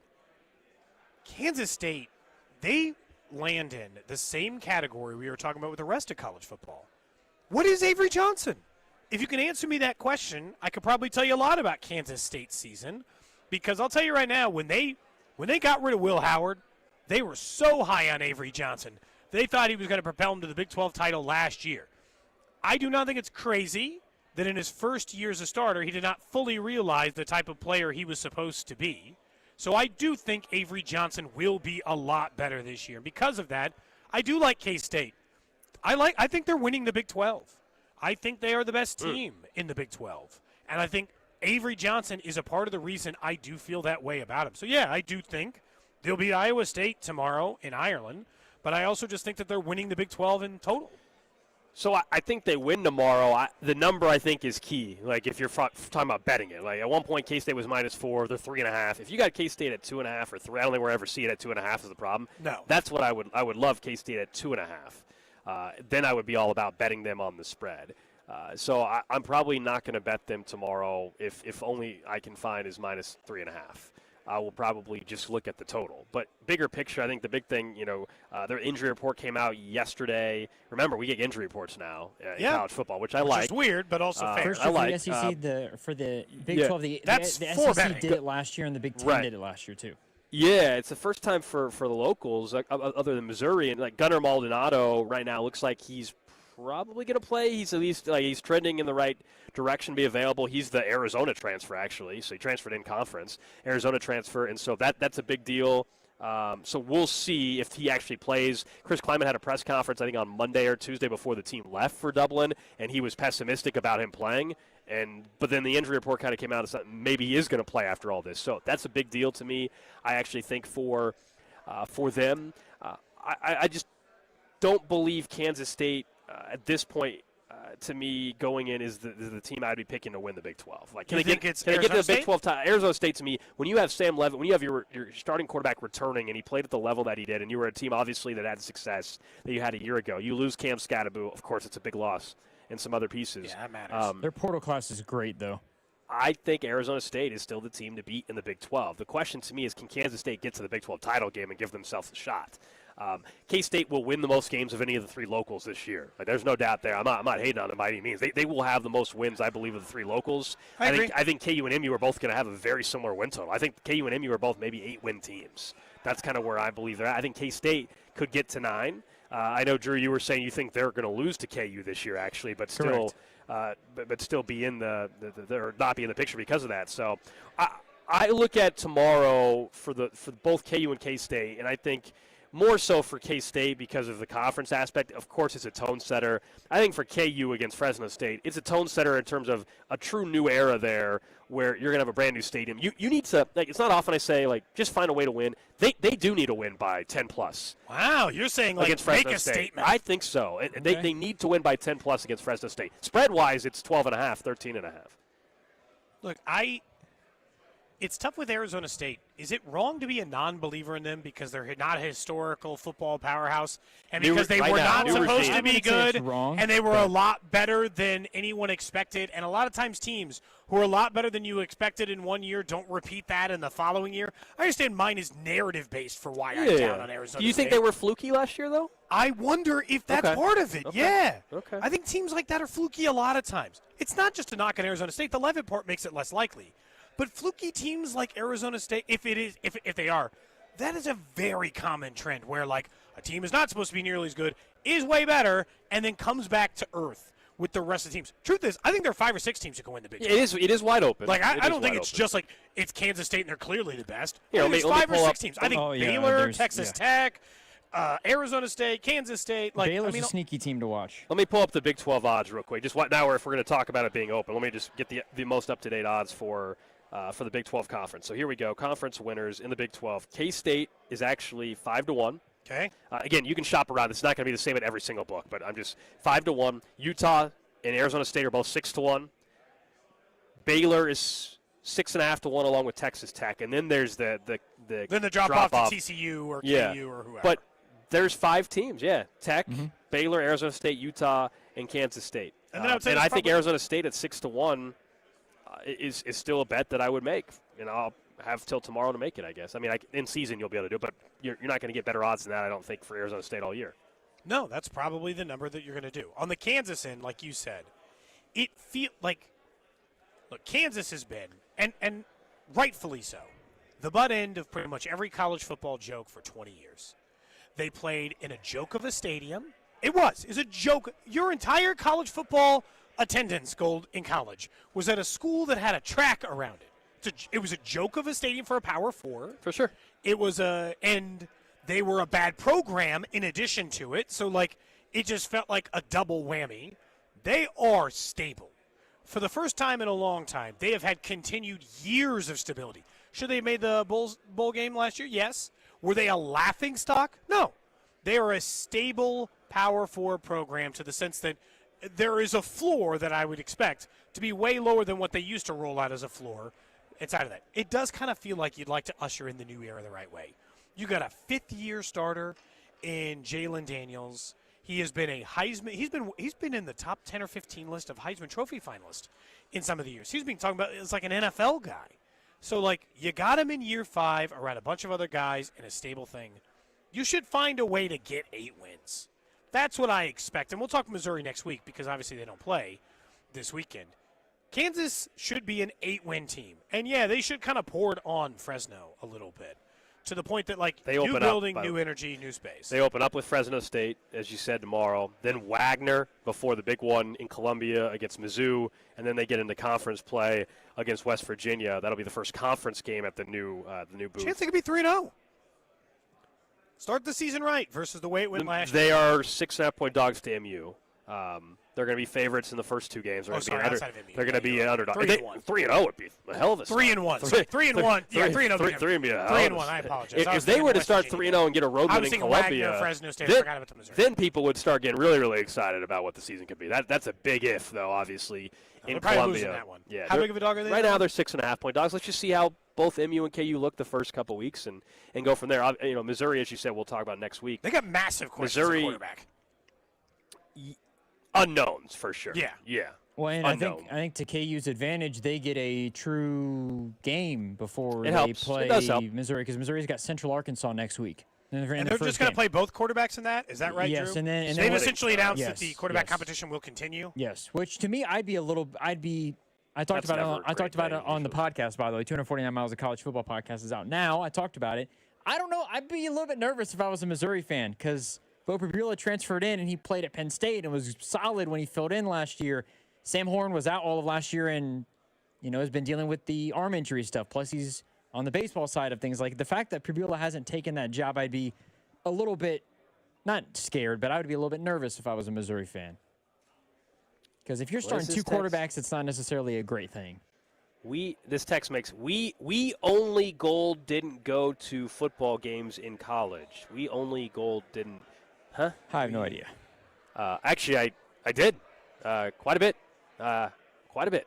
So I don't know what the question is or the text is. We only Gold didn't. Is this just saying you didn't go to college football games? That is in such broken English. There's just no way. I don't know. I think they're trying to say we know Gold didn't go to football games in college, but that's also just a lie because I went to plenty of KU football games when I was in college. You got to remember, I was there like the year after they went to the Orange Bowl. So that time, college football program hadn't tanked yet. So I don't know. I don't know what the text is saying. I am as interested, guys, in KU's game against Fresno State as I am the Kansas State game. And I know that the K-State game is ranked. I know it's a Big 12 game and all that stuff. But I am very interested to see the transfers that come in for KU, how they're going to look with Jaylen Daniels, whether it be Emmanuel Henderson or the kid from Columbia who transferred in that was very productive at the FCS level. Anytime you see a player with Bama attached to them, you kind of have high expectations. Like, okay, Lance Leipold did his thing in the portal, and he's doing a great job recruiting. Can all of that talent come together? The one thing for them that's interesting is they only have 3 starters coming back on offense, and Jaylen Daniels is one of them, so I think that helps obviously significantly when it comes to leadership and all the other stuff of playing at home and not having to play at Arrowhead. It all leads to what I think. I agree with you guys. I think it ends up being an 8-win season for KU, and I think that's if KU won 8 games, that's a very good season. Very good. Sure. Yeah. I mean, that's, college football is the only sport. Realistic. It's the only sport where people were participating. Like, we talk about, look, I don't know how many times we've heard, like, an older generation talk about participation trophies. It's the only sport in which we openly applaud it. You did it. 8 wins, 7, we openly applaud participation in college football. Yeah, I think it's because there's so much disparity. We call I know. Yeah, there's so much disparity. Yeah, so much crazy. disparity, and we call them programs for a reason. You are building a program, so you're building up towards something, right? Like, it's. But the something could just be a 10-win season in which you won a Sugar Bowl. Like, you still have to win it. You know what I'm saying? You still didn't win a championship. It'd be like building a program like in the NFL, and you just went to the divisional round every year. I built a program into a nice, solid. Yeah, but I would argue we do that in college basketball. It's a college thing. It's a college. It's a college thing because in college basketball, a team that had this is not a shot at anybody. Like if K-State went to the Elite Eight, it would be like they did a couple years ago. Yeah, that was an unbelievable season. Yes. If Missouri finally got to an Elite Eight here recently, that would be an unbelievable year. Like, it's weird. No. I'm not even like necessarily knocking a goal. It's just weird that it is a sport that we have accepted. Just like that, we've accepted that championships mean nothing, or what I'm saying. Like, they mean a lot. What do you mean? Actually, I think for the majority of the sport, for all but 20 schools, championships are not something you strive for. They all strive for. They're just not. It's just not. It's not a pass or fail grade based off of whether or not you win. I see what you're saying. Yeah. It's crazy because it's okay. It's crazy because I think in college you can take to me in terms of the disparity in the sport, the Titans have a better chance to win the Super Bowl than UCF has to win the national title by a mile, by a long mile. Like I feel like that's where when you say like what you're describing, Cody, or what you described is what happened to Missouri 2 years ago, where They have been 6-7 as the best record with Coach Drinkwitz. All of a sudden, they go 11-2, and they beat Ohio State in the Cotton Bowl. That was as good of a season as anything that Missouri's seen since they got into the SEC. It's one of the best seasons they probably had in program history, even though they didn't win a title. They didn't go to a conference title, but it meant a ton for them from a money perspective, from all of it. But it is weird, to your point, how you can celebrate a 10-3 season with a New Year's Six Bowl win as if you won a conference title or as if you won a division crown or whatever the case is. I will say, to Gold's point on college basketball, though, this is the one shift that I don't think college football is ready for as far as pressure on a program goes. It used to be Kansas could just win 8 games every year, and people would be like, what a program. They're getting wins, they're doing this stuff. The fact that there could be, here in a few years, 16 teams in the college football playoff, it will start turning into the NCAA tournament, in the sense that, Gold, a bunch of good seasons in a row will count for nothing if you aren't occasionally a team in the college For KU and K-State, playoff. I agree. For KU and MU especially. Yeah, but they're in the SEC. You can't just be like putting around, winning 7, 8, 9 games. You got to go to the college football playoff. Yeah, but how that's going to count for something. If we're talking though with 16 teams, let's say 6 SEC teams make it. Mm-hmm. Do you expect Missouri to make a playoff when you got Alabama and Texas and If it gets to 16 LSU teams, I do, 'cause I and think Georgia 4 SEC teams are and Florida and South? I think it makes it, plus with the scheduling stuff and them going to 9 conference games, I think it makes it significantly harder for Missouri, and the schedule is not going to be like it was the past 2 years. Things are going to change where they're going to have the permanent opponents or whatever the case is. They might have to play Texas every year, and it makes it just more difficult. Like, I think it makes it significantly harder on Missouri or Oklahoma even, or Tennessee, like, to make the college football playoff on a regular basis based on the conference schedule changes and all of that stuff, like, from here on out. Just because I think that's what Missouri did. Missouri made their bed. They secured their future and made more money by going to the SEC. But in terms of them winning a conference title and them going to the playoff on a regular basis, they sacrificed all of that when they left the Big 12. You have to go to the playoffs sometimes, otherwise you can't keep counting the successes. Something that we'll be talking a lot more about over the next 12 months or so, less than 12 months now, is the FIFA World Cup, which we all know Kansas City is going to host at Arrowhead, including a quarterfinal match. We just got some news that we're going to find out December 5th. That's the date. December 5th, we'll find out the World Cup draw. They're going to do it at the Kennedy Center there in D.C., but December 5th, we'll find out some of the teams that are going to be coming to Kansas City. That's kind of fun. That's exciting. We have an actual date. Yeah, December 5th. That'll be fun to see what nations are making their way to Kansas City. And Casey's guaranteed, right, to get one of the top nations in terms of guaranteed a quarterfinal. Yeah, okay. Not necessarily guaranteed a top nation. That's on I Friday, think of course, the thought is that there's a chance one of the bigger, quote unquote, bigger countries gonna train will here, have is that their right? hub here. Okay. Germany's the one everybody's thinking, just because of the relationships that exist already, and maybe who knows? Munich, Chiefs, with FIFA, Arrowhead, whatever. Who knows, right? Like, FIFA is very, very corrupt organization in its history. So I actually who knows exactly what will go into their decision making with how it's all done. Look, the U.S. is not going to get slotted in games in Kansas City. I think it's pretty obvious they're going to be playing in L.A. and in New York, and I think they've already said as much that the opening match is going to take place in L.A., I thought. Yeah, the first match of the entire World Cup is in Mexico, I think. Actually, Yes. But the first U.S. game, I believe, will take place in either L.A. or New York. Yeah, They announced that. I thought it was L.A. I think it is L.A., yeah. But yeah, December 5th, we'll actually get a chance to know which countries, which pool, which games we'll get in Kansas City. That's exciting. And again, spoiler, I do not have games at 3 o'clock in the afternoon if possible. If the games will be done by August, right? But June and July won't be as hot as August, but don't have games at 3 o'clock in the afternoon after the weather fiasco, although we could spend some time on. Did you see the latest update on what I brought up with the Current? No. The Athletic had a detailed story, and it was what I thought, which is that the league would not allow either team to move the game. The teams wanted to move early Saturday morning. They were wanting to move the game to the evening, and the league would not let them do it due to TV purposes, according to the sources. Trying to grow the league. So that's what we thought. They got greedy. The league got greedy. The KC Current had that 3.5-hour delay due to heat. We all knew it was going to be hot, and it wasn't their fault. It was the league would not let them move. They threatened to fine the team. If they moved it? Yes.